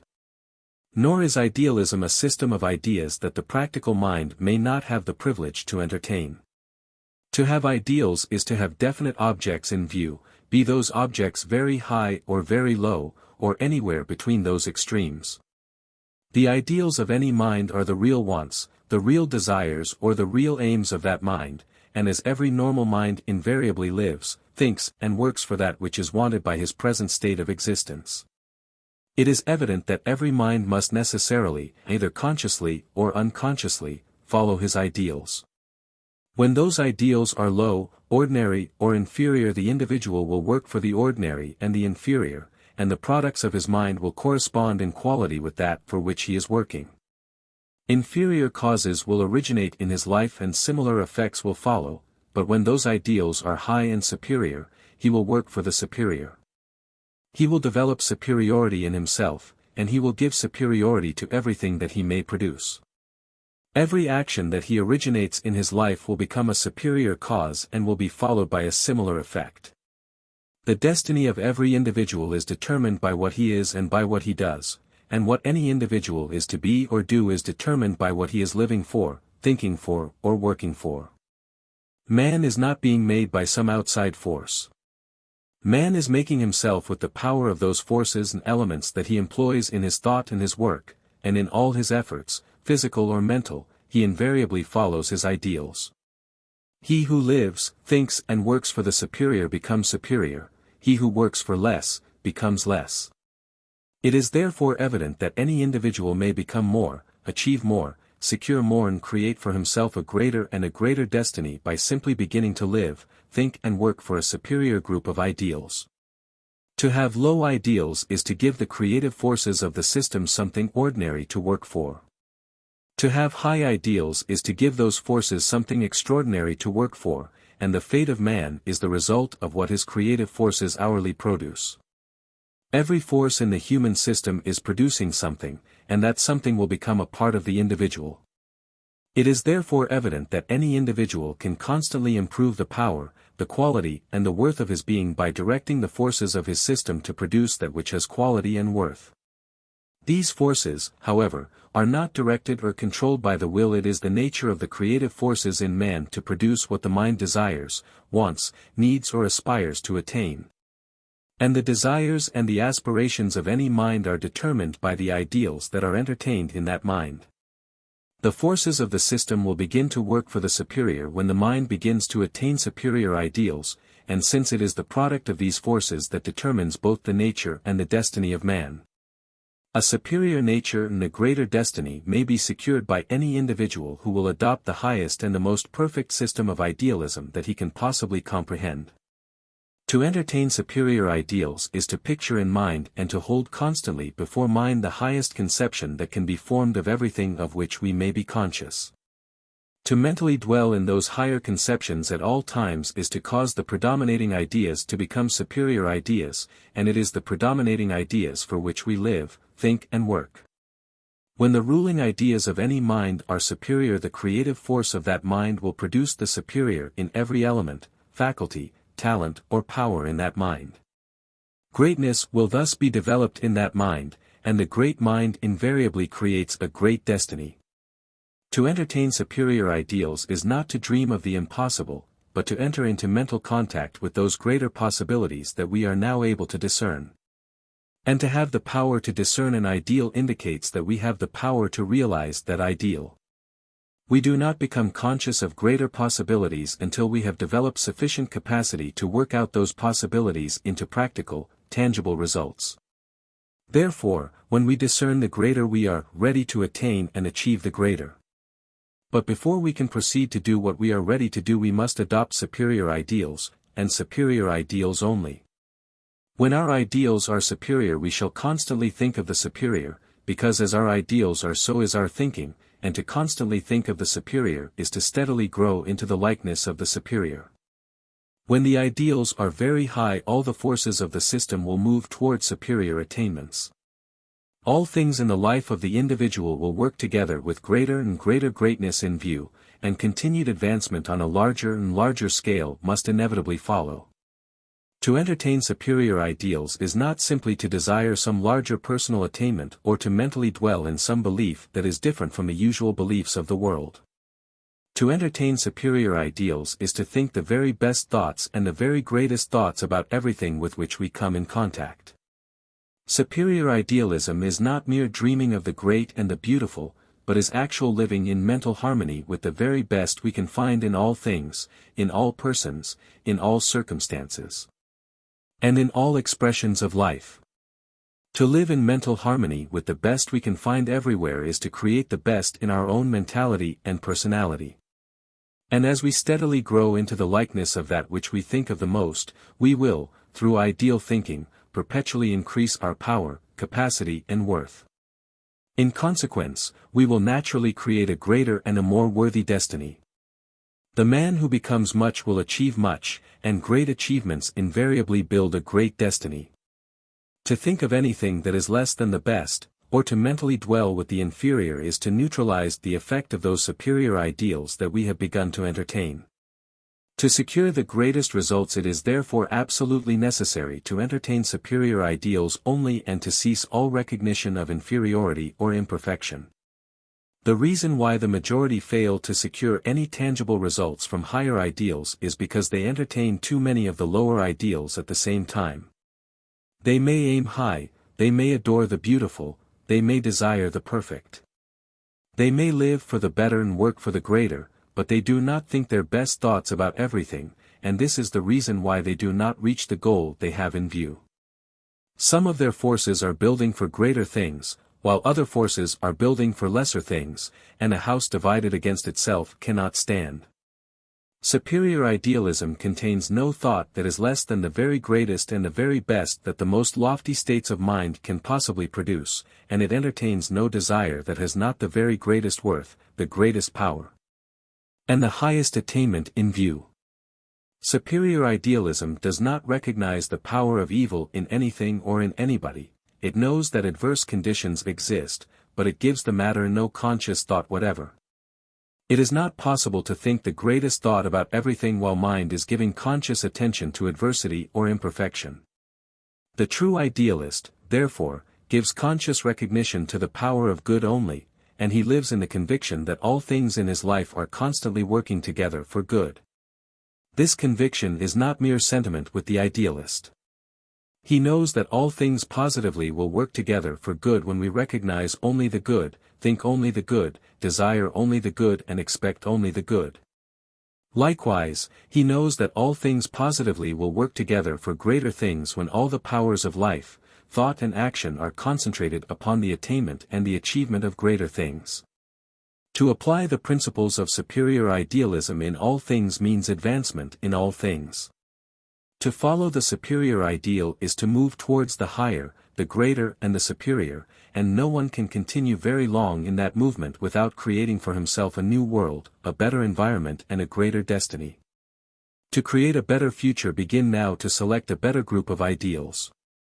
Select the best and the greatest ideals that you can possibly find, and live those ideals absolutely. You will thus cause everything in your being to work for the higher, the better and the greater, and the things that you work for now will determine what the future is to be. Work for the greatest and the best that you know in the present, and you will create the very greatest and the very best for the future. 13. To him that hath shall be given. The statement that much gathers more is true on every plane of life and in every sphere of existence, and the converse that every loss leads to a greater loss is equally true. Though we must remember that man can stop either process at any time or place. The further down you go, the more rapidly you will move towards the depths, and the higher up you go, the easier it becomes to go higher still. When you begin to gain, you will gain more, because, to him that hath shall be given. When you begin to lose, you will lose more, because from him that hath not, even that which he hath shall be taken away. This is a great metaphysical law, and being metaphysical, man has the power to use it in any way that he may desire. As man is in the within, so everything will be in his external world. Therefore, whether man is to lose or gain in the without depends upon whether he is losing or gaining in the within. The basis of all possession is found in the consciousness of man, and not in exterior circumstances, laws or conditions. If a man's consciousness is accumulative, he will positively accumulate, no matter where he may live, but whether his riches are to be physical, intellectual or spiritual will depend upon the construction of his mind. When the mind has the greatest development on the physical plane, an accumulative consciousness will gather tangible possessions. When the mind has the greatest development on the intellectual or metaphysical plane, an accumulative consciousness will gather abundance of knowledge and wisdom. When the mind has the greatest development on the spiritual plane, an accumulative consciousness will gather spiritual riches. However competent you may be on the physical plane, if your consciousness is not accumulative, you will not gain possession of a great deal of this world's goods. Likewise, no matter how diligently you may search for wisdom in the higher spiritual possessions, if your consciousness is not accumulative, you will gain but little. In fact, you will constantly lose the knowledge of truth on the one hand while trying to gain it on the other.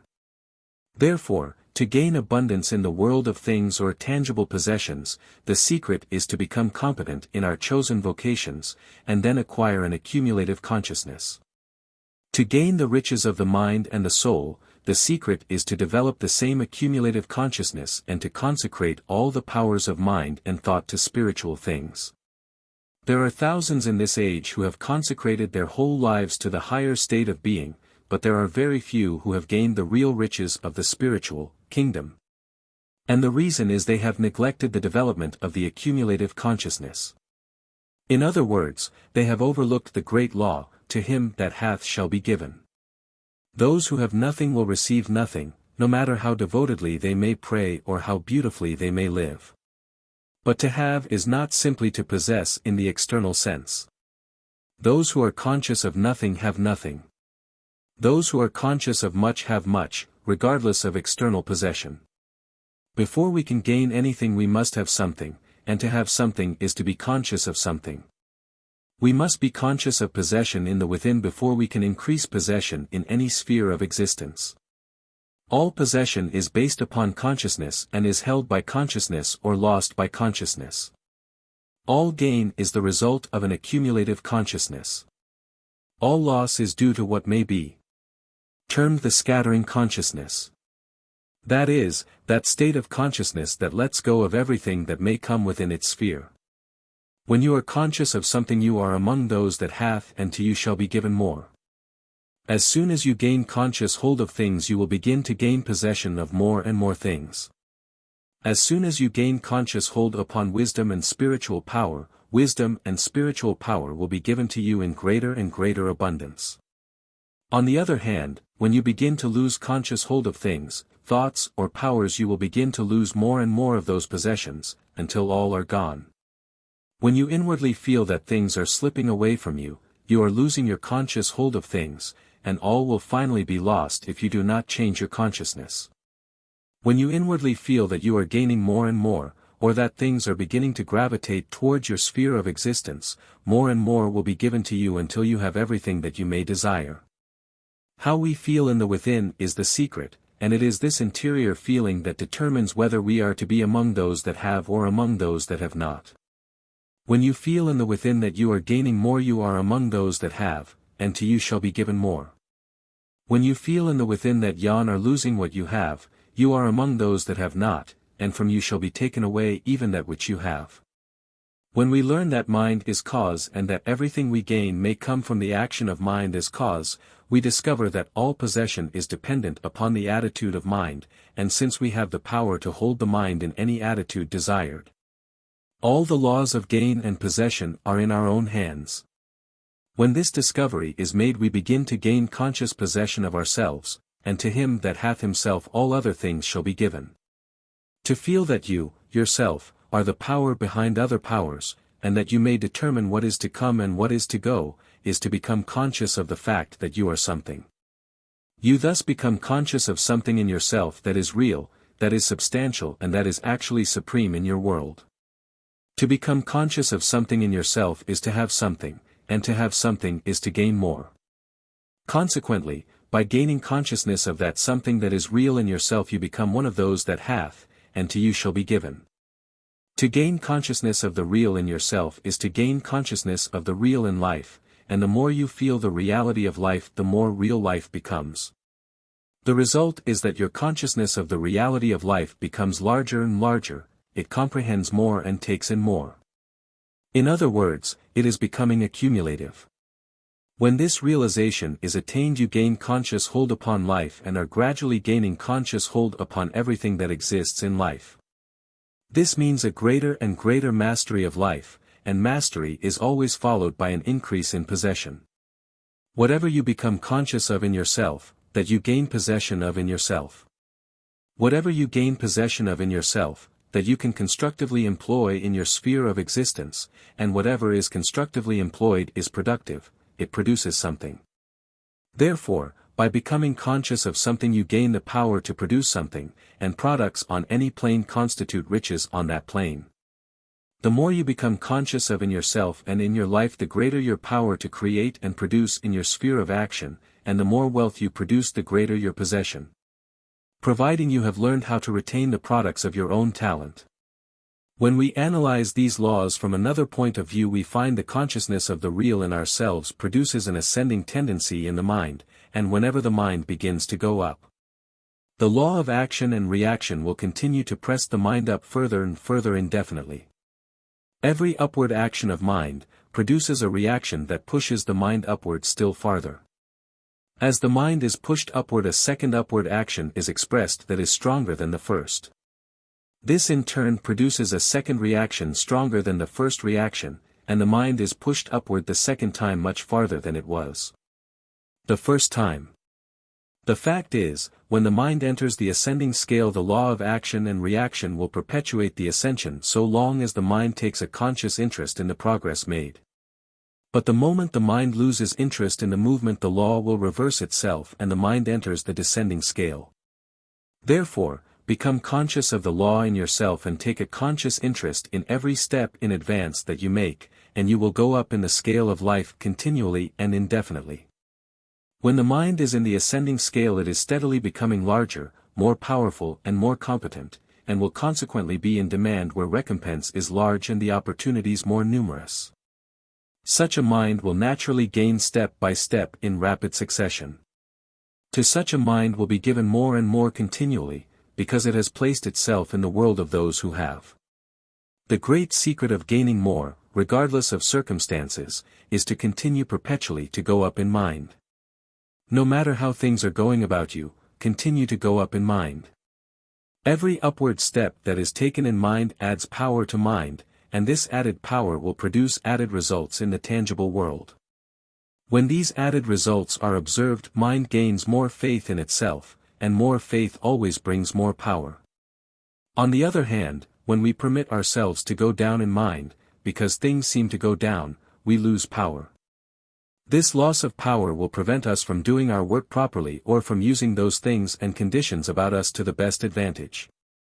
In consequence, things will actually go down more and more, and if we permit this losing of ground to make us still more discouraged, we lose still more power, to be followed by still more adversity and loss. It is therefore evident that the way we go in mind, everything in our world will go also, and that if we change our minds and stay changed, everything else will change and stay changed. If we continue to go up in mind, never permitting retrogression for a moment, everything in our world will continue to go up, and there will not even be signs of reverse, much less the loss of anything which we wish to retain. When things seem to go wrong, we should stay right and continue to stay right, and things will soon decide to come and be right also. This is a law that works and never fails to work. When we permit ourselves to go wrong because things seem to go wrong, we produce what may be termed the letting go attitude of mind, and when we cease to hold on to things, things will begin to slip away. We must hold on to things ourselves, if we wish to retain them for ourselves, and the secret of holding on to things is to continue positively in that attitude of mind that is perpetually going up into the larger and the greater. The laws of life will continue perpetually to give to those who have placed themselves in the receiving attitude, and those same laws will take away from those who have placed themselves in the losing attitude. When you create a turn in yourself, you will feel that things are also taking a turn to a degree, and if you continue persistently in this feeling, everything in your life will positively take the turn that you have taken. As you go, everything in your world will go, providing you continue to go. The law of action and reaction explains why. In the last analysis, however, everything depends upon whether consciousness determines how every force, element, power or faculty is to act, because they are all controlled by consciousness. When your consciousness does not have the proper hold on things, the power of your being will fail to gain the proper hold on things.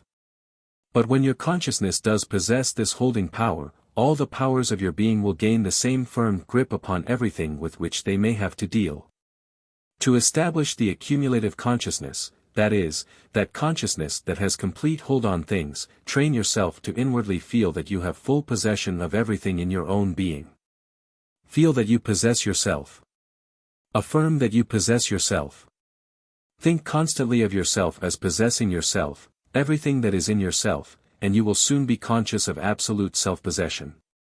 Some have this conscious feeling naturally, and they invariably gain vast possessions, either in tangible goods or in wisdom and higher spiritual powers.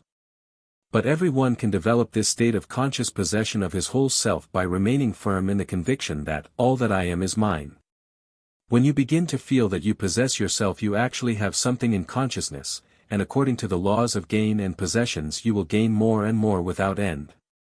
You are in the same consciousness with those who have, and to you will be given. You have established the inner cause of possession through the conscious possession of your entire inner life, and the effect of this cause, that is, the perpetual increase of external possession, must invariably follow. In brief, you have applied the great law, to him that hath himself all other things shall be given. 14. The life that is worth living. To the average person life means but little, because he has not discovered the greater possibilities or his real existence. He has been taught to think that to make a fortune or to make a name for himself are the only things worthwhile. And if he does not happen to have the necessary talent for these accomplishments, there is nothing much else for him to do but to merely exist.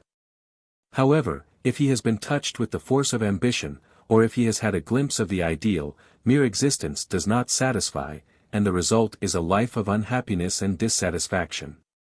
But such a person must learn that there are other openings and opportunities in life besides mere existence, regardless of what the mental capacity of the individual may be.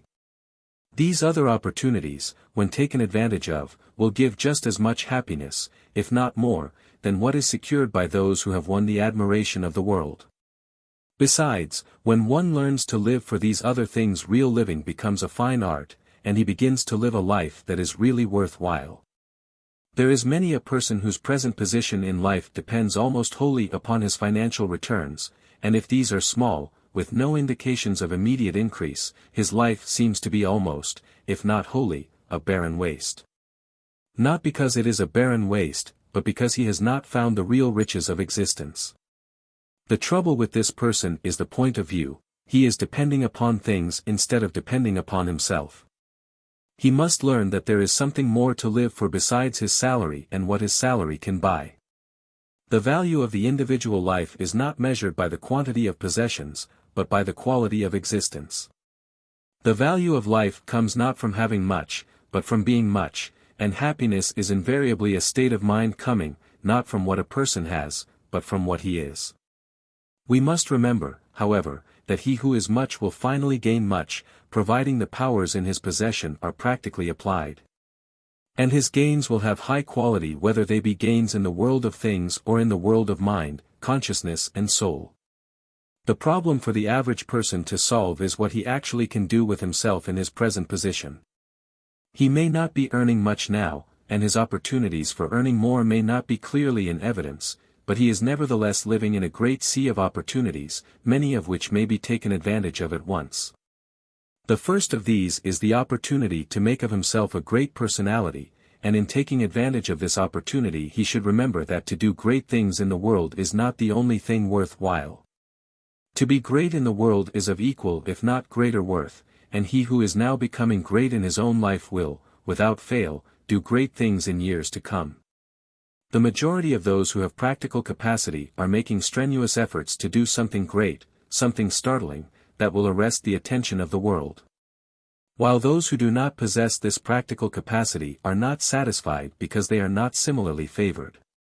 In the meantime, neither class gains happiness, and the best forces of life are employed in the making of things, most of which are valueless, while the making of great personalities is postponed to some future time.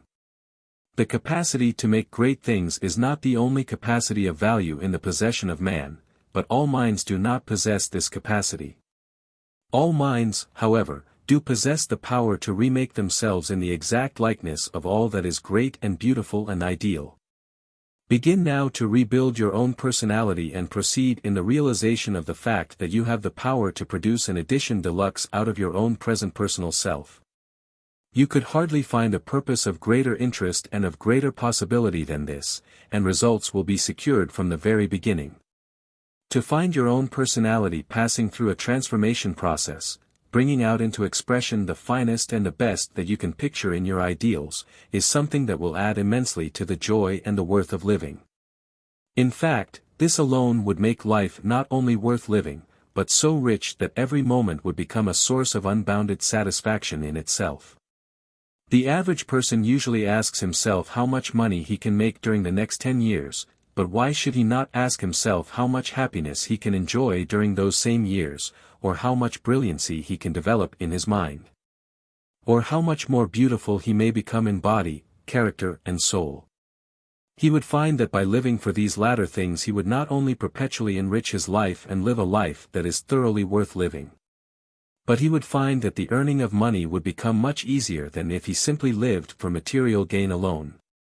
The ambition of the average person is to do something great in the world of things, but why is he not ambitious to do something great in the perfecting of his own being, the most wonderful world in the universe?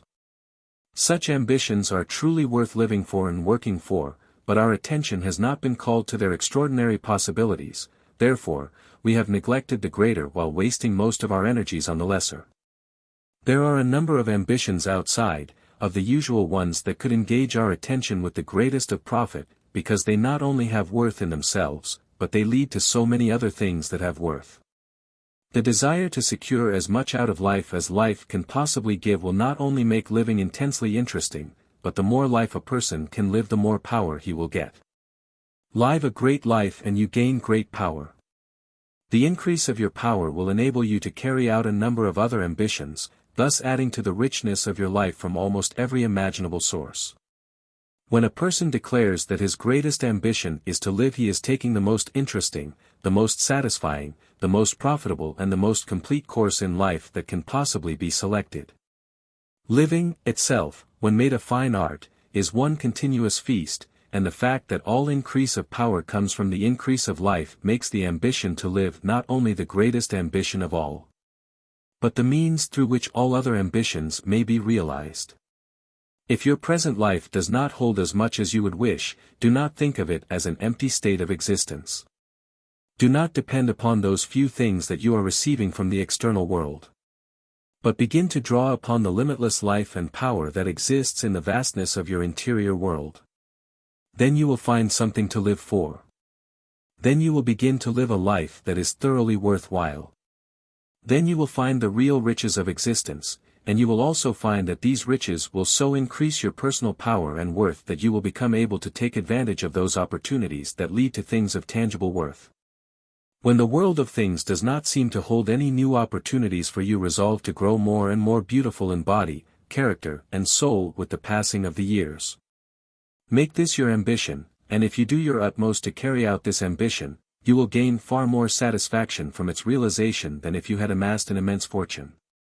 Live to express in body, mind and soul all that is high and beautiful and ideal in your sublime nature, and you will not only give yourself unbounded joy, but you will become a great inspiration to the entire world. The life that is not expressed through the beautiful nor surrounded by the beautiful is not worth a great deal to the mind of man, but there is practically no end to the joy and richness that man may gain through that which is actually beautiful. The beautiful not only gives happiness, but it opens the mind of man to those higher realms from which proceed all that is worthy or great or ideal. To look upon the beautiful is to gain glimpses of that vast transcendent world where supreme life is working out the marvelous destiny of man. Therefore, there can be no greater ambition than to live for the purpose of giving higher and more ideal expression to the life of that sublime world. To give expression in personal life to the great riches of the interior world is worth far more, both to yourself and to the race, than it is to gain possession of any number of things in the external world. The man who simply gains wealth never gains happiness, besides, he is soon forgotten. But the man who will live for the purpose of giving expression to mental and spiritual wealth will gain unlimited happiness, and his life will be so illustrious that his name will never be forgotten. And remember that no matter how insignificant your position in life may be today, or how small your income, or how limited your opportunities, you can begin this moment to give expression to the vast riches of your interior life. And before you take your departure from this sphere, you may become such a great light in the world of higher illumined attainment that your accomplishments in this unique sphere of action will continue to inspire the world for ages yet to come. To live for the purpose of developing the gold mines of the mind and the diamond fields of the soul, are ambitions that might engage the attention of millions who have found no satisfaction in the world of things. And to those who will make these their leading ambitions, a rich future is certainly in store. And, in addition, the present will be filled to overflowing with almost everything that can give interest and happiness to life. To develop a charming personality, to live a long life, to live a happy life, and to retain your health, your youth and your vigor as long as you live, these are ambitions that anyone can work for with the greatest interest and profit. And to him who will accomplish these things the world will give more honor than it has given to its greatest musicians, its most brilliant orators or its most illustrious statesmen. To live for the purpose of unfolding the latent powers of your being is a work that will not only prove interesting to an exceptional degree, but will prove exceedingly rich in future possibilities. That there is practically no end to the possibilities that are latent in man is now the firm conviction of all real psychologists. Therefore, we need not weep because there are no more worlds to conquer. We are on the borderland of greater worlds than, were ever dreamed of by the most illumined seers that the world has ever knqwn. We need not feel discouraged because our position in life seems uninteresting or insignificant. We have opportunities at our very door that are so great and so numerous that it will require an eternity to take advantage of them all. Though the external world may not as yet have given us much to live for, the internal world stands ready to lavish upon us so much that is rich and marvelous that not a single moment need be otherwise than a feast fit for the gods. The doors of this internal world are open, and he who will walk in will begin to live a life that is great, indeed. When we look into life as life really is, there is so much to live for and there is so much to accomplish and attain that even eternity seems too short. The problem to solve is to know the greatest thing we can do now. And the solution may be found by resolving to live for that which is nearest at hand, whatever that may be. Accept the greatest opportunity that you can take advantage of now, and then begin to live for the working out of everything that that opportunity may contain. Do not long for opportunities that are out of reach. The majority do this and thus waste their time. Do not wait for opportunities to do great things. The opportunity to make of yourself a great soul, a marvelous mind and a higher developed personality is at hand, and by taking advantage of this opportunity you will awaken within yourself those powers that can do great things. You will thus cause your present to become all that you may wish it to be, you will build for a future that which will be nothing less than extraordinary, and you will be living a life that is thoroughly worth living in the great eternal now. You will be making the ideal real at every step of the way, but every moment will lead you into worlds that are richer and realms that are fairer than you ever dreamed of before. It is therefore evident that when we learn to live the life that is really worth living, there is no reason whatever why a single moment should be empty, dull or uninteresting in the life of any person. Because there is so much to live for that has real worth, so much to enjoy that holds real enjoyment, so much to do that is thoroughly worth doing. Besides, the whole of life, when actually lived, is eternally alive with interest, ever revealing the splendor of its vast transcendent domains. And he who aims to live for the purpose of gaining the realization of, and the possession of, as many spheres of this life as possible will find full expression for every ambition and every aspiration that he can possibly arouse in his mind. Life to him will be a continuous feast and existence will become an endless advancement into the highest attainments and the greater achievements that even the most illustrious mind can picture as its goal. 15. When all things become possible. When the mind is placed in conscious contact with the limitless powers of universal life, all things become possible, and faith is the secret.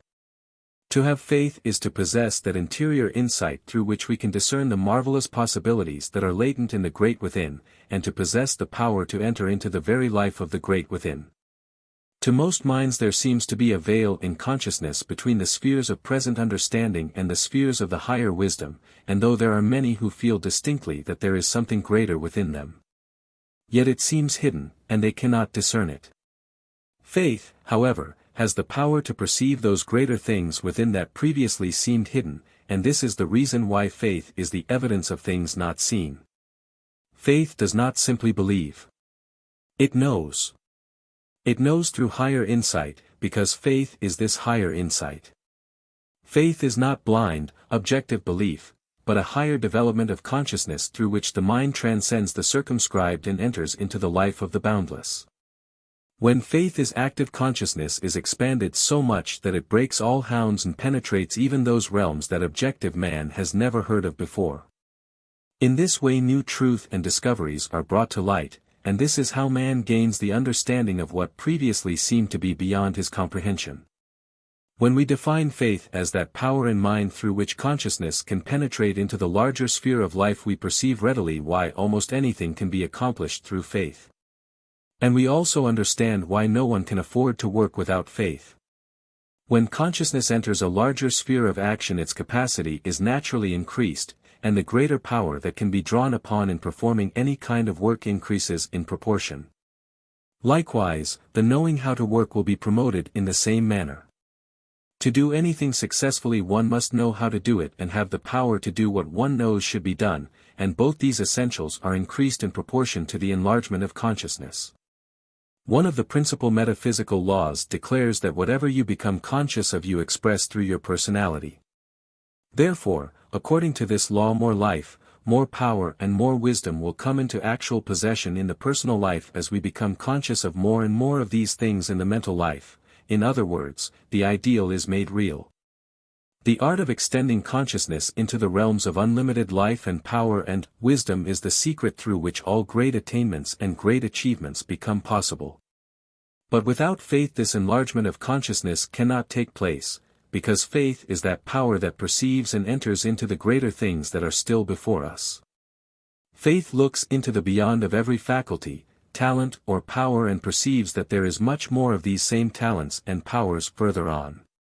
In fact, there is no visible limit to anything when viewed through the eyes of faith. Consciousness does not extend itself in any direction until it feels that there will be tangible grounds upon which to proceed. You can become conscious only of those things that seem real. Therefore, to extend your consciousness in any direction you must secure evidence of the fact that there is more reality in that direction, and here we find the great mission of faith. Faith supplies this evidence. Faith looks further on into the beyond and sees real reality at every step, and proves to consciousness that things not seen are thoroughly substantial. Faith discerns that there is no danger in going on and on because there is solid ground all the way, no matter how far into the limitless we may wish to go, there is no danger of being lost in an empty void by following faith. Instead, faith gives us a positive assurance of finding more life, more power, more wisdom and a fairer state of existence than we ever knew before. The practical value of faith is therefore to be found in its power to enlarge all the faculties and spheres of action in the mind of man, and as this enlargement can go on indefinitely, as there is no end to the visible, we conclude that anything can be accomplished by following faith. No matter how much wisdom or power we may require to reach the goal we have in view, we can finally secure the required amount through the perpetual enlargement of consciousness. This is evident, and since faith is that something in mind that leads consciousness on and on into larger fields of action, it becomes indispensable to all growth, to all great achievements, to all high attainments and to the realization of all true ideals. The man who has no faith in himself can neither improve himself nor his work. When nothing is added to his ability, capacity, or skill, there can be nothing added to the quality or the quantity of what he is doing. The effect will not improve until we have improved the cause, and man himself is the cause of everything that appears in his life. Modern psychology, however, has discovered and conclusively demonstrated that no faculty can be improved until the conscious sphere of action of that faculty is enlarged and thoroughly developed. Therefore, to promote the efficiency of any faculty, the conscious action of that faculty must become larger and imbued with more life. This is the fundamental principle in all advancement, but consciousness will not enlarge its sphere of action until it perceives that there is reality beyond its present sphere. And it is only through the interior insight of faith that the greater reality existing beyond present limitations is discovered to be real. The lack of this interior insight among the great majority is the principal obstacle that prevents them from becoming more than they are. Their minds have not the power to see the potential side of their larger nature. They are aware of the objective only and can do only as much as the limited power of the objective will permit. But they are not aware of the fact that there is limitless power within, nor do they realize that they can draw upon this great interior power and thus accomplish not only more and more, but everything that they may now have in view. Not having the power to look beyond present attainment, the little world in which they live is all that is real to them. Occasionally there is a dream or a vision of greatness, but it soon fades away, and in those rare instances when the high vision continues for some time, the knowledge of how to make real the ideal is usually not at hand. The human race is divided into three classes. First, those who live in the limited world and never see anything beyond the limited. Second, those who live in the limited world but have occasional glimpses of greater things, though having neither the knowledge nor the power to make their dreams come true. And third, those who are constantly passing from the lesser to the greater, making real every ideal as soon as it comes within the world of their conscious comprehension. The last group is small, but there are millions today who are on the verge of a larger sphere of existence, and for this reason we should usher into the world at once a greater movement for the promotion of faith than has ever been known before. It is more faith that these millions need in order to enter into the beautiful life they can see before them. It is more faith they must have before they can become as much as they desire to be. It is faith, and faith alone, that can give them the power to do what this great sphere of existence may require.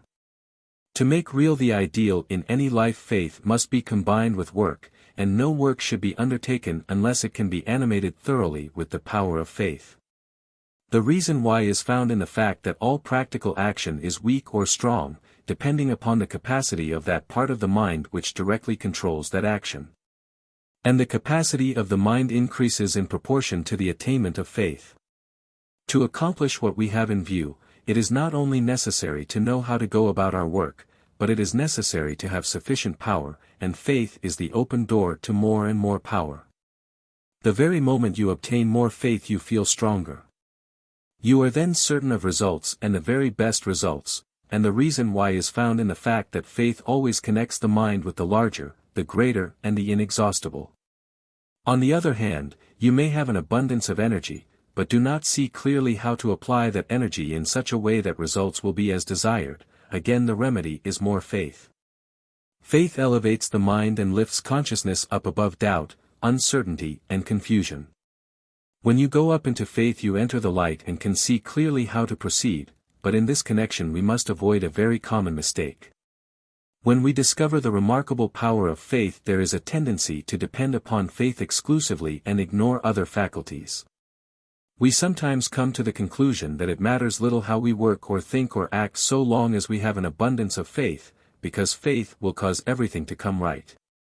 The fact, however, that we sometimes come to this conclusion proves that we have not found real faith, because when we have an abundance of real faith we can see clearly the great truth that all thought and action must be right to secure results.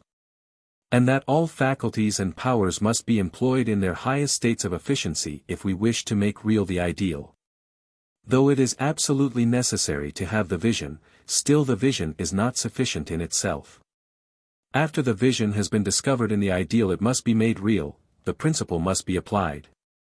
The new discovery must be worked out in practical action, but these things require both fine intelligence and practical skill.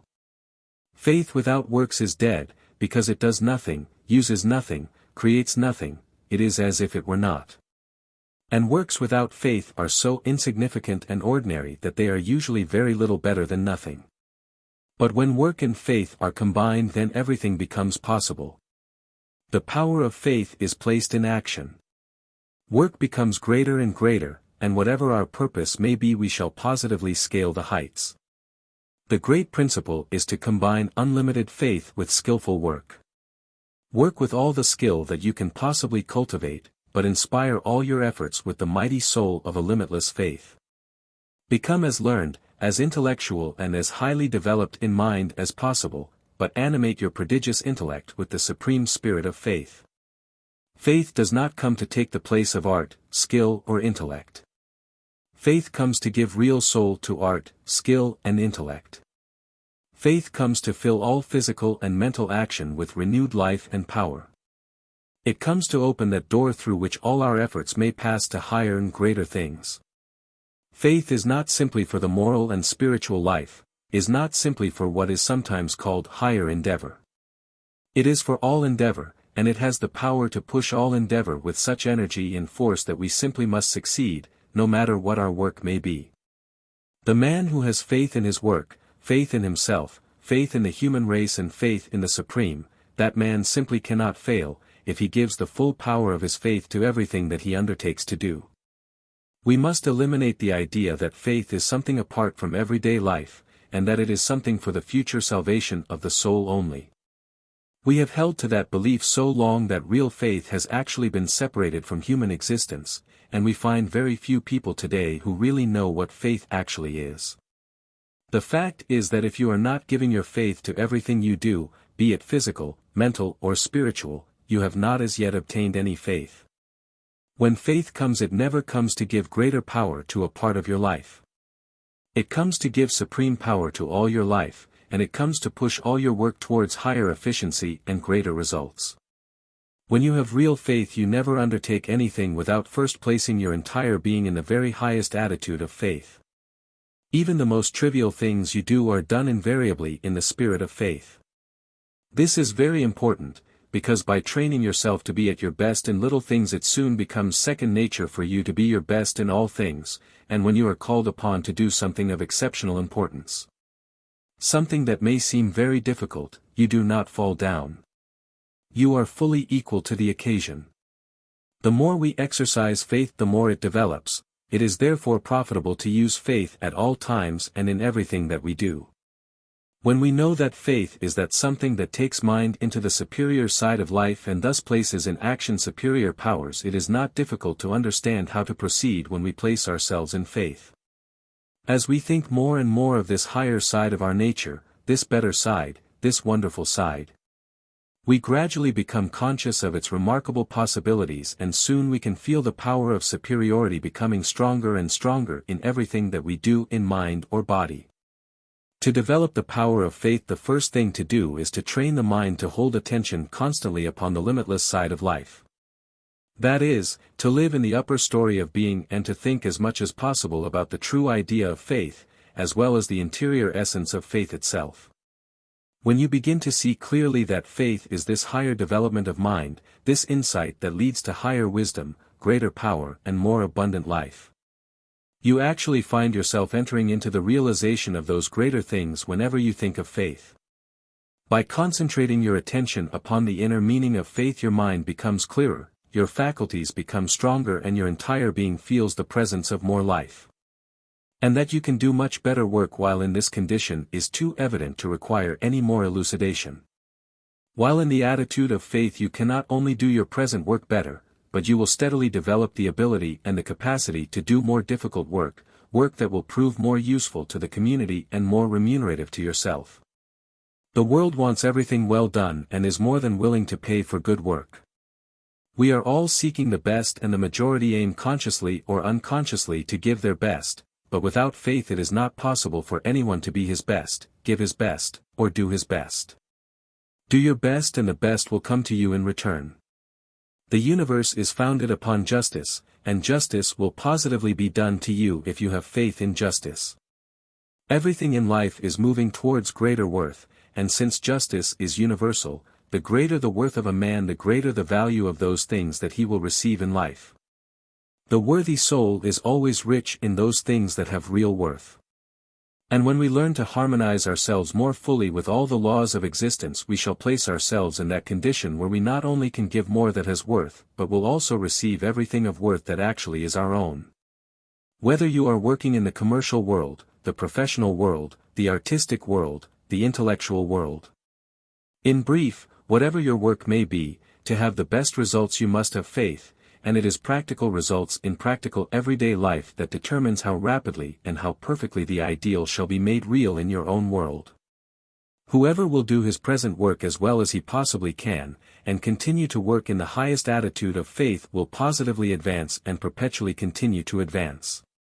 He may not have accomplished much thus far, but if he takes this course, combining efficient work with supreme faith, he certainly has a splendid future before him.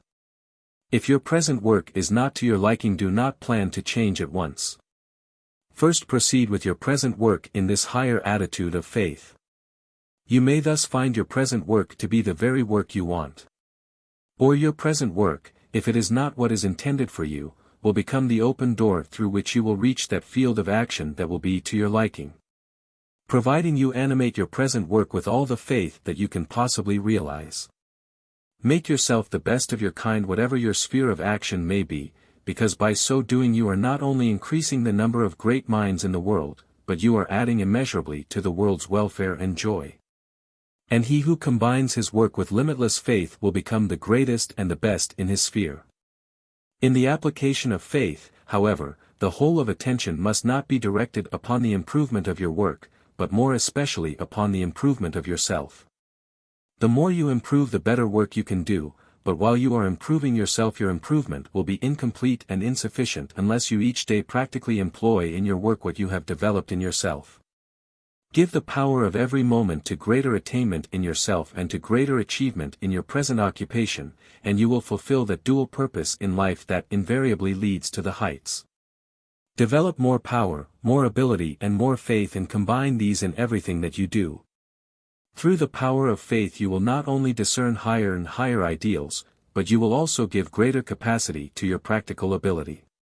In other words, you will not only gain the power to see the ideal, but you will gain the power to practically apply what you have seen. You will make tangible in real life what the visions of the soul have revealed in the ideal life. And as you grow in faith, so great will this power become that there is no ideal you cannot make real. You will have placed yourself in touch with limitless power, the power of the Supreme, and therefore to you, all things will become possible. 16. The art of getting what is wanted. We frequently hear the statement, "I never received what I wanted until the time came when I did not care for it and did not need it." This statement may in most instances be based upon an unguided imagination, though this is not always the case, because there are thousands of people who actually have this very experience. They never get what they want until the desire for it, as well as the need of it, have disappeared. There may be occasional exceptions, but the rule is that what we persistently desire we shall sooner or later receive. Too often it is later, the reason being that most desires are purely personal and are not inspired by those real needs that may exist in the great eternal now. Mere personal desires are usually out of harmony with the present process of soul growth, and therefore there is no supply in our immediate mental vicinity for what those desires naturally need. This is the reason why more time is required for the fulfilling of these desires, and frequently the time required is so long that when the desire is fulfilled we do not need it anymore. When we desire only those things that are best for us now, that is, those things that are necessary to a full and complete life in the present, we shall receive what we desire at the very time when those things are needed. What is best for us now is ready in the mental world to be expressed through us. Every demand has its own supply in the immediate vicinity, and every demand will find or attract its own supply without any delay whatever, but the demand must be natural, not artificial. The average person is full of artificial desires, desires that have been suggested by what other people possess or require. But the question is not what we need now to compete with other people so as to make more extravagant external appearances than other people. The question is, what do we need now to make our present life as full, as complete and as perfect as it possibly can be made now? Ask yourself this question and your artificial desires will disappear. In the first place, you will try to ascertain what you are living for, and what may be required to promote that purpose of life that may seem true to your deeper thought on the subject. In the second place, you will realize that since it is the present and the present only for which you are living, you will concentrate your attention upon the living of life now. This will bring the whole power of desire down upon the present moment and engage all the forces of life to work for the perfection of the present moment.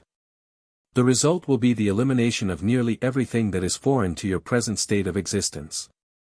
To know what to desire and what to ignore in the present may seem to be a problem, but it is easily solved by depending upon the demands of the soul instead of the demands of the person. The desires of the average person are almost constantly colored or modified by suggestions from the artificial life of the world. They are therefore not normal and are not true to real life.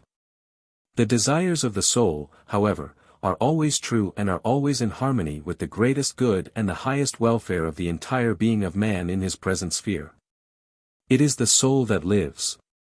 Therefore the soul can feel truly what is necessary to fullness and completeness in present life. Real life never lives for the past or for the future. Real life lives now, and therefore knows the needs of life now. It is the soul that grows and develops, therefore the soul can feel. What is required to promote present development? For these reasons it is perfectly safe to follow the desires of the soul and those desires only.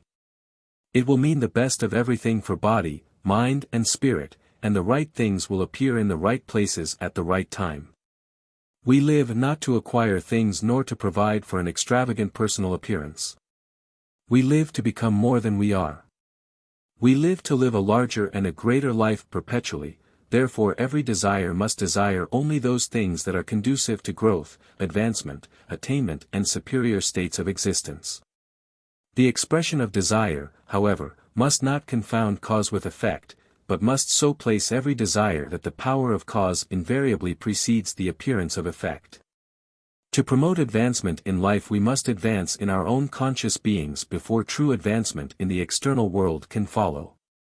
Forced advancement is artificial, and is detrimental to the permanent welfare of the soul. Do not push the person forward. Live to give greater expression to the soul and you will develop all the power that is necessary to push the person forward towards any lofty goal you may have in view. Become more than you are from the within, and external environments, demands and opportunities will ask you to come forward. Thus you promote true advancement. There are a number of people who believe that to follow the desires of the soul is to be led into poverty, and hardships in general, but those who have this belief know practically nothing about the real nature of the soul. He who follows the desires of the soul will be led away from sickness, trouble and poverty and will enter into the possession of the best of everything, physical, mental and spiritual. This is natural, because the ruling desire of the soul is to promote the attainment of greater power, greater ability, a larger life, superior qualities and greater capacity so that things may be done that are really worthwhile. The soul lives to unfold the limitless possibilities that are latent in the within. Therefore, to live the life of the soul and follow the desires of the soul is to become greater, more able, more competent and more worthy every day. By developing greater power in yourself you overcome sickness and trouble, and by constantly increasing your ability, your talent and your genius you pass from poverty to abundance, no matter where you may live or what your work may be. The man who lives to perfect his entire being will naturally desire only those things that are conducive to the growth and the development that he is trying to promote, and such desires will be supplied without delay, because they are natural. And they are in harmony with real life. What life may require now that life can receive now. This is the law. But every artificial desire that we may hold in mind interferes with the workings of this law. And since the average person is full of artificial desires he usually fails to receive what is needed to promote the welfare of real life. Every desire that is held in mind uses up energy, therefore, if the desire is artificial, all that energy is thrown away, or it may be employed in creating something that we have no use for when it does come. It has been very wisely stated that a strong mind should weigh matters with the greatest of care before uttering a single prayer, because most of the prayers of such a mind are answered.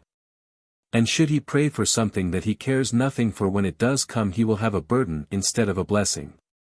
The majority are entirely too reckless about their desires. They desire things because they want them at the time, but do not stop to think whether the things desired will prove satisfactory or not when they are received. And since we usually get, sooner or later, what we persistently desire, the art of knowing what to desire is an art, the development of which becomes extremely important. It is not an act of wisdom to pray for future blessings or to entertain desires that will not be fulfilled until some future time. When the future comes you may have advanced so far, or changed so much, that the needs of your life will be entirely different from what they are in the present. Let every desire be just for today, and let that desire be prompted by the ruling desire of your life. That is, the desire to become a more powerful personality, a stronger character, a more brilliant mind and a greater soul. Live perpetually in the desire that you will receive the best that life can give today, that all things will work together for good to you now. And that everything necessary to the promotion of your highest welfare will come in abundance during the great eternal now. Make this desire so strong that your heart and soul are in it with all the power of life, and let every present moment be deeply inspired by the very spirit of this desire. The result will be that the best of everything will constantly be coming into your world, and everything that may be necessary to make your life full and complete now will be added in an ever-increasing abundance. In this connection we must remember that it is not best for anyone to pass through sickness, trouble and misfortune. When people have misfortune they sometimes console themselves with the belief that it is all for the best, but this is not the truth. Though we can and should turn every adverse circumstance to good account.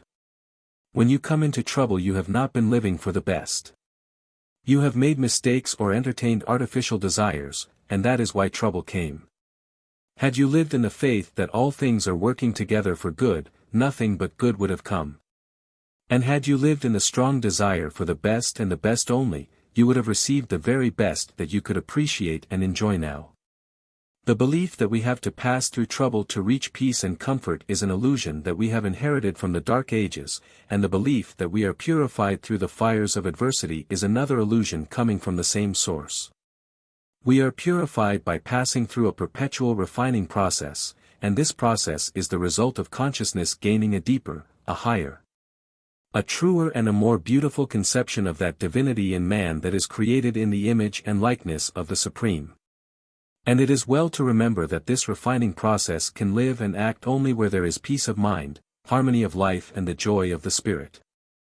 Higher states of life do not come by passing through adversity but by living the soul life so completely that you are never affected by adversity.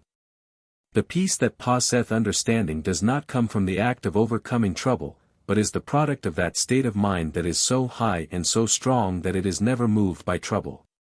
The greatest victory does not come through successful warfare, but through a life that is so high and in such perfect harmony with all things that it wars against nothing, resists nothing, antagonizes nothing, pursues nothing, overcomes nothing.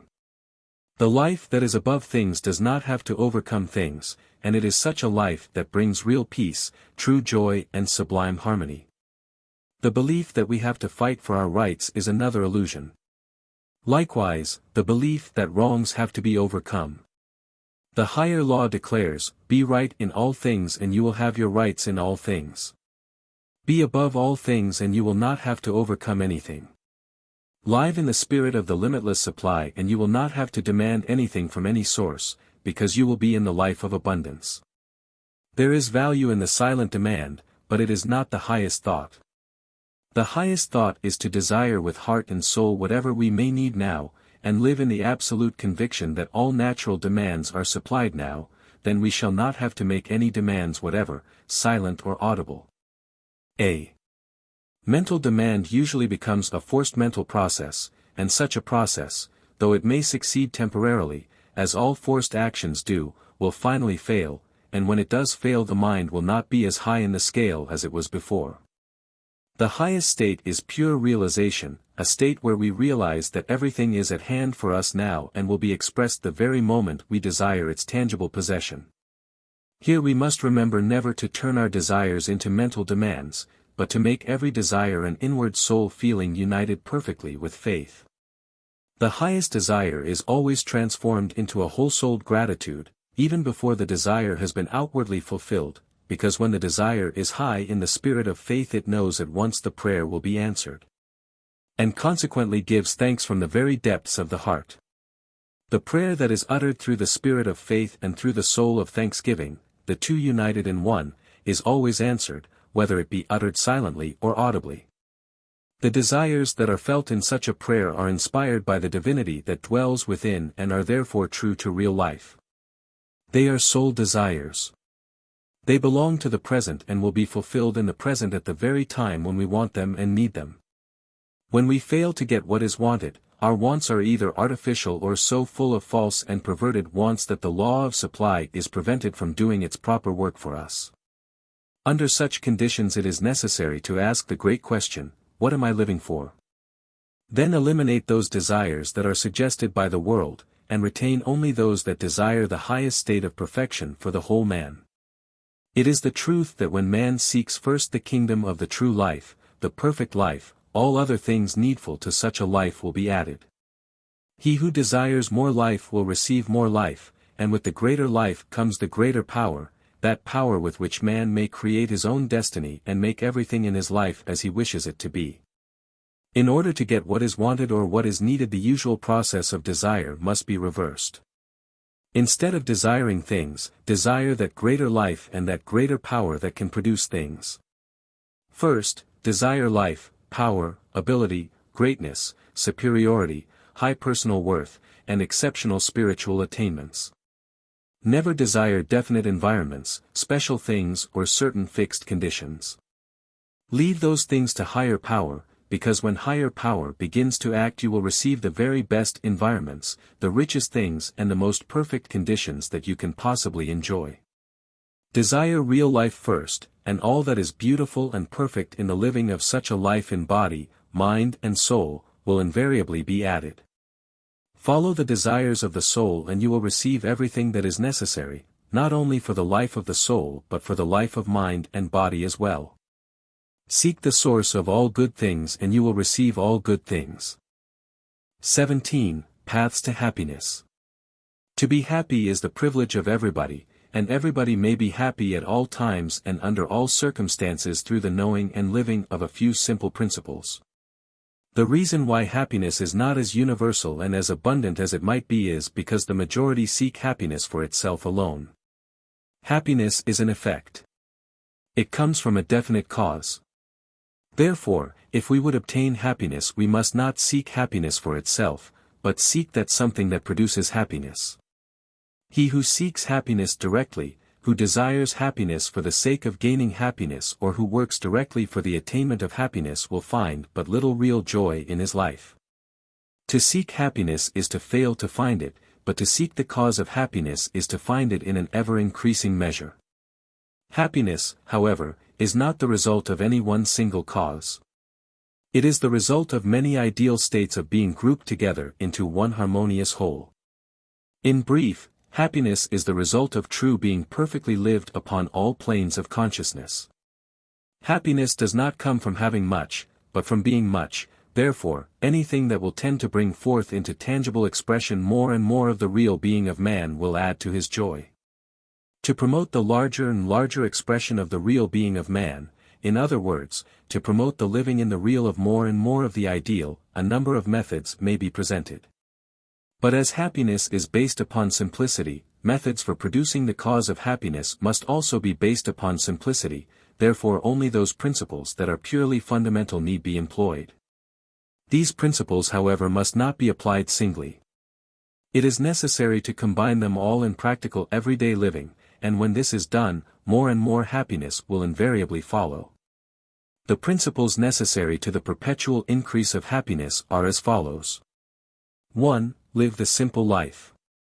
The complex life is not only a burden to existence, but is invariably an obstacle to the highest attainments and welfare of man. And the majority, even among those whose tangible possessions are very insignificant, are living a complex life. But when the average person is told to remove complexity from his world and adopt simplicity, he almost invariably destroys the beauty of life. The art of living a life that is both simple and beautiful is an art that few have mastered, though it is by no means difficult. Most of the life that is called simple is positively devoid of beauty and has nothing whatever that is attractive about it. In fact, it is positively a detriment both to happiness and advancement. To live the simple life is not to return to primitive conditions nor to decide to be satisfied with nothing, or next to nothing. It is possible to live the simple life in the midst of all the luxuries that wealth can buy, because simplicity does not spring from the quantity of possession but from the arrangement of possession. The central idea in the living of a simple life is to eliminate non-essentials. The question should be, which of the things that are about me do I need to promote the greatest welfare of my life?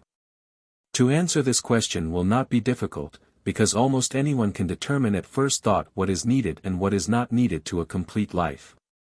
When the decision is made, non-essentials should be removed as quickly as possible. True, we must avoid extremes, and whatever we do we must do nothing to decrease the beauty or the harmony of life. There are a great many things in the world of the average person that he simply thinks he needs, though he knows that those things never did anything but retard his progress. It is therefore necessary to remove non-essentials from the mind before we attempt to simplify our immediate surroundings. The simple life is a beautiful life, with all burdens removed, and it is only the unnecessary that is burdensome. To live the simple life, surround yourself only with those things that are directly conducive to your welfare, but do not consider it necessary to limit the quantity of those things. Surround yourself with everything that is necessary to promote your welfare, no matter how much it may be, although do not place in your world a single thing that is not a direct power for good in your world. You thus establish the harmony of simplicity without placing any limitations whatever upon your possessions, your welfare, or your highest need. You thus eliminate everything that may act as a burden. And we can readily understand that when all burdens are removed from life, the happiness of life will be increased to a very great degree. 2. Live the serene life. Be calm, peaceful, quiet and undisturbed in all things and at all times. Confusion and hurry waste energy, and it is a well-known fact that depression and gloom are produced, in most instances, simply by the energy of the system running low. The serene life, if lived in poise, will keep the system brimful of energy at all times, and so long as you are filled through and through with life and energy you will be full of spirit and joy. Our saddest moments are usually the direct results of reactions from turbulent thinking and living, therefore, such moments will be eliminated completely when thinking and living are made peaceful and serene. It is not necessary to live the strenuous life in order to accomplish a great deal, although on the other hand it is not quantity but quality that we seek. Our object should not be to do many things, but to do good things. If we can do many things that are good, very well, but we must have quality first in the mind. The quantity will increase as we grow in capacity, and there is nothing that promotes the increase of mental and physical capacity more than calm, serene living. The sweetest joys that the mind can feel usually come from those deep peaceful realizations of the soul when all is quiet and serene. Therefore, to cultivate the habit of living always in this beautiful calm will invariably add happiness to happiness every day of continued existence. 3. Be in love with the world. He who loves much will be loved much in return, and there is nothing in the world that can give more joy and higher joy than an abundance of real love. The selfish love, that is only personal, and that must be gratified to be enjoyed, gives but a passing pleasure, the reaction of which is always pain. When we love with such a love we are always unhappy when not directly loved in return, and the purely selfish love never brings real love in return. When we love everybody with the pure love of the soul, that love that does not ask to be loved in return but loves because it is loved, we shall positively be loved in return, and not simply by a few here and there, but by great numbers. To feel that you are loved unselfishly, that you are loved not because anything is expected in return, but because the love is there and must come, to feel this love is a source of joy which cannot be measured. And this joy everybody can receive in abundance now. The simple secret is to love the whole world at all times and under every circumstance. Love everybody with heart and soul and mean it, and everything that happens to you will add both to the pleasure of the mind and to the more lofty joys of the soul. 4. Be useful. Give to the world the best that you have and the best will come to you. Hold nothing back. If you have something that you can share with the world, let everybody have it today. Do all that you can for everybody, not because you expect reward, but because it is a part of your nature. Be all that you can be and do all that you can do. Never say, I will do only as much as I am paid for. Such an attitude has kept many a person in poverty for life. Reward is an effect, not a cause. Do not place the reward first, and the service second. Increase your service and the reward X will increase in proportion. You will thus not only place yourself in a position where you can secure more and more of the good things of life, but you will live in that position where you are bringing into expression more and more of the good things that exist in your own life. And we must remember that the greatest joy does not come from gaining good things from the without, but from the expression of good things from the within.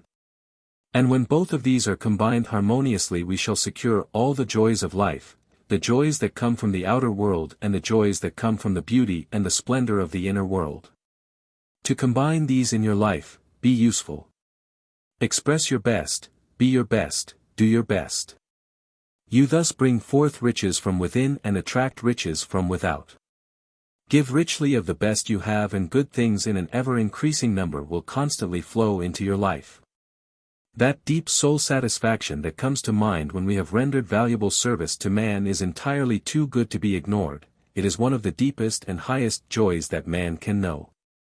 Those people who are the most valuable wherever they go are always the happiest, and we all can be of service in 1,000 ways.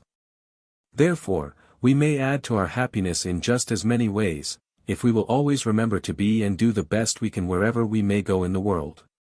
5. Think and speak the beautiful only. Every word or thought that you express will return to you. Never say anything to make others discouraged or unhappy, it will come back to yourself. He who gives unhappiness to others is giving unhappiness to himself. He who adds to the joys of others is perpetually adding to his own joy. You can say something good about everybody. Then say it. It will give joy to everybody concerned, yourself included. Think only of the beautiful side of everybody. Everybody has a beautiful side. Find it and think of that only. You will thus live in the world of the beautiful, and he who lives in the world of the beautiful is always happy. Speak kindly and pleasantly to everybody, think kindly and pleasantly of everybody, and your days of gloom will be gone. When every word is animated with the spirit of kindness and joy, you will not only increase the power of joy in your own life, but you will be sowing the seeds of joy in the garden of the universal life. And one of these days you will reap abundantly from what you have sown. Let this sowing time be continuous and the harvest will be continuous. Thus you will be reaping a harvest of boundless joy every day of your endless existence. 6. Forgive and forget everything that seems wrong. We have spent many a weary day simply because we persisted in remembering something that was unpleasant. Forget the wrong and it will disturb you no more. Forgive others for what they have done and you will have no unpleasant memories to cloud the sky of your mental world. When people speak unkindly of you, never mind. Let them say what they like, if they must. Nothing can harm you but your own wrong thinking and living. If people do not treat you right, remember they would act differently if they knew better, and you know better than to become offended. So therefore forgive it all and resolve to be happy. Forgive everybody for what is not right and forget everything that is not conducive to the right. You have no time to brood over ills and troubles that exist only in your memory. Your memory is created for a better purpose. Remember the good, the true and the beautiful, this is one of the greatest secrets of perpetual happiness. When you forgive those who have wronged you, you usually come to a place where you think more of those very persons than you ever did before. And when you come to that place you will realize a joy that is far too sweet and beautiful for pen to ever describe. It seems to be a blessing coming direct from heaven and it does not go away. This fact proves that he who learns to forgive rises in the scale of life. He who can forget and forgive the wrongs of the lowlands of undeveloped life, invariably ascends to the heights, and it is upon the heights that we find real happiness. Such is the reward of forgiveness. It will therefore not be difficult to forgive when we know that the results are so rich and so beautiful. Indeed, to forgive and forget everything that seems wrong will thus become a coveted pleasure. 7. Be perfectly contented with the present. We have heard a great deal about the value of divine discontent, but discontent is never divine any more than indignation is ever righteous. Perfect contentment is one of the highest states of the soul and is one of those attainments that invariably follows ideal living. Discontent, however, in any of its shapes or forms, always indicates that we are not on the true path. So long as there is discontent there is something wrong in our living, but the moment this wrong is righted perpetual contentment will be realized.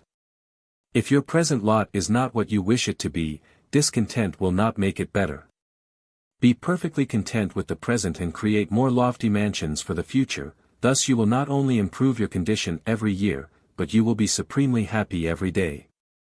The more perfect your present contentment the more power you will have to create for yourself a greater future, and the more mental light you will have to build wisely for days to come. The more contentment you realize in your mind the more brightness and strength there will be in your mind. Find the good that you already possess, then enjoy it. Better things are even now on the way and through the harmony of contentment you will be prepared to receive them. You will also be in that higher state of mental discernment where you can know good things when you see them. Many people are so much disturbed by the discord of discontent that they are unable to recognize the good things already in their world. Thus they add doubly to the cause of discontent. Contentment, however, does not mean to be so satisfied with present conditions that we do not care to change them. True contentment not only appreciates the full value of the present, but also appreciates those greater powers in life that can perpetually add to the value of the present. Therefore, the contented mind gains everything that life can give in the great eternal now, while at the same time perpetually increasing the richness, the worth and the beauty of the great eternal now. To be contented, find fault with nothing.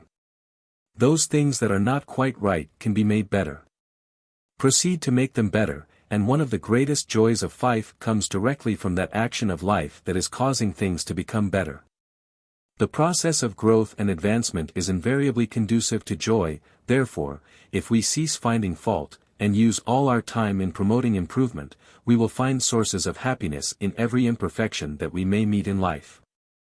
In other words, when we aim to improve everything that we meet, we bring out all the good that is latent in our world, and to increase the expression of the good in our world is to increase our own measure of joy. 8. Seek the ideal. Look for the ideal everywhere, live in ideal environments when possible, but if not possible in an external sense, create for yourself an ideal environment in the internal sense. Live in ideal mental worlds no matter what external worlds may be. Associate as much as possible with ideal people, and if you are living an ideal life in your own mental and spiritual life, you will attract ideal people wherever you go. And one of the greatest joys of life is to associate with those who are living in lofty realms. We have no time to give to the common and the ordinary. We want the best. We deserve the best, and we can secure the best by seeking the best and the best only. Live your own ideal life. Seek the ideal both in the within and in the without, and aim to make the ideal real in every thought, word and deed. You will thus cause every moment to add to your joy. 9. Develop the whole man. To promote an orderly growth throughout your entire being is highly important, and to establish perfect harmony of action among all the various members of mind and body is indispensable to happiness. Develop everything in your nature and place all the elements in your being in perfect harmony. You will thus ascend perpetually to higher states of being and greater realms of joy. Much of the discord and unhappiness that comes into life is the direct result of one-sidedness and undevelopment, and these can be permanently removed only through the orderly development of the whole man. Body, mind and soul must be perfectly balanced in every sense of that term. The more perfectly you are balanced, the greater will be your joy, because a balanced nature is conducive to harmony, and harmony is conducive to happiness. 10. Open the mind to beautiful thoughts only. The world is full of thoughts, all kinds of thoughts, but only those that are invited will come to you. There is nothing that affects life more than the thoughts we think. And the thoughts we are to think will depend almost entirely upon our mental attitude towards that which we meet in life. When we resolve to receive only beautiful thoughts from everything with which we come in contact, the change for the better in life will be simply remarkable. All things will become new. We will actually enter a new heaven and a new earth, and the joys of existence will multiply many times. 11. Be in touch with the harmony of life. The universe is full of music, and happy is the soul that can hear the symphonies of heaven. He can find no greater joy. Every soul that has been in tune with higher things is familiar with that deep pleasure that comes to mind when the sensations of sublime harmony sweetly thrill every fiber of being. And we can all so live that we can be in tune with the music of the spheres. When you learn how to place yourself in harmony with the music of life, you may for hours at a time remain within the gates of everlasting joy, and you may enter into the very life of that sublime something which eye has not seen nor ear heard. It is then that you understand why the kingdom of heaven is within and why all souls that have found that inner life are radiant with joy. Here is happiness without measure, happiness that you may enjoy anywhere and at any time. No matter what your environments may be, enter into these lofty realms and you will be the happiest soul in the world. 12. Consecrate every moment to the higher life. The mind that is ever ascending can never be sad. Perpetual ascension means perpetual joy. The happiest moments that come to you are those moments that come when you see yourself rising in the scale of sublime existence. You are then ascending to the heights. You are entering into the cosmic realms, those realms where joy is supreme, and one single moment in that lofty realm gives more happiness than we can imagine were a million heavens united in one. It is in these realms that we enter the secret places of the Most High, and to enter into that sublime state is to gain all the happiness that life can give and have that happiness while eternity shall continue to be. 18. Creating ideal surroundings. We all believed, not so very long ago, that the circumstances in which each individual was placed were produced by inevitable fate, and that the individual himself could not change them, but would have to remain where he was until something in his favor happened from external sources. What was to cause that something to happen we did not know, nor did we give the matter much thought. We believed more or less in chance and luck, and had no definite conception of the underlying laws of things. But now many of us have changed our minds, as we have received a great deal of new light on this most important subject. The many, however, are still in the old belief. They are ignorant of the fact that man can create his own destiny, and that fate, circumstances and environments are but the products of man himself, acting alone, or in association with others. But this is the fact, and it can be scientifically demonstrated by anyone under any circumstance. This new idea that man can change his surroundings or transport himself to more agreeable environments through the use of psychological and metaphysical laws may seem unthinkable and far-fetched to a great degree. But when we study the subject with care we find that the principles, laws, and methods involved are not only natural but thoroughly substantial and can be applied in tangible everyday affairs. If the surroundings in which you live are not what you wish them to be, know that you can change them. You can make those surroundings ideal. You can make those surroundings better and better at every step in your advancement, thus making real higher and higher ideals in your life. This is a positive truth and should be impressed so deeply upon every mind that no former belief on the subject can cause us to doubt our possession of this power for a moment. The importance of thus impressing this fact upon the mind becomes very evident when we understand that no matter how much we may know, we will have no results so long as we are in doubt as to whether what we have undertaken is really possible or not. There are thousands of people who believe, in a measure, that they can better their own conditions and they understand fully all the principles involved. But they have no satisfactory results because one moment they believe that the change is possible while at the next moment they entertain doubts. To have real results in any undertaking, especially in the changing of one's surroundings, one must believe with his whole heart that he can, and he must constantly employ all the necessary principles in that conviction. No undertaking ever succeeded that was not animated through and through with the positive faith that it could be done, and such a faith is simply indispensable if you wish to create ideal surroundings for yourself, because the process depends directly upon the way you think. You must think that you can so as to fully annihilate the belief that you cannot.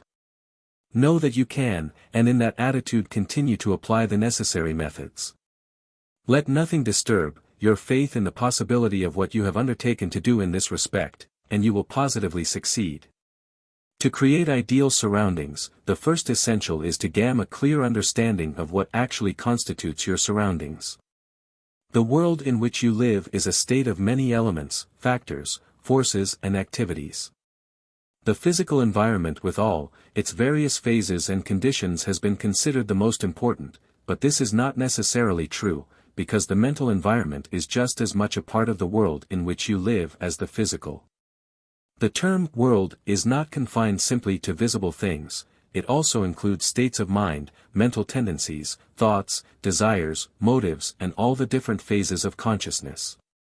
The place in which you live physically, the place in which you live mentally, the place in which you live morally and spiritually, these places combined constitute the world in which you live. All of these states and conditions are necessary parts of your surroundings, and it is your purpose to make these necessary parts as beautiful, as perfect and as ideal as possible. The place where you work with your hands and with your brain is a part of your world, but the same is true of the place where you work in your dreams, in your aspirations and in your ideals. The circumstances and events of your life, physically and mentally, the opportunities that are constantly passing your way, the people you meet in your work, the people you think of in your thoughts, the people you associate with and friends that are near, the various elements of nature, both visible and invisible, the many groups of things in all their various phases that you come in contact with in your daily living. All of these belong in your world. To enter into details, it would be possible to mention many hundreds of different elements or factors that compose the world in which the average person lives. But to be brief, we can say that your world is composed of everything that enters your life, your home, your experience, your thought, and your dreams of the ideal. All of these play their part in bringing to you the good that you may desire or the ills that you may receive. Consequently, since the world in which you live is so very complex and since so much of it belongs to the mental side of life, the process of change must necessarily involve mental laws, as well as physical laws. But here the majority have made their mistake. Many great reformers and human benefactors have tried to emancipate the race through the change of exterior laws and external conditions alone, forgetting that most of the troubles of man and nearly all of his failures have their origin in the misuse of the mind. We all know that mind is the most prominent factor in the life of man, and yet this factor has been almost entirely overlooked in our former efforts to change the conditions of the race. Everything that man does begins in his mind. Therefore, every change that is to take place in the life of man must begin in his mind. This being true, we understand readily why modern metaphysics and the new psychology can provide the long-looked-for essentials to human emancipation and advancement. When we examine all the various things that go to make up the world in which we live, we may find it difficult to discover the real source of them all. How they were produced, who produced them, why they happened to come to us, or why we went to them, these are problems that we are called upon to solve before we can begin to create ideal surroundings. To solve these problems, the first great fact to realize is that we are the creators of our own environments, but at first sight this fact may not be readily accepted, because there are so many things that seem to be the creation of others. There are two kinds of creation, however, the direct and the indirect. In direct creation you create with the forces of your own life, your own thought and your own actions, and your own creations are patterned after the ideas in your own mind. But in what is termed indirect creation, someone else creates what you desire. It is your creation, however, in a certain sense, because it was your desire that called it forth. To state the fact in another manner, the world in which you live may be your own direct creation or it may be the creation of another, but you went into that other one's world to live. In the majority of cases, the world in which the individual lives is produced partly by his own efforts and partly by the efforts of others. Though there is nothing in his world that he has not desired or called forth in some manner and at some time during his existence. There are a number of people who are living in worlds created almost entirely by others. In fact, the world of the average person is 3/4 the creation of the race mind. But the question is, why does a person enter into a world that is created by others? Why does he not live exclusively in a world created by himself? There are many fine minds who are living in the world of the submerged tenth, but they did not create that world. That inferior state existed long before the birth of its present inhabitants. But why have those gone to live there who were not born there, and why have those who were born there not gone away to some better world of their own superior creation? Why do the people who live in that inferior world continue to perpetuate all its conditions? No world can continue to exist unless the people who live in that world continue to create those conditions that make up that world. Then why do not those people who live in the world of the submerged tenth cease the creating of that inferior world and begin the creation of the superior world when we know they have the power to do so? These are great questions, but they all have very simple answers. To answer these questions, the first great fact to be realized is that the mind of man is the most important factor in everything that he does. And since no person can change his environments until he changes his actions, we realize that the first step to be taken is the change of mind. Learn to change your mind for the better, and you will soon learn how to change your surroundings for the better. Before you proceed, however, there is another important condition to be considered. It is the fact that a portion of what is found in our world is created by ourselves, while the rest is the product of those minds with which we work or live.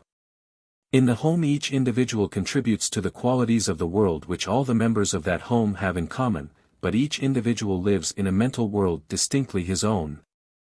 Unless he is so negative that he has not a single individual purpose or thought. When the mental world of each individual is developed to a high degree, it will become so strong that the fate of that individual will not be affected by the adverse conditions that may exist in the home. The same is true of the environments that we meet in our places of work. No man need be affected very long by adverse surroundings or obstacles that he may meet in his work. He will finally become so strong that he can overcome every adversity that may exist in his physical world and thus gain entrance to better surroundings.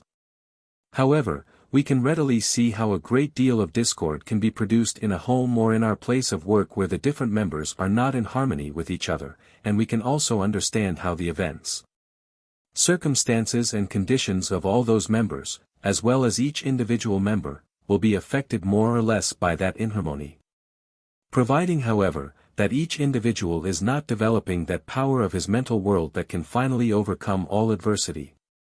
We can also understand how harmony and cooperation in a home or in a place of work would become a powerful force for good in the life of each individual concerned. Where a few are gathered in the right attitude, their immense power will be developed, in fact, sufficient power to do almost anything that those few may wish to have done. This has been fully demonstrated a number of times. Therefore, where many minds are associated in the creation of a world in which all will live, more or less, these higher mental laws should be fully understood and most thoroughly applied. To enter a world that does not correspond with yourself and to go in and live where you do not naturally belong is to go astray, and such an action will not only cause all the forces and elements of your life to be misdirected, but you will place yourself in that position where nothing that is your own can come to you. There are vast multitudes, however, who have gone astray in this manner, and that is the reason why we find so many people who are misplaced, who do not realize their ideals, and who have not the privilege to enjoy their own. But we may ask, why do people go astray in this manner? Why do we associate with people that do not belong in our world? Why do we enter environments that do not correspond to our nature? Why do we enter vocations for which we are not adapted, and why do we pursue plans, ideas and ambitions that lead us directly away from the very thing that our state of development requires?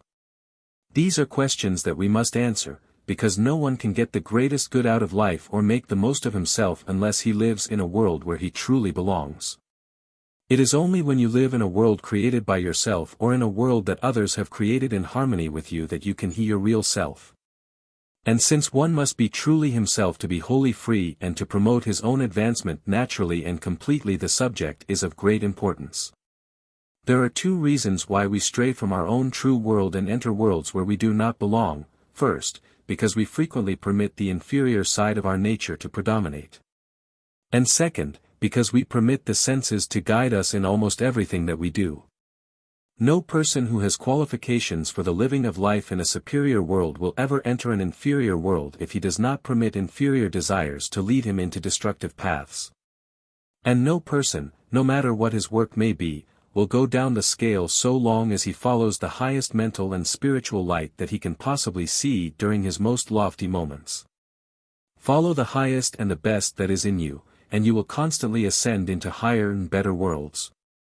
All your creative forces will thus build for you better and better surroundings, because so long as you are rising in the scale, everything in your life in the external as well as in the internal must necessarily improve continuously. There is no need whatever of any person ever entering an inferior world. No one need pass into environments and surroundings that are less desirable than the ones in which he is living now. In fact, a person may take the opposite course. Endeavor constantly to attain superiority and you will steadily work yourself up into superiority, and as you become superior you will find an entrance into those worlds, those environments, and those surroundings that are superior. There is a higher light, a better understanding within yourself that will guide you correctly in all your associations with people and environments. Do not follow physical desires or physical senses. Let these be servants in the hands of higher wisdom. Follow this higher wisdom and you will make few mistakes, if any. You will constantly pass into better and better surroundings, because you will constantly pass into a higher, a better and a superior life. To follow the highest and the best that is within you under all circumstances does not constitute supernaturalism. It is simply good sense enlarged, and those who take this course will continue to make real the ideal in everything that may exist in the world in which they live. In consequence, both the mental world and the physical world in which we live will perpetually change for the better. And all our surroundings will improve accordingly, becoming more and more ideal until everything that exists about us is as beautiful as the visions of the soul. 19. Changing your own fate. When you discover that you are living in a world that you did not create and that does not correspond with your ideals, there is a tendency to break loose from external conditions at the earliest possible moment. But this tendency must be checked. Nothing is gained through an attempt to change from one world of effect to another world of effect without first changing the cause. The majority believe that when things are wrong in the outer world the only remedy is to change external conditions. But the fact is that external conditions are simply effects from internal causes, and so long as those internal causes remain the same, no attempt to change external conditions will prove of permanent value. So long as there are adverse causes in your inner life there will be adverse effects in your outer life, no matter how many times you may change from one condition to another or from one place to another. When you begin to seek emancipation from the false world in which you are living now. In other words, when you begin to take positive measures to change your own fate, the first thing to do is to resolve not to make any forceful effort to change external conditions without first changing the inner cause of those conditions. Let outer things be as they are for the time being and continue to remain where you are until you can open a door to better things, but while you are waiting for this door to open do not be idle in any manner whatever. Although you are letting things be as they are in the external sense, and although you are not forcing yourself into different places or circumstances, still your purpose must be to entirely remake yourself. You came into this false state of life because you were misled by your own judgment, and if you should break loose, this same judgment will mislead you again. You will thus pass from one world that is not your own into some other world that is not your own, and there will be no improvement in the change. If you have not improved yourself in any manner whatever, your judgment will be just as inferior and unreliable as it was before, and no attempt to follow this judgment into different conditions will help matters in the least. Your object is not to set yourself free from the false world in which you are living now and then enter some other world that is not your own. You are not ready to move, neither physically nor mentally, until you have created a world of your own just as you would have it in your present state of development. Therefore, all thought of change will but divert your attention from the real purpose in view. So long as you are constantly thinking about external changes your mind cannot concentrate upon internal changes. So long as you are trying to change external conditions you cannot change yourself, and as you, yourself, are the cause of the new world which you are trying to create, you must recreate yourself before you can create the external world as desired. To change your fate begin with yourself. If the environments in which you live are beneath your ideal, nothing can be gained by leaving those environments until the way is open naturally to better things. If you simply get up and leave, you will gravitate into something elsewhere that will be just as uncongenial as those conditions you left behind. First, find the reason why you are living in your present adverse environments, then proceed to remove that cause. There may be many reasons, but in most cases the principal reason is a lack of ability or the lack of power to apply the ability you possess. In such a case you must remove inability by becoming more proficient, and as soon as you are competent to render better service you will readily find a better place. This means larger remuneration, and you will thus be able to secure more desirable surroundings. The many, however, will think that to promote sufficient improvement so as to command greater recompense, and do so in a short time, is practically impossible under the average conditions. But all difficulties that may be met in this connection may be readily removed through the principles of modern metaphysics. Continuous improvement in everything pertaining to the life, the power, the capacity, or the mentality of the individual can be readily promoted by anyone and decided results secured in a very short time. Therefore, no person need remain in adverse or limited conditions. He can, through the awakening and the expression of the best that is in himself, become competent to take advantage of greater opportunities and thus change his fate, his future and his destiny. If you wish to improve your physical environments, remain content where you are while you develop the power to earn and create better environments. Contentment with things as they are in harmony with everything about you are indispensable essentials if you wish to increase your ability, your capacity, and your worth. To continue to kick against the pricks is to remain where pricks are abundant. But when we cease this mode of action and begin to polish off all the rough corners of our nature and improve ourselves in every manner possible, things will take a turn. We will leave the world of pricks and enter a smoother path. The polished man is admitted to the polished world where there are no rough places and where adverse conditions are few, if existing at all. When circumstances are against you, do not contend with circumstances. So long as we contend with things, things will contend with us. Do not resist present conditions, you prolong their existence by so doing. Whatever comes, meet all things in the attitude of perfect harmony and you will find that all things, even the most adverse, can be readily handled and turned to good account. We all know the marvelous power of the man who can harmonize contending factions, be they in his own life or in his circumstances. He not only gains good from everything that he meets, but he becomes a most highly respected personage, and is sought wherever opportunities are great and where great things are to be accomplished. Learn to harmonize the contending factions in your own life and experience, and you will find yourself entering new worlds where circumstances are more congenial and opportunities far greater. You will thus meet more desirable events, more desirable people, and superior advantages of every description will appear in your pathway. If your present friends are not to your liking, admire them nevertheless for every good quality that they may possess. Emphasize their good qualities and ignore everything in their nature that seems inferior. This will help you to develop superior qualities in yourself, and this is extremely important, because as you develop superiority you prepare yourself for places higher up in the scale.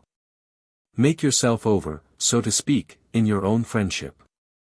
Increase your personal worth, polish your own character, refine your mind, and make real more and more of the ideal.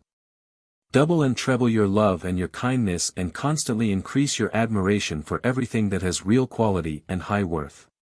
Continue thus until you have results, whether those results begin to come at once or not. They will positively come ere long, and the things that you develop in yourself you will meet in your external world. Change yourself for the better in every shape and manner, and you change your fate for the better, but the change that you produce in yourself must not simply be negative in its action.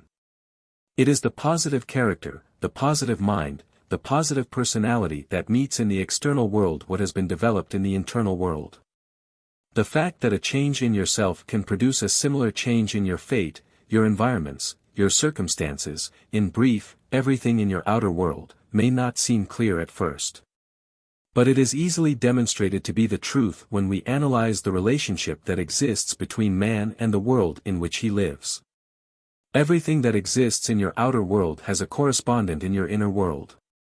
This inner correspondent is the cause that has either created or attracted its external counterpart, and the process is easily understood.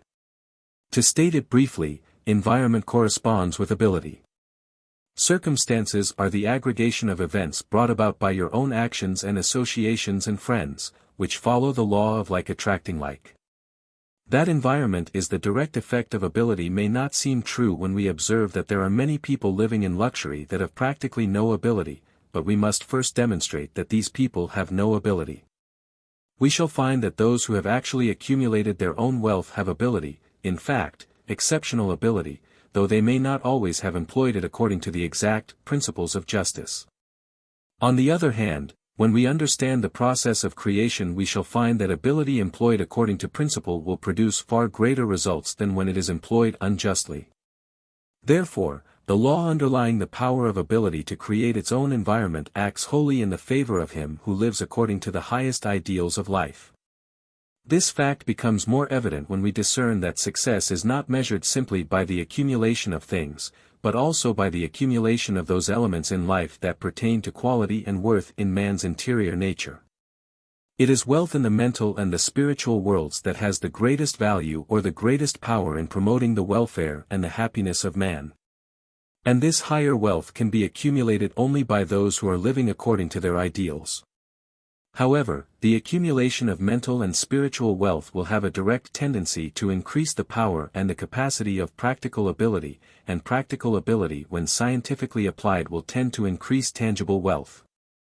That is, to improve the value and the worth of external environments. When we consider this subject from the universal viewpoint, we shall find a perfect correspondence existing between the size of a man's possessions, physical, mental and spiritual, and the size of his brains. Taking the term brains to signify ability, capacity and worth in the largest sense. But the size of brains can be increased perpetually. We therefore conclude that possessions in the larger sense can be increased perpetually, and he who is perpetually increasing his possessions on all the planes of his life is constantly changing his fate for the better. We shall also find that when a person increases the power of his own life he will bring about, through his own actions, new events, and these new events will produce new circumstances. To change circumstances is to change fate, and whatever the change may be in fate, circumstances, or events, it will be a change for the better, if the increase of power is applied according to the principles of ideals. Again, when a person develops quality and superiority in himself he will, through the law of attraction, meet friends and associations that are after his own heart. In other words, he will enter a world where his ideals, both as to persons and as to things, are constantly being made real in every sphere of his present state of existence. He is thus creating for himself a better fate in every sense of the term and opening doors and pathways to a larger and a more beautiful future than he has ever realized before, but the beginning is in himself. In fact, every change for the better must begin within the life of man himself, and whoever will begin to change for the better in the within will positively realize greater and greater changes for the better in the without. 20. Building your own ideal world. To build your own ideal world, the first essential is to begin to build in the real everything that you can discern in the ideal. And the second essential is to continue to rebuild your ideal world according to higher and higher ideals. However congenial or desirable or perfect our world may be, we should continue to improve upon it constantly. When we cease to promote progression we return to the ways of retrogression. One of the principal causes of undesirable environments or unexpected reverses among the more capable is found in the tendency to stop, rest and enjoy what we have gained whenever conditions are fairly satisfactory. It is the mind that is ever creating the new and ever recreating everything according to higher ideals that is always free and that is always enjoying the best. No one can be in bondage to the lesser who is constantly rising out of the lesser, and he who is ever growing into the best is constantly enjoying the best. In the last analysis, retrogression is the only cause of bondage, while constant progression is the only cause of perfect freedom. And constant progression is promoted by the continuous recreation of everything in your world according to higher and higher ideals. To begin, your entire mentality must be changed and constantly changed so as to correspond perfectly with your newest thoughts on every subject and your highest ideals of everything that you can discern in your life. The mind is the cause and is the source of every force that can act as a cause of whatever may be developed, expressed or worked out through yourself into your external world. Therefore, begin with the mind and with all the elements of the mind. All desires, motives and ambitions must be concentrated upon the larger and the perfect in their various spheres of action. All the mental states must be in harmony with each other, and with the outer as well as the inner conditions of life. All mental qualities must be expanded and enlarged constantly, and consciousness must be trained to act perpetually upon the verge of the limitless. The entire world of thought must be perpetually renewed, enlarged and perfected, and every step taken in the mental world must be practically expressed and applied in the outer world. In order to bring all the creative forces of mind into harmony with the goal in view, the ideal wish to be realized must be thoroughly established in consciousness, and the goal in view must be constantly held before the mental vision. In the rebuilding of your own world, one of the principal causes of failure will be found in a tendency to change in your plans, motives or desires. Therefore, do not permit yourself to entertain one group of desires today and a different group tomorrow, and do not permit your faith to fall into periodical states of doubt. Decide upon what you wish to do, accomplish, promote and attain, and proceed to live, think and work for those things, regardless of what may happen. The powers within you follow the predominating states of mind, and when these states are constantly changing, the creative forces will be employed simply in taking initial steps, but never in completing anything. On the other hand, when your mental states, desires, motives, plans, etc. continue to concentrate upon the one supreme goal in view, your creative forces will perpetually build towards that goal, and you will be daily rebuilding your entire world according to the higher, the better and the greater that you have in view. There are thousands of fine minds that are down in the scale today and cannot get up, because they are constantly changing their plans, motives and desires. To create a new world you must fix in your mind what you wish to create, and then continue to build until the complete structure is finished. Recreate your present world, then constantly make it better, larger and more beautiful. All the elements of your mind, both conscious and subconscious, must be constantly inspired with your highest thought of the larger, the better and the more beautiful. Not a single thought should enter your mind that is inferior or in the least beneath your ideal of life, and not a single moment of discouragement or doubt should ever be permitted. Fix your mind on the soul's vision and hold it there through all sorts of circumstances or conditions. Do not waver for a moment. Keep the eye single upon the heights, and all the powers of your being will build that great world that you can see in your mental vision as you concentrate attention upon the heights. The mind must be clean, strong and high. It is the mind that does things. It is the mind that originates things. Therefore, if you wish to build for yourself an ideal world, the mind must be ideal in every sense of the term, and every element of the mind must always be its best and act at its best. To promote the right use of mind, the imagination must be guided with the greatest of care. The imagination is one of the most important powers in the mind. The imagination when misdirected can produce more ills than any other faculty, and when properly directed can produce greater good than any other faculty. In fact, the imagination when scientifically applied becomes a marvelous power in the great creative process of the vast mental domain. Train the imagination to picture, not only the goal you have in view but all the highest ideals that you can possibly imagine as might exist within the realms of that goal.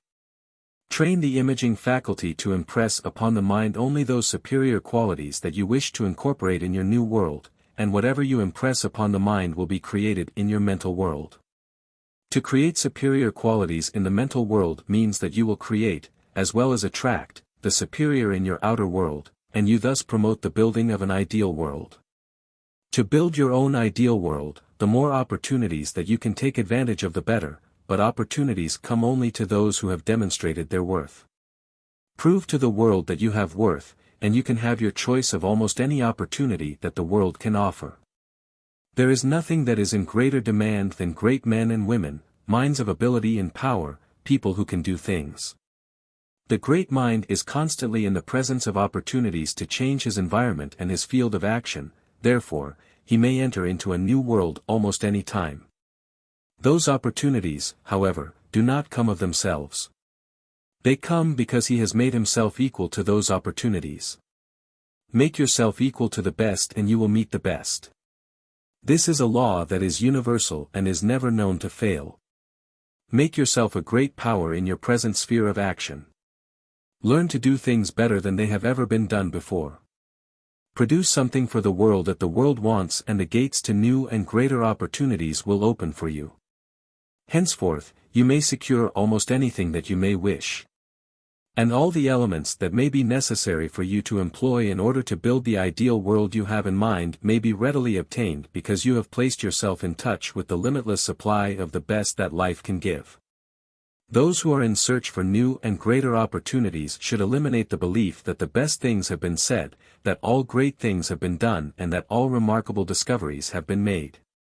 The fact is, we are just in the ABC of literature, invention, art, music, industrial achievements and extraordinary human attainments.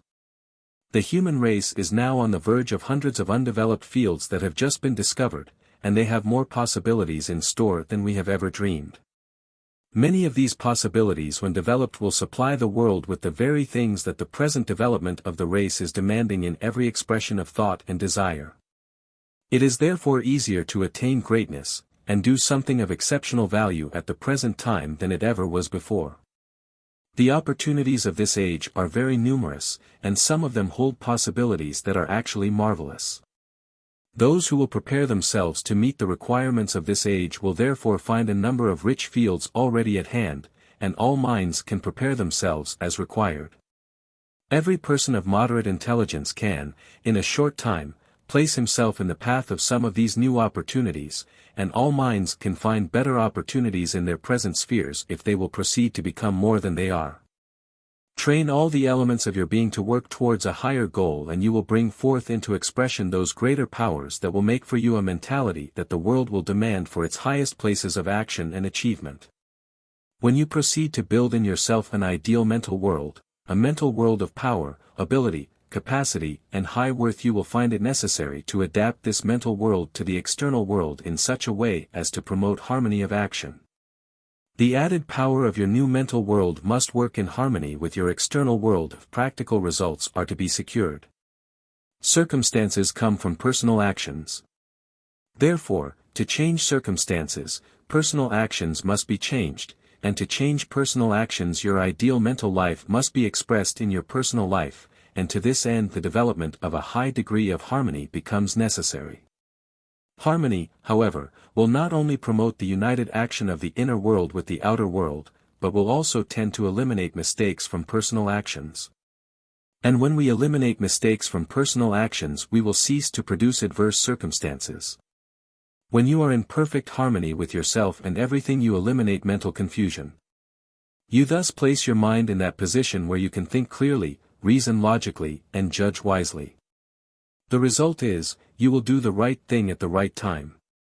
The elements of your life will be properly blended, and this is necessary in order to create an ideal world. Another essential in the practical application of your ideals to real life is the development of what may be termed interior insight. This faculty will guide you perfectly in your expression of the finer things of life through the tangible things of life. In other words, you will see clearly how to combine the ideal with those actions that are promoted for the purpose of rebuilding the real.